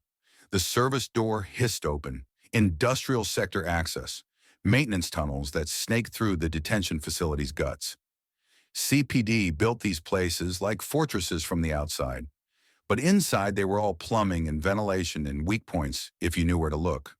Wraith knew where to look. 2 hired guns followed him through. Zhu's people, ex-military, both of them. The woman, call sign Razor, moved like she'd done close quarters before. Good fire discipline. The man, Ketch, was sloppier but eager. That eagerness would get him killed probably. But Wraith needed bodies more than he needed pristine survival rates. Detention block is 3 levels down, Razor said. Her weapon was custom, some kind of flechette launcher designed for zero collateral. Smart. CPD would have sensors monitoring for standard firearms discharge. Flechettes were quieter. Security rotation changes in 4 minutes. 4 minutes. Barely enough time. Wraith checked his own weapon. Borrowed from Shu's armory, a compressed air pistol loaded with tranquilizer rounds. Lethal force meant alarms. Alarms meant lockdown. Lockdown meant everyone died. They moved fast. Wraith's arm throbbed with each step. His gait slightly off balance from compensating. The clinic doc had warned about nerve damage. Permanent loss of fine motor control. Wraith had nodded and left anyway, because what was another broken piece in a body already held together by spite and scar tissue? First checkpoint. 2 guards. Razor dropped one with a flechette through the neck, arterial hit, unconscious in 3 seconds. Wraith took the other with a tranq dart. The guard grabbed for his comm before the sedative kicked. Failed. Crumpled. Clock's ticking, Ketch muttered. They dragged the bodies into a maintenance alcove. Kept moving. The detention block's architecture was deliberately disorienting. White corridors branching at odd angles. No windows. Fluorescent lighting that bleached out depth perception. Designed to break prisoners psychologically before interrogation even started. But Wraith had blueprints. Purchased from a former CPD contractor who'd left the company after an ethical disagreement. Ethical disagreements were useful when they came with memory sticks full of classified schematics. Cell Block C, Wraith said. Voss and Okonkwo first, then Kane. What about Cross? Last. He's lower priority. Not true, but Wraith needed the others mobile before they extracted an OTC captain. Cross would understand. Probably if he lived long enough to complain. Cell Block C's entry required retinal scan. Wraith pressed the unconscious guard's eyelid to the scanner. Access granted. The door unsealed. Inside, rows of cells. Transparent aluminum walls. Prisoners visible, exposed. Psychological warfare. No privacy, no dignity. Just constant observation. Most cells were empty. CPD wasn't a prison. It was a processing center. People came here to be broken, then transferred, or disappeared. Voss was in cell 7, sitting on the floor, back against the wall. Her face was bruised, split lip, but her eyes were sharp when she saw Wraith, combat ready despite whatever they'd done to her. "About damn time," she said when he cracked the cell's magnetic lock. "Had to accessorize." Wraith gestured at his sling. "You mobile?" "More than you." She stood, moved like someone who'd been beaten but not broken. Checked his weapon. "Tranks, we're going gentle?" "We're going smart." "Where's Okonkwo?" "Next block." "They separated us after—" She stopped, looked past him. "Where's your extraction team?" "This is it. Me, Razor, Catch." "Choose people." "Syndicate?" "Beggars and choosers, Staff Sergeant." Voss absorbed that, nodded, took the backup trank pistol from Wraith's belt. "Kane? Block D cross 2. We get Okonkwo, then—" Alarms, not blaring klaxons. Worse, silent alert, red lights pulsing in the ceiling, lockdown protocols engaging. Someone had found the unconscious guards. "Plans compromised," Razor said. Her weapon tracked the corridor. "We extract now or abort." Abort meant leaving Kane and the others. Meant the mission died here. Wraith's arm burned. His head felt light from the stims he'd taken to override the pain. 25 days until Detroit. Detroit, where Kane's family would be vaporized in a staged massacre. Detroit, that was the next domino in Sentinel's plan. "We push," Wraith said. They ran. Block D was locked down. Magnetic seals engaged. Auxiliary barriers deployed. Wraith burned through the override with a plasma cutter from his pack. Took 90 seconds. Felt like hours. Behind them, footsteps. CPD security responding. Ketch turned, fired suppressive rounds down the corridor. Flechettes sparking off walls. "Contact!" The barrier melted through. They breached. Kane was in the first cell, strapped to a table, still restrained. His leg was bandaged. Recent field surgery, sloppy work. His face was gray. Shock, maybe. Or just the accumulated weight of everything CPD had done to him. "Wraith?" His voice was rough. "The hell? Shut up, can you walk?" "Don't know." Wrong answer. But Wraith cut the restraints anyway. Kane rolled off the table, tested his leg, winced, held. "Okonkwo's in the next cell," Kane said. "And there's Velnara. They had her. She's alive." "Barely." Wraith processed that. Velnara, the Ketra defector. The linchpin to their entire operation against Kelthros. If she was dying, the mission died with her. Unless. "Where?" Kane pointed. "Surgical bay, 2 corridors down. But there's no time." "There's always time." Wraith moved. His team followed. Okonkwo's cell was quick. She was conscious, coherent, grabbed a weapon without questions. Good. Professionals didn't need pep talks. Cross's cell was last. The captain looked worse than Kane. Bruises layered on bruises, one eye swollen shut. But he stood when the lock disengaged. "Wraith. Didn't expect syndicate backup. Didn't have OTC backup. Made do." "Smart." Cross took a weapon, checked the load. Moved like someone who'd been beaten, but refused to acknowledge it. "Where's Velnara?" "That's next." The surgical bay was a nightmare rendered in chrome and blood. Ketra biology didn't respond well to human surgical technique. Their cellular structure was too complex, too interwoven. What CPD had done wasn't surgery. It was vivisection. Velnara was still alive. Barely. Her chromatophores flickered weakly. Distress colors fading to gray. The surgical table was covered in pieces, organs, tissue samples, evidence of hours of methodical butchery disguised as intelligence gathering. Okonkwo made a sound, not quite a gasp. Something more primal. Velnara's eyes, compound, alien, utterly aware, focused on them, on Voss specifically. "You came." The translation was choppy. Her vocal cords were damaged. "Didn't think humans kept promises." "We try." Voss's voice was tight. "Can you move?" "No."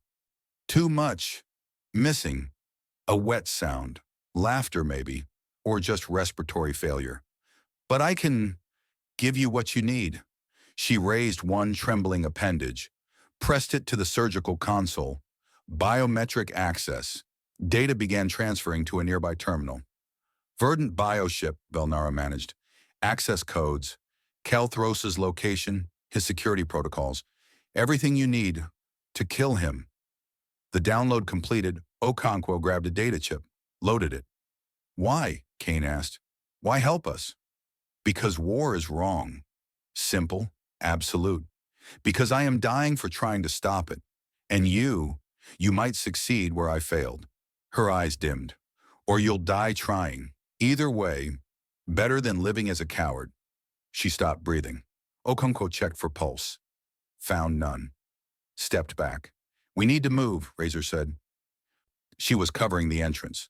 CPDs converging. 3 minutes, maybe less. They moved. Wraith led them through the maintenance tunnels, bypassing the main corridors. His arm was numb now. Not a good sign.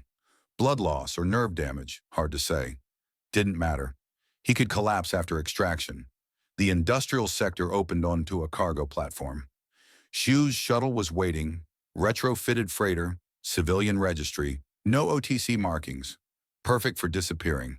They ran across open tarmac. Wraith's legs felt distant. The stims were wearing off. Behind them, gunfire. CPD security finally committing to lethal force. Rounds sparked off the platform. Ketch went down first. Took 3 rounds through the chest. Body armor stopped 2. The third found lung. He made a gurgling sound and stopped moving. Razor turned, fired back. Gave them 30 seconds of suppression. She went down second. Headshot. No armor stops that. Wraith, Voss, Kane, Okonkwo, and Cross made the shuttle. The ramp sealed. Engines fired. They lifted off as CPD reinforcements flooded the platform. Inside the shuttle, silence except for the thrum of engines. Wraith leaned against the bulkhead. His arm was bleeding through the bandages. The doc had warned about this. Stress reopening the surgical site. Cross moved to the cockpit. Programmed their trajectory. Nexus Prime's gravity well fell away beneath them. We need to talk, Cross said. Voss checked her weapon. About how you got us arrested? Interrogated? Tortured? About why? Cross turned. His face was unreadable. About what Sentinel actually is. We know what it is, Kane said. His leg was elevated. Makeshift tourniquet keeping the bleeding minimal. Conspiracy, war profiteering, Detroit. No, Cross sat, winced. That's what Curry wants you to think. What Voren wants. They're opportunists, parasites feeding on the real operation. But Shepard isn't about profit. Okonkwo looked up from the data chip. Then what's it about? Survival. Cross's voice was flat. Humanity's extinction. The Ketra aren't the real threat. The Accordance is. The coalition that exists beyond the war front. Dozens of species, thousands of worlds, and they're watching us, evaluating, deciding if humans are worth keeping around. Wraith felt something cold settle in his gut. You're saying, I'm saying the war with the Ketra is a test, and if we fail, if we demilitarize, if we show weakness, the Accordance erases us, cleanly, efficiently, like we never existed. Cross met each of their eyes. Shepard 1, Shepard 2, Shepard 3, Kelthros, Reyes, me. We're true believers. We keep the war going because permanent conflict is the only thing keeping humanity alive. Voss's knuckles were white on her weapon. You orchestrated Detroit, killed thousands. For a theory, for certainty, I've seen the Accordance's evaluation files. Kelthros provided them. Species after species marked for corrective action. Genocided because they prioritize peace over strength. Cross's hands were shaking. I'm sorry I used you. Used Kane's family. Used Velnara. But I don't regret it. And when this is over, you'll understand why. The shuttle broke atmosphere. Stars filled the viewport. We're still killing Kelthros, Voss said. I know. That's why I gave Velnara the access codes. That's why I'm here instead of safe in OTC custody. Cross stood. Because Shepard's evolved past its original purpose. Kuri and Voron corrupted it, made it about power. I need it stopped as much as you do. Just differently. Differently how? By replacing the leadership, by installing someone who understands the real stakes, someone who won't let profiteers destroy what we built. Someone like you. Someone like Reyes, Cross smiled, blood on his teeth. She's Shepherd too, but she's been working against Kuri for months, setting her up for exposure. When Kael'thros dies, the conspiracy fragments. Kuri takes the fall. Voron's network collapses, and Reyes rebuilds Shepherd the right way. Kane lunged, grabbed Cross by the collar despite his injured leg. Detroit, my family, will be evacuated, Reyes promised. 3,000 civilians pulled before the attack. Your mother included, all quietly, all. The cockpit door opened. Reyes stood there, plasma pistol in hand, not in the shuttle, in the corridor beyond. She must have been waiting, must have known their extraction route. Captain Cross, she said, you talk too much. She leveled the weapon, not at Cross, at Voss.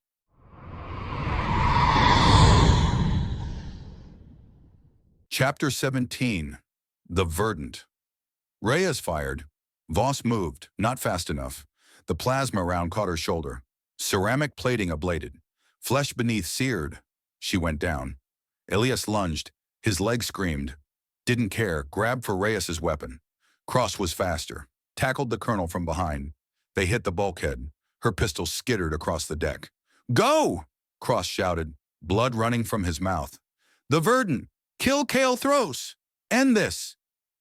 Reyes reversed the grapple. Combat training. She broke Cross's grip, spun, knife from her belt, buried it in his throat. Cross's eyes widened. Surprise. Then nothing. Reyes slammed the cockpit door. Override sealed. Reyes hammered against the barrier. Plasma rounds punching through but deflecting off angle. She's in the airlock, Wraith said, piloting one-handed. His injured arm hanging useless. Must have breached during docking. Waited. Okonkwo was on Voss. Field med kit. The burn was bad. 3rd degree shoulder joint compromised. Can you shoot? Okonkwo asked. Voss tested her grip. Managed to hold the pistol. Good enough. The shuttle bucked. Proximity alarms. OTC patrol craft closing. We're not making orbit, Wraith said. They've scrambled intercept. 6 minutes to weapons range. Elias checked his rifle. Chen's weapon. Still had half a magazine. His leg was holding. Barely. The femoral repair felt like wire holding meat together. The Verdant, Okonkwo said. She had Velnara's data chip. Access codes are good for 12 hours. After that, bio-ship security cycles new encryption. How long until 12 hours? 40 minutes. Not enough time. Except. Where's the Verdant now? Elias asked. Okonkwo checked her tablet. Docked at Blackwater Station. Resupply. Skeleton crew. Most of Kael'thros' guard are groundside for. She stopped. For Cross's extraction, they expected us to run, not to attack. Voss stood, tested her shoulder, winced. We hit them now, while they're weak. We're weak, Wraith said. You're shot. My arm's done. Kane's leg is held together with hope and sutures. Okonkwo's a scientist. Cross is dead. We're what's left. Then we're enough. Voss met Elias's eyes. Detroit's in 25 days. Your family. My fire team. Everyone's Sentinel's going to kill. We end it here. Elias thought about his mother. About the reclamation zone. About Shepherd's ideology. Permanent war to prove humanity's strength to alien judges he'd never heard of until today. Set course for Blackwater, he said. Wraith adjusted trajectory. The shuttle angled toward the Lagrange point. Behind them, Reyes's voice crackled over open comm. You're dead. All of you. Kael'thros will. Wraith killed the channel. Blackwater Station loomed against the stars. Civilian structure, mostly. OTC used it for diplomatic meetings. Neutral ground. The Verdant was mag-locked to docking port 7, a bioship among metal and composite organic growth spreading across the station's hull like infection. Access port is here. Okonkwo highlighted the schematic. Maintenance airlock. Velnara's codes bypass crew manifest. Ship thinks we're authorized. Until it doesn't, Voss said. Until it doesn't. They suited up. Light armor. Nothing that would slow them in the Verdant's humid quarters. Weapons check. Ammunition count. Elias had 40 rounds, Voss had 30. Wraith's sidearm held 12. Okonkwo carried Chen's plasma accelerator. She'd never fired it. Didn't matter. She'd learn fast or die. The airlock cycled. Pressure equalized. Beyond flesh. The Verdant's interior was nightmare rendered in biology. Walls pulsed with circulation. Lighting was bioluminescence. Nodes of phosphorescent tissue that glowed sickly green. The air tasted wrong. Humid. Oxygenated but thick with pheromones and organic decay. Elias's boots stuck slightly with each step. The deck wasn't metal. It was membrane. Reinforced with cartilage-like structures, but fundamentally alive. Jesus, Wraith muttered. Okonkwo consulted the map. Command chamber is 3 decks up. We follow. She paused, looked closer. Follow the circulatory system. The primary artery leads to Kalthros's throne. Throne? Neural interface. He's linked to the ship. Controls it directly. Made sense. Ketre bioships weren't piloted. They were inhabited, guided. The War Prince was part of the Verdant's central nervous system. They moved. Corridor branching. Elias took point. His rifle swept angles. Nothing. Just the pulse of alien biology. The ship breathed around them. First contact came at Junction 4. Ketra crew. 2 of them. Warrior cast by the armor integration. They saw the team. Chromatophores flashed alarm. Elias fired. 3-round burst. Center mass. Ketra biology was different. Redundant organs, distributed nervous system, but kinetic trauma still worked. The first warrior staggered. Ichor sprayed. Not blood. Something thicker. Voss dropped the second. 2 shots. Head and thorax. It collapsed. Alarms. Not sound. Chemical. The walls secreted warning pheromones. The ship knew they were hostile now. Move, Voss said. They ran. The corridor contracted ahead. Sphincter-like valves closing. Okonkwo hit them with the plasma accelerator. Tissue burned. The valves spasmed open. Deck 2. More crew.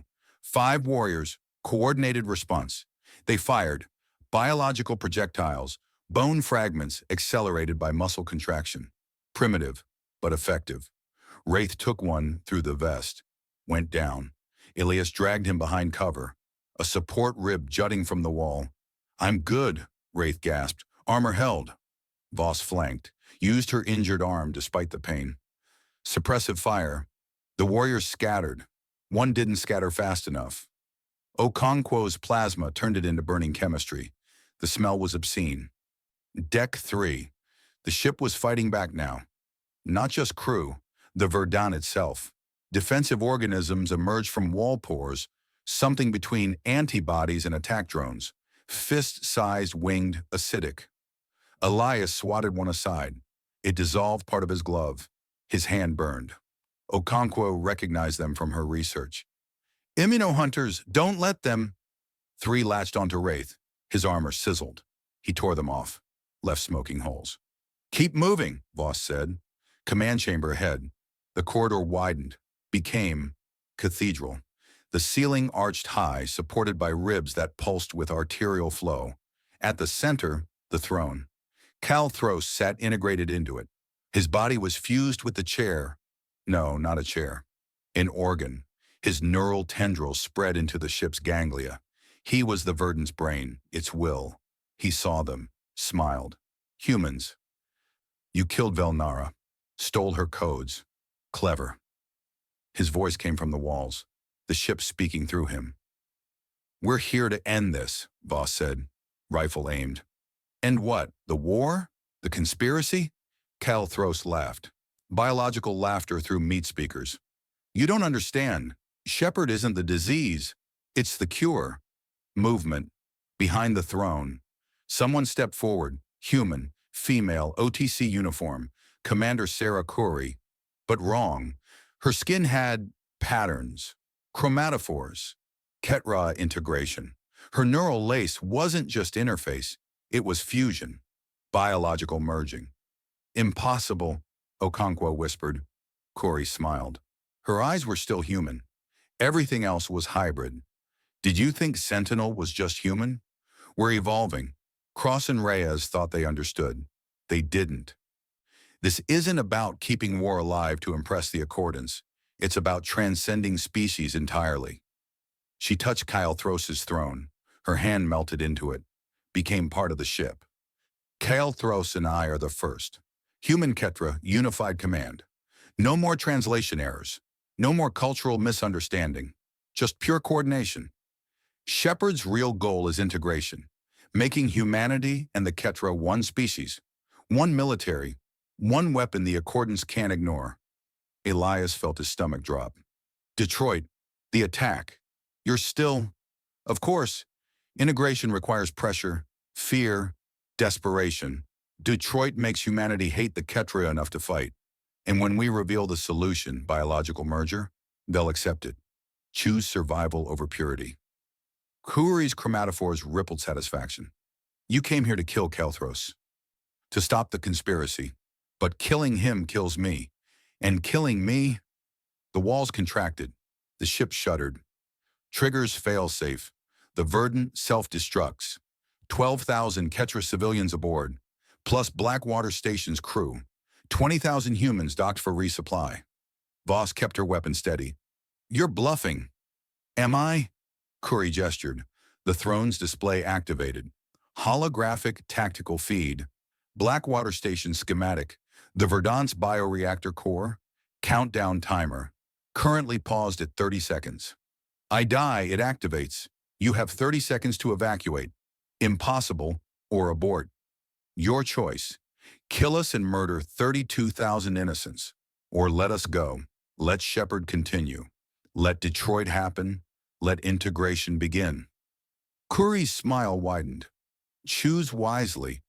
Elias looked at Voss, at Okonkwo, at Wraith bleeding from acid burns. The countdown timer waited. 20,000 humans, 12,000 Ketra, or his mother, his family, Detroit. 20 seconds to decide, Kuri said. Elias raised his rifle.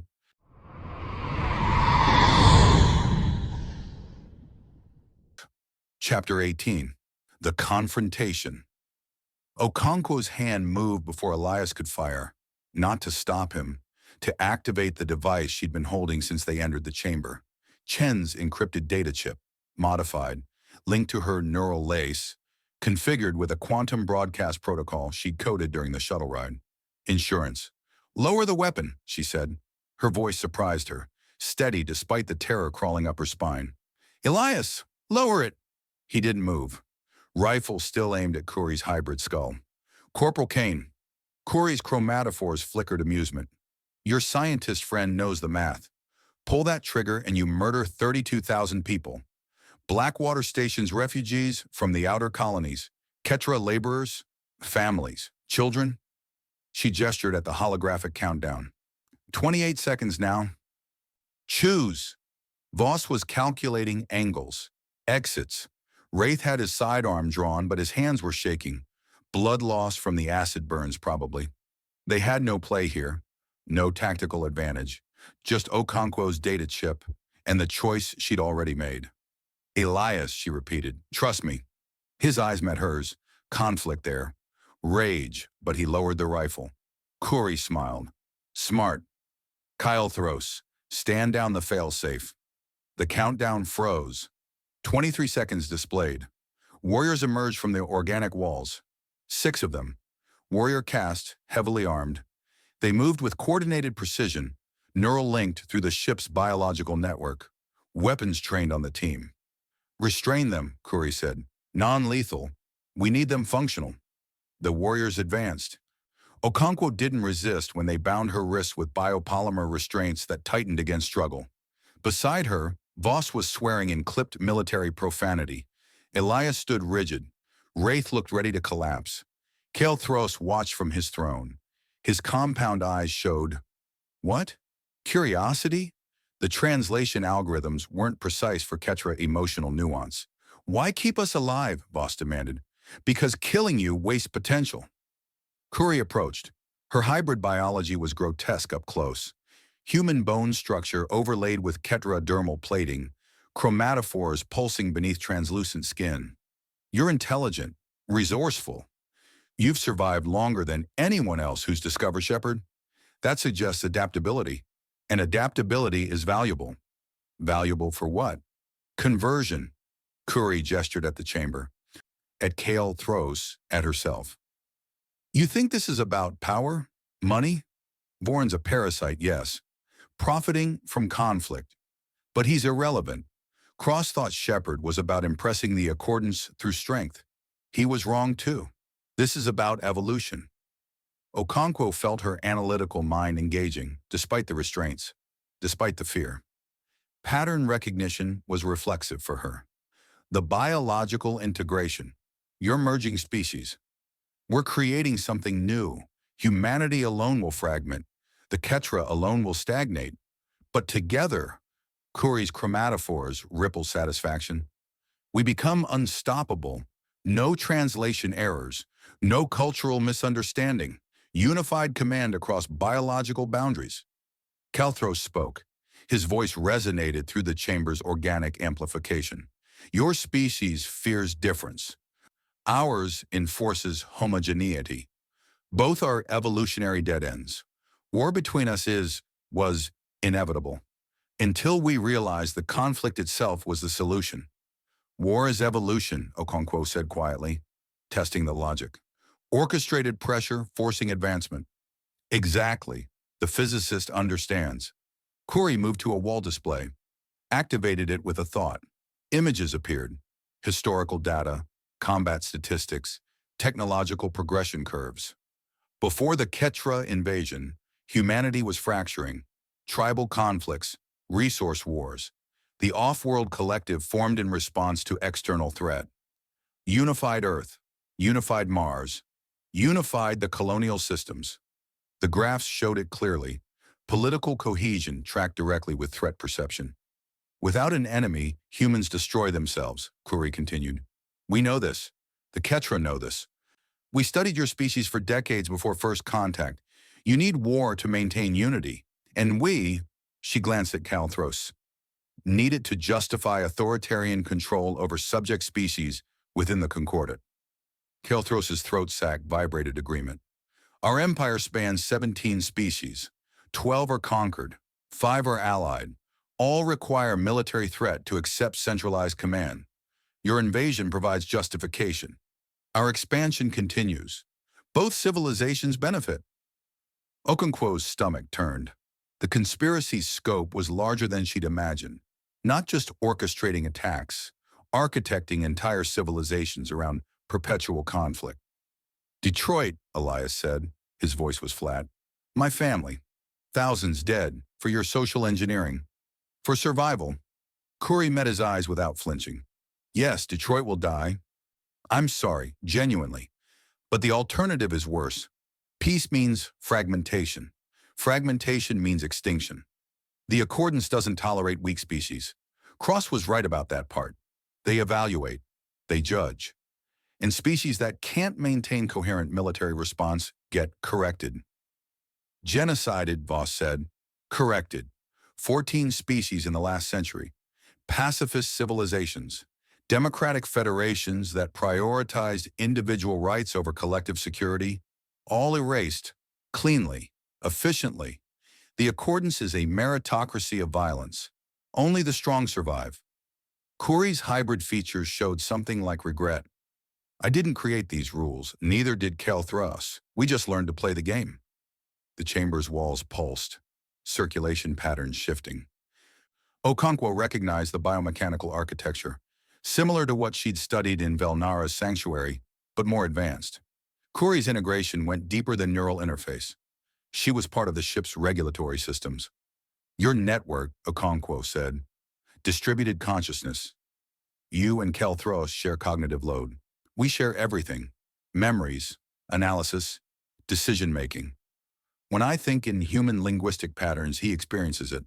When he processes spatial relationships through Ketra neurological structures, I access them. We're becoming a single entity distributed across two biological substrates. Kalthros added, other volunteers are undergoing integration now. OTC officers, Ketra commanders.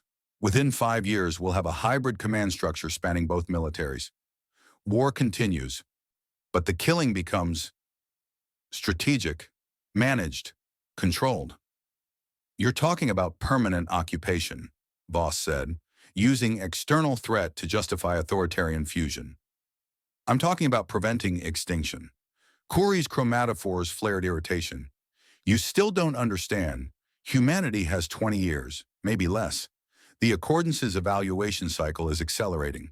If we show weakness, if we demilitarize, if we prioritize peace over strength, we're gone. So we manufacture strength. We create threats.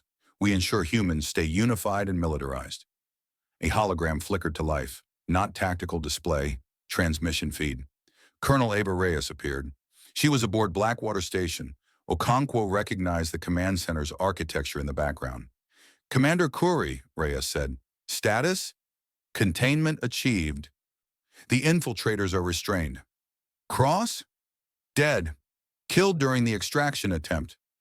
Reyes showed no reaction. Good. He was compromised. Ideological drift. What about the data? Did they access the Detroit operational details? Uncertain. We're interrogating now. Make it quick. We're green-lighting final phase. Detroit launches in 36 hours. Reyes's expression was cold, professional. This attack will be attributed to Kalthros's faction, a rogue Ketra strike on civilian infrastructure. Earth's response will be overwhelming. The OTC will receive emergency powers, martial law, total mobilization, and the integration program proceeds as planned. Public won't learn about the hybrid command structure until after the war intensifies. By then, they'll be desperate enough to accept it. Reyes glanced off screen. Check something. Admiral Zhao is still ignorant? Completely. He thinks he's coordinating legitimate defense operations. Perfect. Keep him useful. When we reveal the conspiracy, he'll be the scapegoat. War profiteer, coordination with enemy forces for personal gain. His execution will satisfy the public's need for accountability while protecting our network. Okonkwo felt her research vindicated and sickened simultaneously. She'd been right about everything. The orchestrated invasions, the coordinated attacks, Sentinel's reach into OTC command. But the scope was beyond war profiteering. This was ideological zealotry disguised as pragmatism. What about these four? Reyes gestured vaguely toward the team. Can they be converted? Kuri studied them. Her hybrid eyes lingered on Okonkwo. The physicist, maybe. She understands the logic. The others are too emotionally compromised. Personal stakes, family, honor, soft motivations. Eliminate them. I'd prefer conversion attempts first. Their skills. Commander, we're 36 hours from the largest false flag operation in human history. I don't care about recruitment. Clean up loose ends. Reyes's hologram stabilized. That's an order. Blackwater Station out. The transmission ended. Kuri turned, addressed the warriors in Ketra gestural language. Okonkwo's translator struggled with the nuance, but caught the essential meaning. Prepare for execution. Okonkwo's hand tightened around the data chip. Still in her palm, still linked to her neural lace, she'd coded the broadcast protocol during the shuttle ride. Dead man switch. If her biometrics flatlined, it transmitted automatically. But that was backup. This was choice. Before you kill us, Okonkwo said, can I ask a question? Kuri paused. You're asking permission? Professional courtesy. Scientist too. Whatever you are now. I'm the future. But Kuri nodded. Ask. The Accordance. You said they evaluate species. Judge them. What criteria do they use? Military cohesion. Technological advancement. Resource exploitation efficiency. Basically, how dangerous are you? How useful could you be? And peace gets you killed. Peace gets you flagged as irrelevant, then removed. Okonkwo absorbed that. Her mind was working, calculating. What if there's a third option? Not war, not peace, but exposure. Exposure of what? Everything. Okonkwo activated the neural lace command she'd prepared. The data chip in her palm pulsed. Warm. Active. Chen's financial records, Velnara's comm logs, video of Vorin and Reyes planning Detroit, your integration with KL Thros, the Accordance's evaluation files that cross-accessed. All of it. Quantum broadcast to every major news network, academic institution, and OTC command nodes simultaneously. Curry's face went white. The chromatophores froze. What have you done? Triggered the upload. 30 seconds ago. It's propagating now through encrypted relay nodes. Can't be stopped. Can't be traced back to source before it's everywhere. Okonkwo met her eyes. You wanted to manage humanity's evolution through controlled war. I'm forcing uncontrolled truth. Let's see which one wins.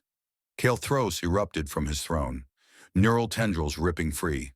Stop the broadcasts. Ship-wide jamming protocols. Too late. Okonkwo's neural lace confirmed propagation. The data was fragmenting across communication networks, bouncing through relay stations. By the time anyone realized what was happening, it would be in 10,000 locations. Curry grabbed her. Hybrid strength. Okonkwo felt ribs crack. You've destroyed everything. Do you understand? When the public learns about Shepard, about the orchestrated attacks, they'll demand peace, demilitarization, exactly what the Accordance considers a weakness. Maybe.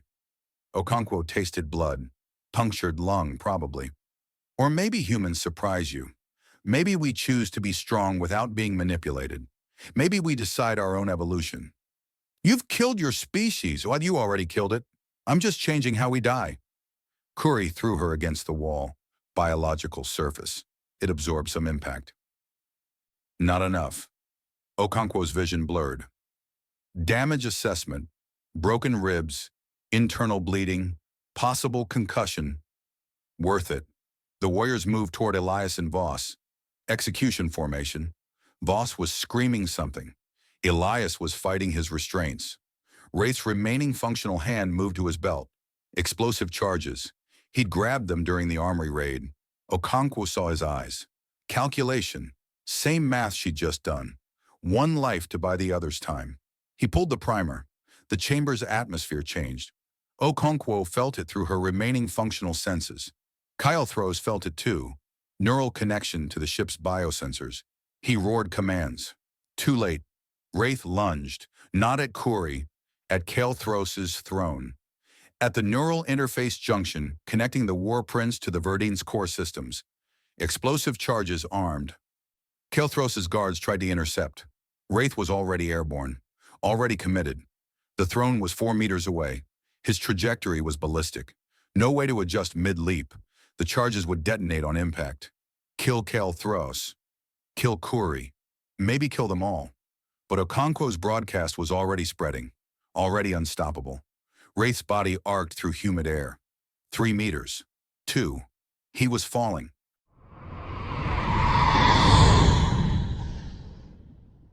Chapter 19. The Fall. Impact. Light. Shudder. Heat. Pressure waves slamming Elias into the wall. Biopolymer restraint snapping. His injured leg buckled. Hit the deck. Membrane surface hot. Burning. Wraith's body, what was left, scattered across the chamber. Kael'thros's throne split open. Neural tendrils severed.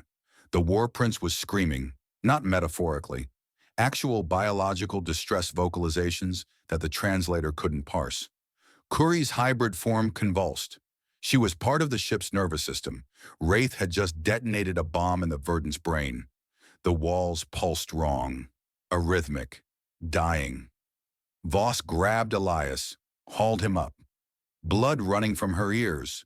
Ruptured drums from the blast. She was shouting something he couldn't hear through the ringing. Okonkwo was on her knees, ribs broken, breathing shallow, but moving. Kael'thros's warriors were down, most dead from shrapnel, 2 still twitching, neural shock from the ship's trauma transmitting through their combat links. Move! Voss's voice cut through. Ship's dying! We go now! Elias tested his leg. Held. Barely.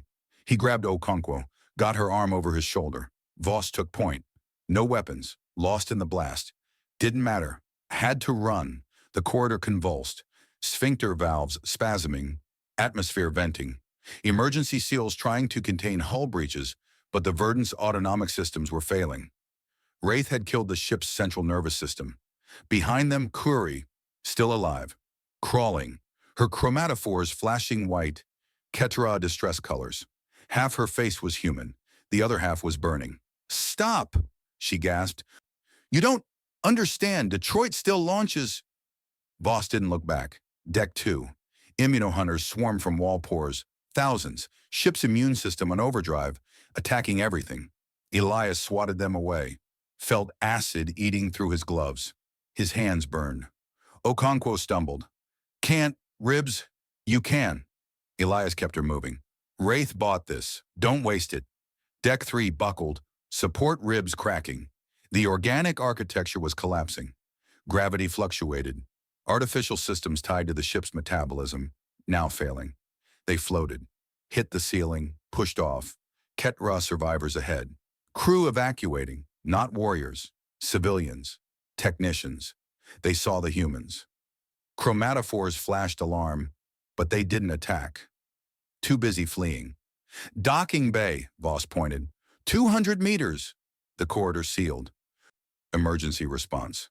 The ship was trying to compartmentalize the damage. Voss hit the sphincter valve with her shoulder. Tissue too strong. Won't break. Elias found a rib junction, exposed cartilage where the wall had ruptured. He grabbed, pulled, felt it tear. His hand slipped on ichor.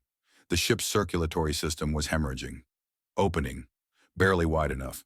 They squeezed through. Docking bay. Their shuttle was berthed at port 7, mag locked to the organic docking collar. Elias could see it through the bay's transparent membrane, still intact. They ran. Elias's leg screamed, old wound from Sato's torture reopening, blood soaking through his pant leg. Didn't stop. Airlock. Voss cycled it. Pressure equalized.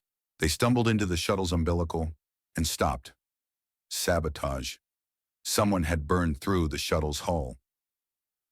Plasma scoring. Recent. Deliberate.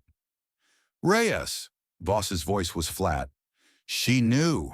Sent someone ahead while we were in the chamber." The shuttle's reactor was slagged. Propulsion system gutted. Life support offline. "Ketra pods." Okonkwo pointed. Escape pods lined the bay. Organic. Designed for Ketra physiology but adaptable. "We take one. Jury-rig the controls." "You know how?" "I studied the schematics. Velnara's research." She coughed, blood on her lips. "Get me to one. I'll make it work." They moved, bay shuddering, major hull breach somewhere aft, atmosphere venting, emergency barriers deploying but failing. Ship was minutes from catastrophic structural failure. Pod 7, Okonkwo interfaced with the control membrane, her neural lace struggling to translate Ketra biosignals to human-readable data. It's keyed to specific genetic markers. Won't accept human occupants without override. How long? 5 minutes, maybe. Behind them, movement. Ketra warriors. 3 of them. Survivor caste. Elite. They'd weathered the blast, now moving with purpose. Weapons raised. Voss stepped between them and Okonkwo. No weapon. Just her body. "Work faster," she told Okonkwo. The warriors advanced. One spoke in gestural language.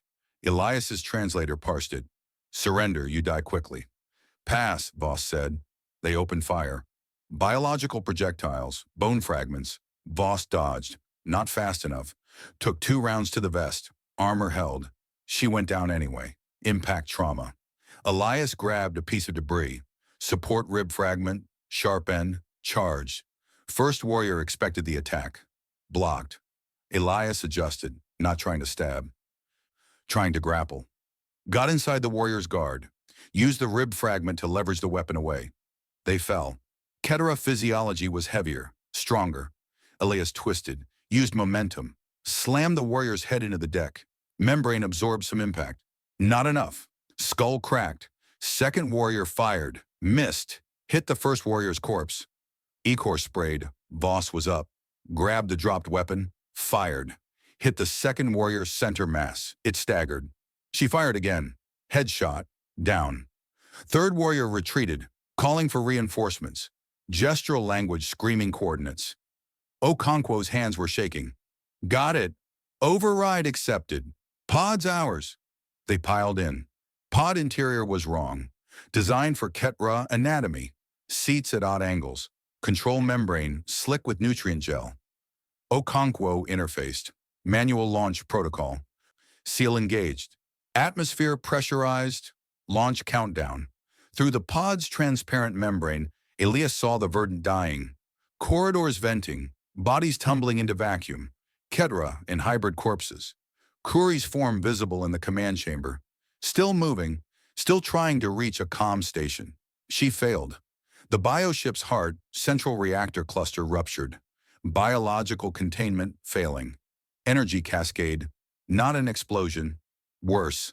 Uncontrolled cellular breakdown. The verdant was decomposing.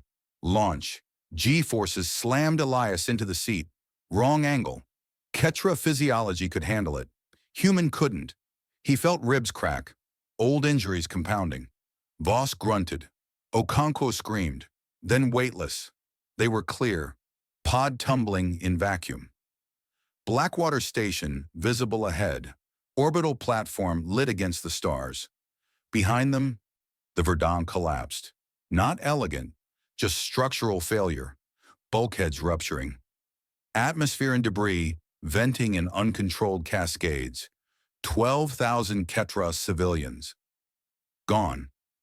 Elias thought about that number. Tried to feel guilt. Couldn't. Too tired. Too broken. Wraith was dead. Cross was dead. Velnara was dead. Chen was dead. Razor and Ketch were dead. The body count kept climbing, and feeling anything about it was luxury he couldn't afford. Pod stabilizing, Okonkwo said. Her voice was weak, internal bleeding. Trajectory looks good. We'll drift to Nexus Prime. Maybe 3 hours. Comms, Voss asked. Damaged. Can receive. Can't transmit. They sat in silence. Pod rotating slowly. Stars wheeling past. Elias's leg throbbed. His hands were burned from the immuno-hunters.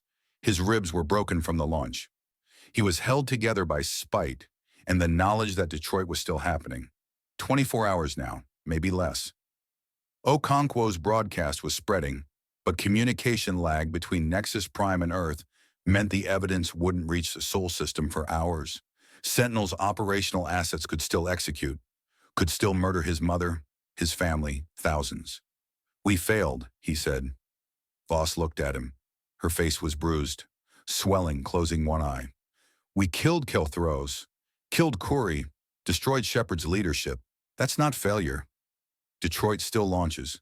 Maybe, or maybe someone on Earth sees the broadcast, stops it. We did our part. Rest is out of our hands. Elias wanted to believe that. Couldn't. His part wasn't done until his mother was safe, until the conspiracy was ash. Contact, Okonkwo said. She was monitoring the pod's passive sensors. OTC Corvette, Horizon class, closing fast. Reyes, don't know. Pod's transponder is squawking Ketra distress. They might. Comm channel open. Audio only. Male voice, authoritative. Ketra vessel, this is Horizon class Corvette, Righteous Fury. Stand down, prepare for boarding. Voss and Elias exchanged looks. Standard OTC intercept protocol. But whose orders? Sentinels? Legitimate command? We can't fight, Okonkwo said. We're unarmed, injured, one escape pod against a Corvette. We surrender, Voss decided. See what happens. Maybe they're clean. Maybe, the voice continued. This is Fleet Admiral Zhao Jian. You're under protection of OTC High Command. Dr. Okonkwo's broadcast has been received and verified. We've secured Nexus Prime's orbital space. CPD operatives are under arrest. Commander Kuri's network is being dismantled. Silence in the pod. Zhao, Voss whispered. Cross said he was ignorant. Kuri used his authority without his knowledge. He knows now, Okonkwo said. She coughed. More blood. The Corvette matched their trajectory. Grappler deployed. Magnetic lock engaged. Pod shuddered. You'll be brought aboard for medical treatment and debriefing, Zhao's voice said. I need your testimony, every detail, every name. We're purging compromised officers, but Sentinel runs deep. I need your help to burn it all out. Docking collar engaged. Pressure equalizing. OTC Marines visible through the airlock. Weapons ready but not aimed. Standard boarding protocol. Airlock opened. Corpsman immediately moved to Okonkwo. Assessed her injuries. Pneumothorax, broken ribs. Possible internal bleeding. We need to move her now. They stabilized her. Loaded her on a stretcher. Voss and Elias were escorted through the Corvette's corridors. Clean. Military. Everything the Verdant wasn't. Human architecture, human air. It smelled like recycled atmosphere and disinfectant. Admiral Zhao was waiting in the command center. 60-something. Chinese. Navy career spanning 4 decades. His face was stone. Staff Sergeant Voss, Corporal Kane. He didn't salute. They were technically traitors, charged with collaboration. Dr. Okonkwo's broadcast is 30 minutes old. Already reached Mars. Earth in another 2 hours. Every news network, every academic institution, every OTC command node. His expression didn't change. You've started a war, not with the Ketra, with ourselves. Detroit, Elias said. The attack. Can you stop it? Zhao's jaw tightened. I've sent flash traffic to Earth Command. Priority Alpha. But communication lag means my orders won't arrive for 90 minutes. Detroit is scheduled to launch in, he checked his terminal, 43 minutes. Unless someone groundside stops it, 3,000 civilians die. Elias felt something break inside. So close. Killed Kalthros, killed Kuri, exposed the conspiracy, and Detroit still happened. There's one option, Zhao said. I have a deep cover operative embedded in Sentinel's Earth cell. Call sign Titan Ghost. She's been feeding me intelligence for months, but her position was compromised when Okonkwo's broadcast went live. She's blown, exposed, being hunted. Voss's head snapped up. Titan Ghost. She contacted me, warned me about Cross. Captain Emma Webb, your fire team leader from Titan. She survived, went underground, spent 3 years infiltrating Sentinel to gather evidence. Zhao pulled up a hologram. Webb's face. Older, harder, but alive. She has access to Sentinel's Earth operational network. She can abort the Detroit launch, but she'll need authorization codes. Codes only I have, and I can't transmit them. Sentinel monitors all my communications. So what do you need? Voss asked. I need you to trust me, completely. Zhao met her eyes. I'm going to give you authorization codes. You're going to transmit them via your neural laces quantum encrypted backchannel to Webb. She'll use them to access Sentinel's command network and abort Detroit. But the transmission will pinpoint your location to every Sentinel asset in the system. They'll come for you. And I can't protect you. My fleet is committed to securing Nexus Prime. Elias looked at Voss. She was already nodding. Do it, she said. Zhao transmitted the codes. Alphanumeric string, encrypted. Voss's neural lace received. She forwarded to Webb via the quantum channel.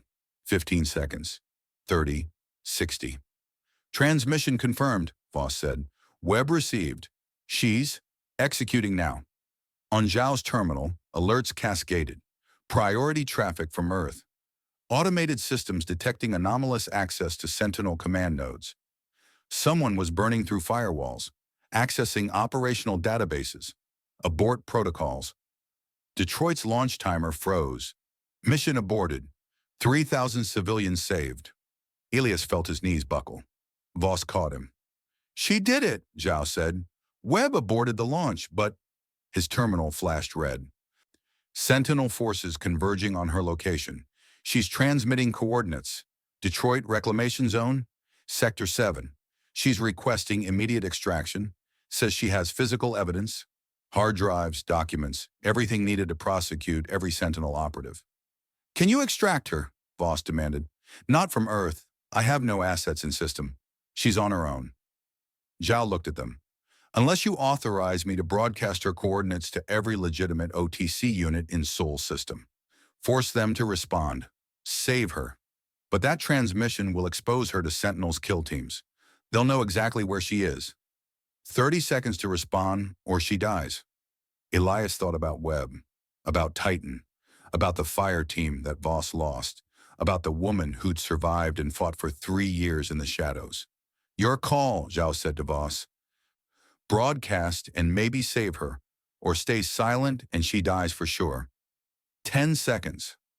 Voss's hand moved to the terminal. Her finger hovered over the transmission key.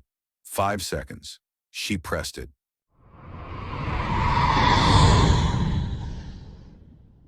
Chapter 20, Aftermath.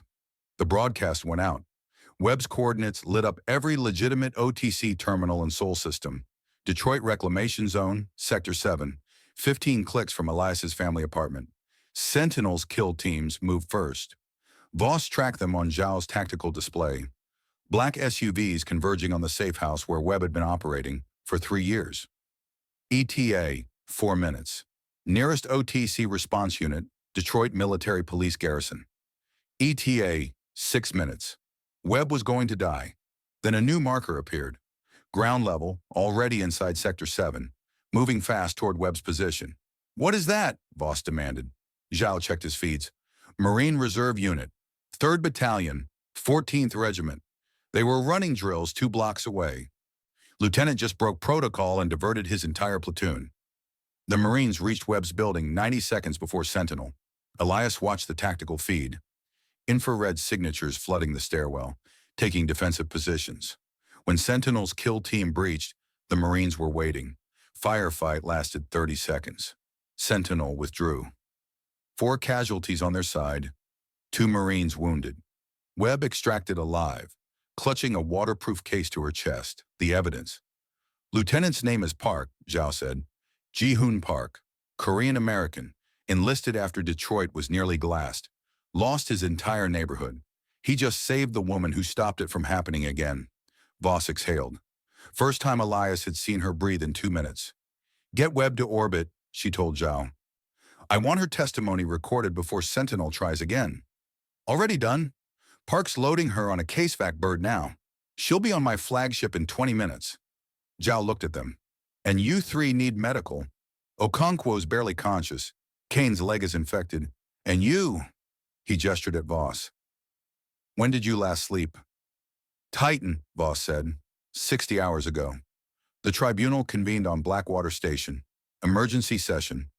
Admiral Zhao presiding, with Judge Advocate General witnesses from every OTC branch and civilian oversight. No closed doors. Everything recorded, broadcast, encrypted to multiple redundant locations. They couldn't bury this.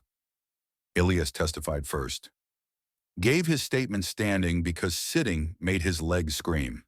He walked them through Nexus Prime, the Undercity Safe House, Velnara's Vivisection, the Verdant. He named names, Reyes, Voren, Cross. He showed scars. Voss went next, precise, clinical. She documented Titan, the ambush, the fire team she lost, the evidence they'd found pointing to deliberate sabotage. She'd carried 3 years of rage, and now she unpacked it methodically, piece by piece, until the tribunal chamber felt smaller. Okonkwo testified last. Still weak from broken ribs, she presented her research. Genetic markers proving Ketra bioweapons were engineered using stolen OTC research. Communication intercepts showing coordination between Sentinel operatives and Kael'thros. Financial transactions, shipping manifests, Bourne's signature on equipment transfers. Webb's hard drives filled in the rest. 3 years of surveillance, recordings, documentation. Reyes ordering strikes. Cross executing prisoners. Voren selling weapons to both sides. The whole conspiracy laid bare. The arrests started that night. OTC military police swept through Blackwater Station, Nexus Prime, Earthside commands. They pulled colonels out of staff meetings, captains off corvettes, sergeants from barracks. 200 officers detained in the first 12 hours. By the end of the week, 417. All ranks, all branches. Sentinel had metastasized. Voren fled. Took a smuggler yacht from Nexus Prime, jumped out system before the blockade tightened. Last intel put him in the fringe colonies, buying passage toward accordant space. Zhao put a bounty on him.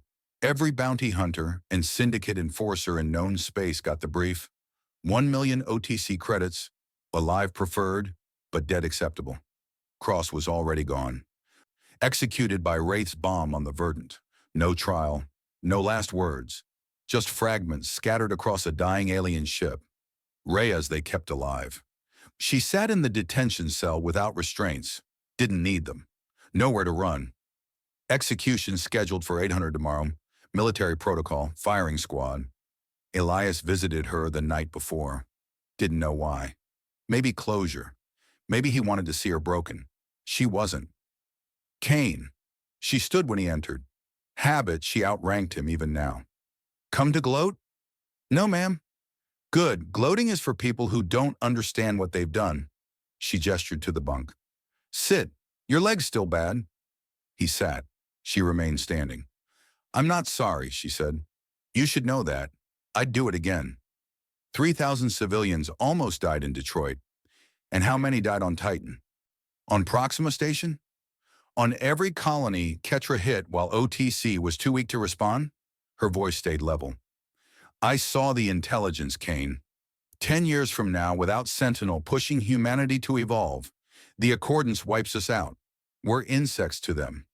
Sentinel made us wasps. By murdering our own people. By forcing hard decisions. By making humanity strong enough to survive. She met his eyes. You think Earth stays united without external threats? You think the colonies don't fracture without the Accordance pressing us together? Peace kills civilizations, Kane. Comfort breeds weakness. Sentinel understood that. You're insane.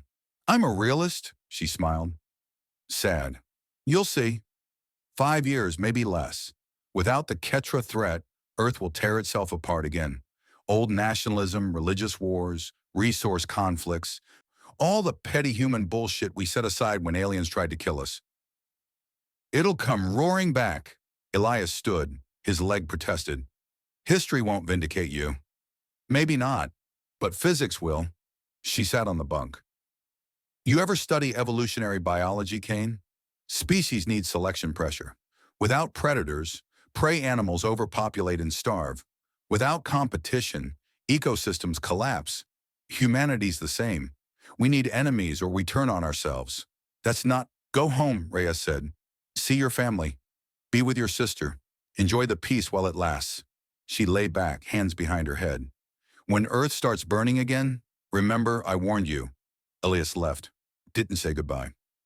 Detroit looked different. The reclamation zone had been rebuilt, partially, new construction mixing with ruins, giving the neighborhood a patchwork quality. Solar panels on rooftops, vertical farms in converted warehouses, street vendors selling actual food, not just rations. People lived here again. Elias walked through streets he'd known as a kid, now transformed. The corner where he'd played pickup basketball was a community garden. The burned-out school was a medical clinic. His old apartment building still stood, reinforced with new support beams. The blast damage patched with smart concrete that hadn't quite matched the original color. His mother opened the door before he knocked. Elias! She didn't cry. Patricia Kane didn't cry, but her hands shook when she hugged him. You're home? Yeah, Mom, I'm home. His father waited inside. Grayer than Elias remembered, thinner, but alive. Marcus Kane stood, formal, then broke protocol and embraced his son hard enough to hurt. We saw the broadcast, he said. What you did, what you stopped. Wasn't just me. Don't. His father pulled back, hands on Elias's shoulders. Don't diminish it. You saved this city, this family. Own that. Mara appeared in the hallway. 13 now, taller, her hair in complicated braids Elias didn't recognize. She'd been 10 when he enlisted. A child. Now she looked at him with something else.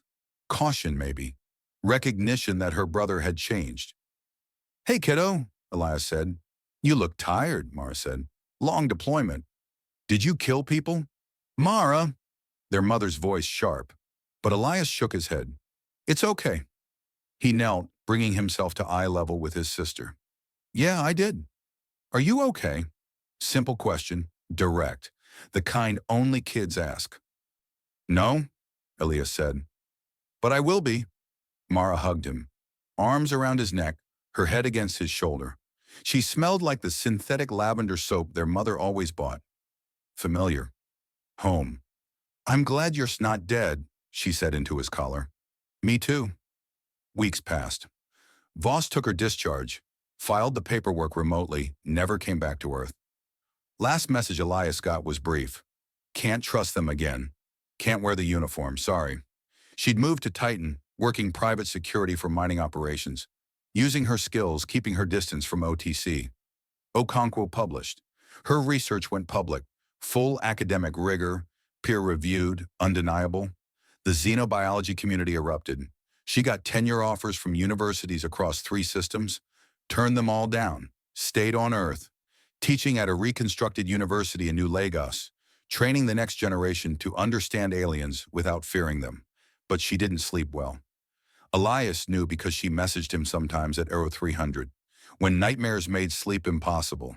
They talked about nothing important, weather, sports, stupid jokes. The conversation was the point, not the content. Wraith's memorial was private.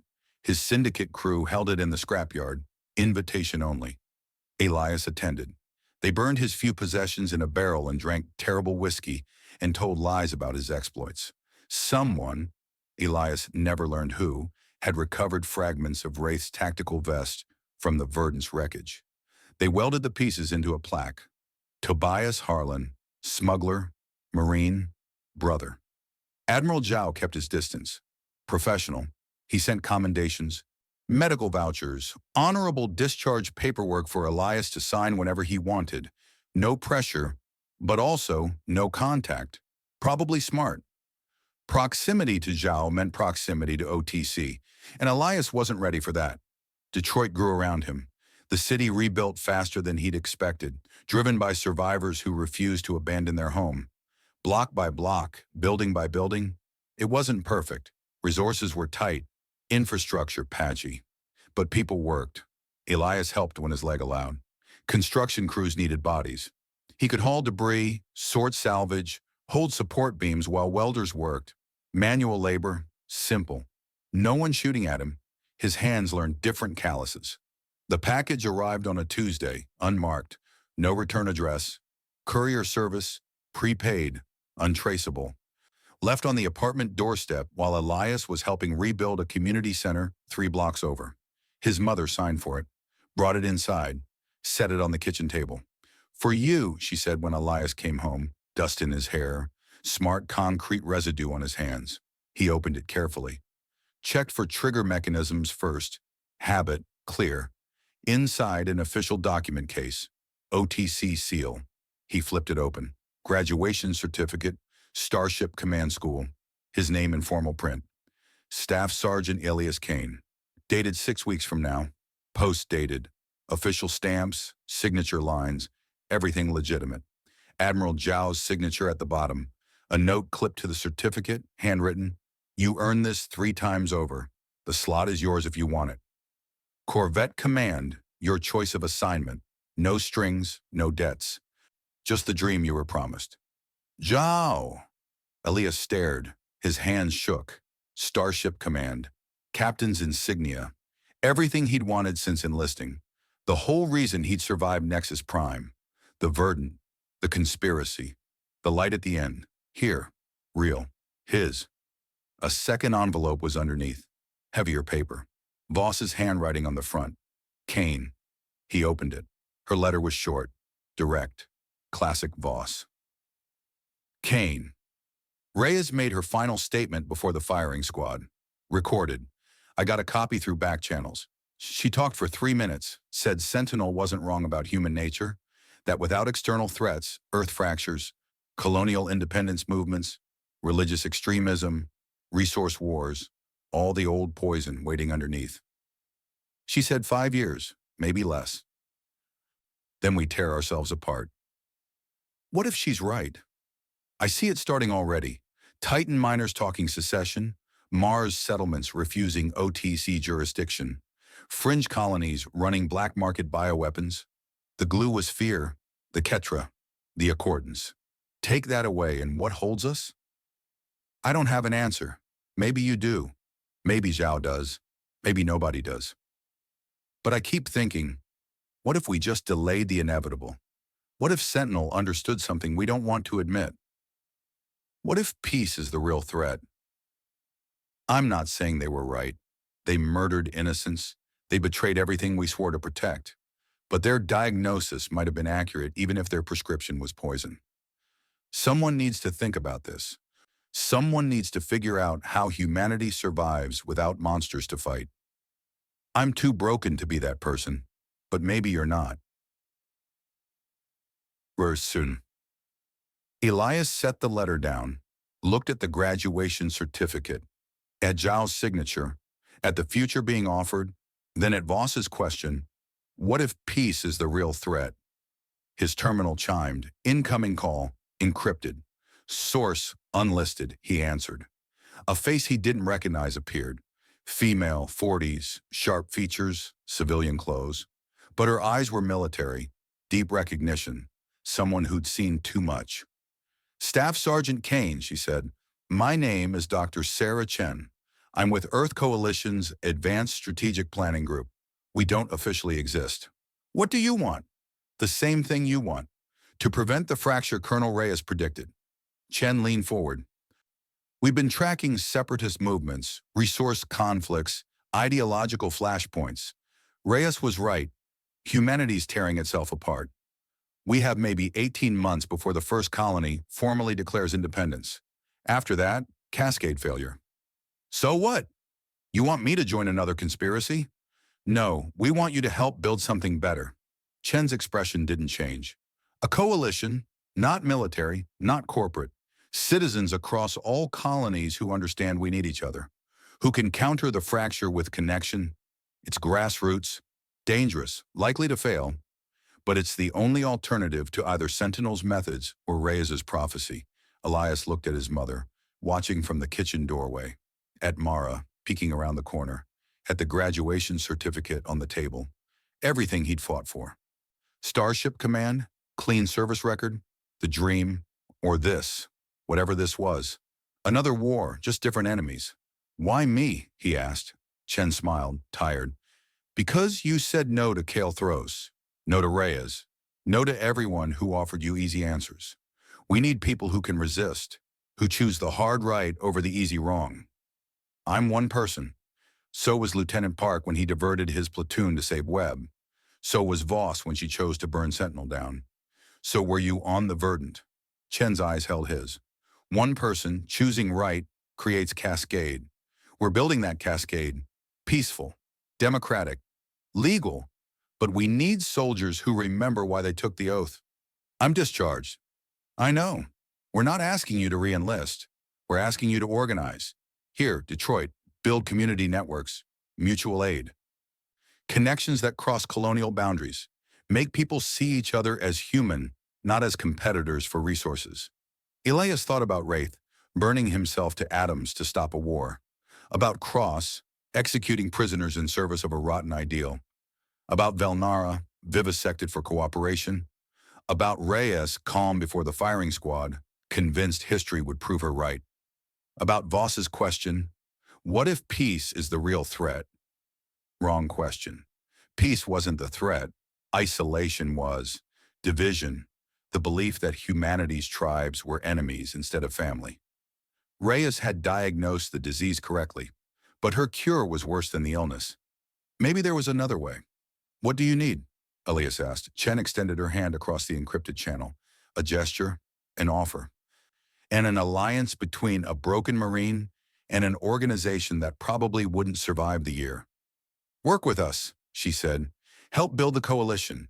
No rank, no authority, just people choosing connection over fracture. Elias looked at the graduation certificate, at Zhao's offer, at everything he'd wanted, then at Voss's letter, at Mara watching from the hallway, at Detroit rebuilding itself one block at a time. He reached toward the screen. His hand hovered over the ASEP key.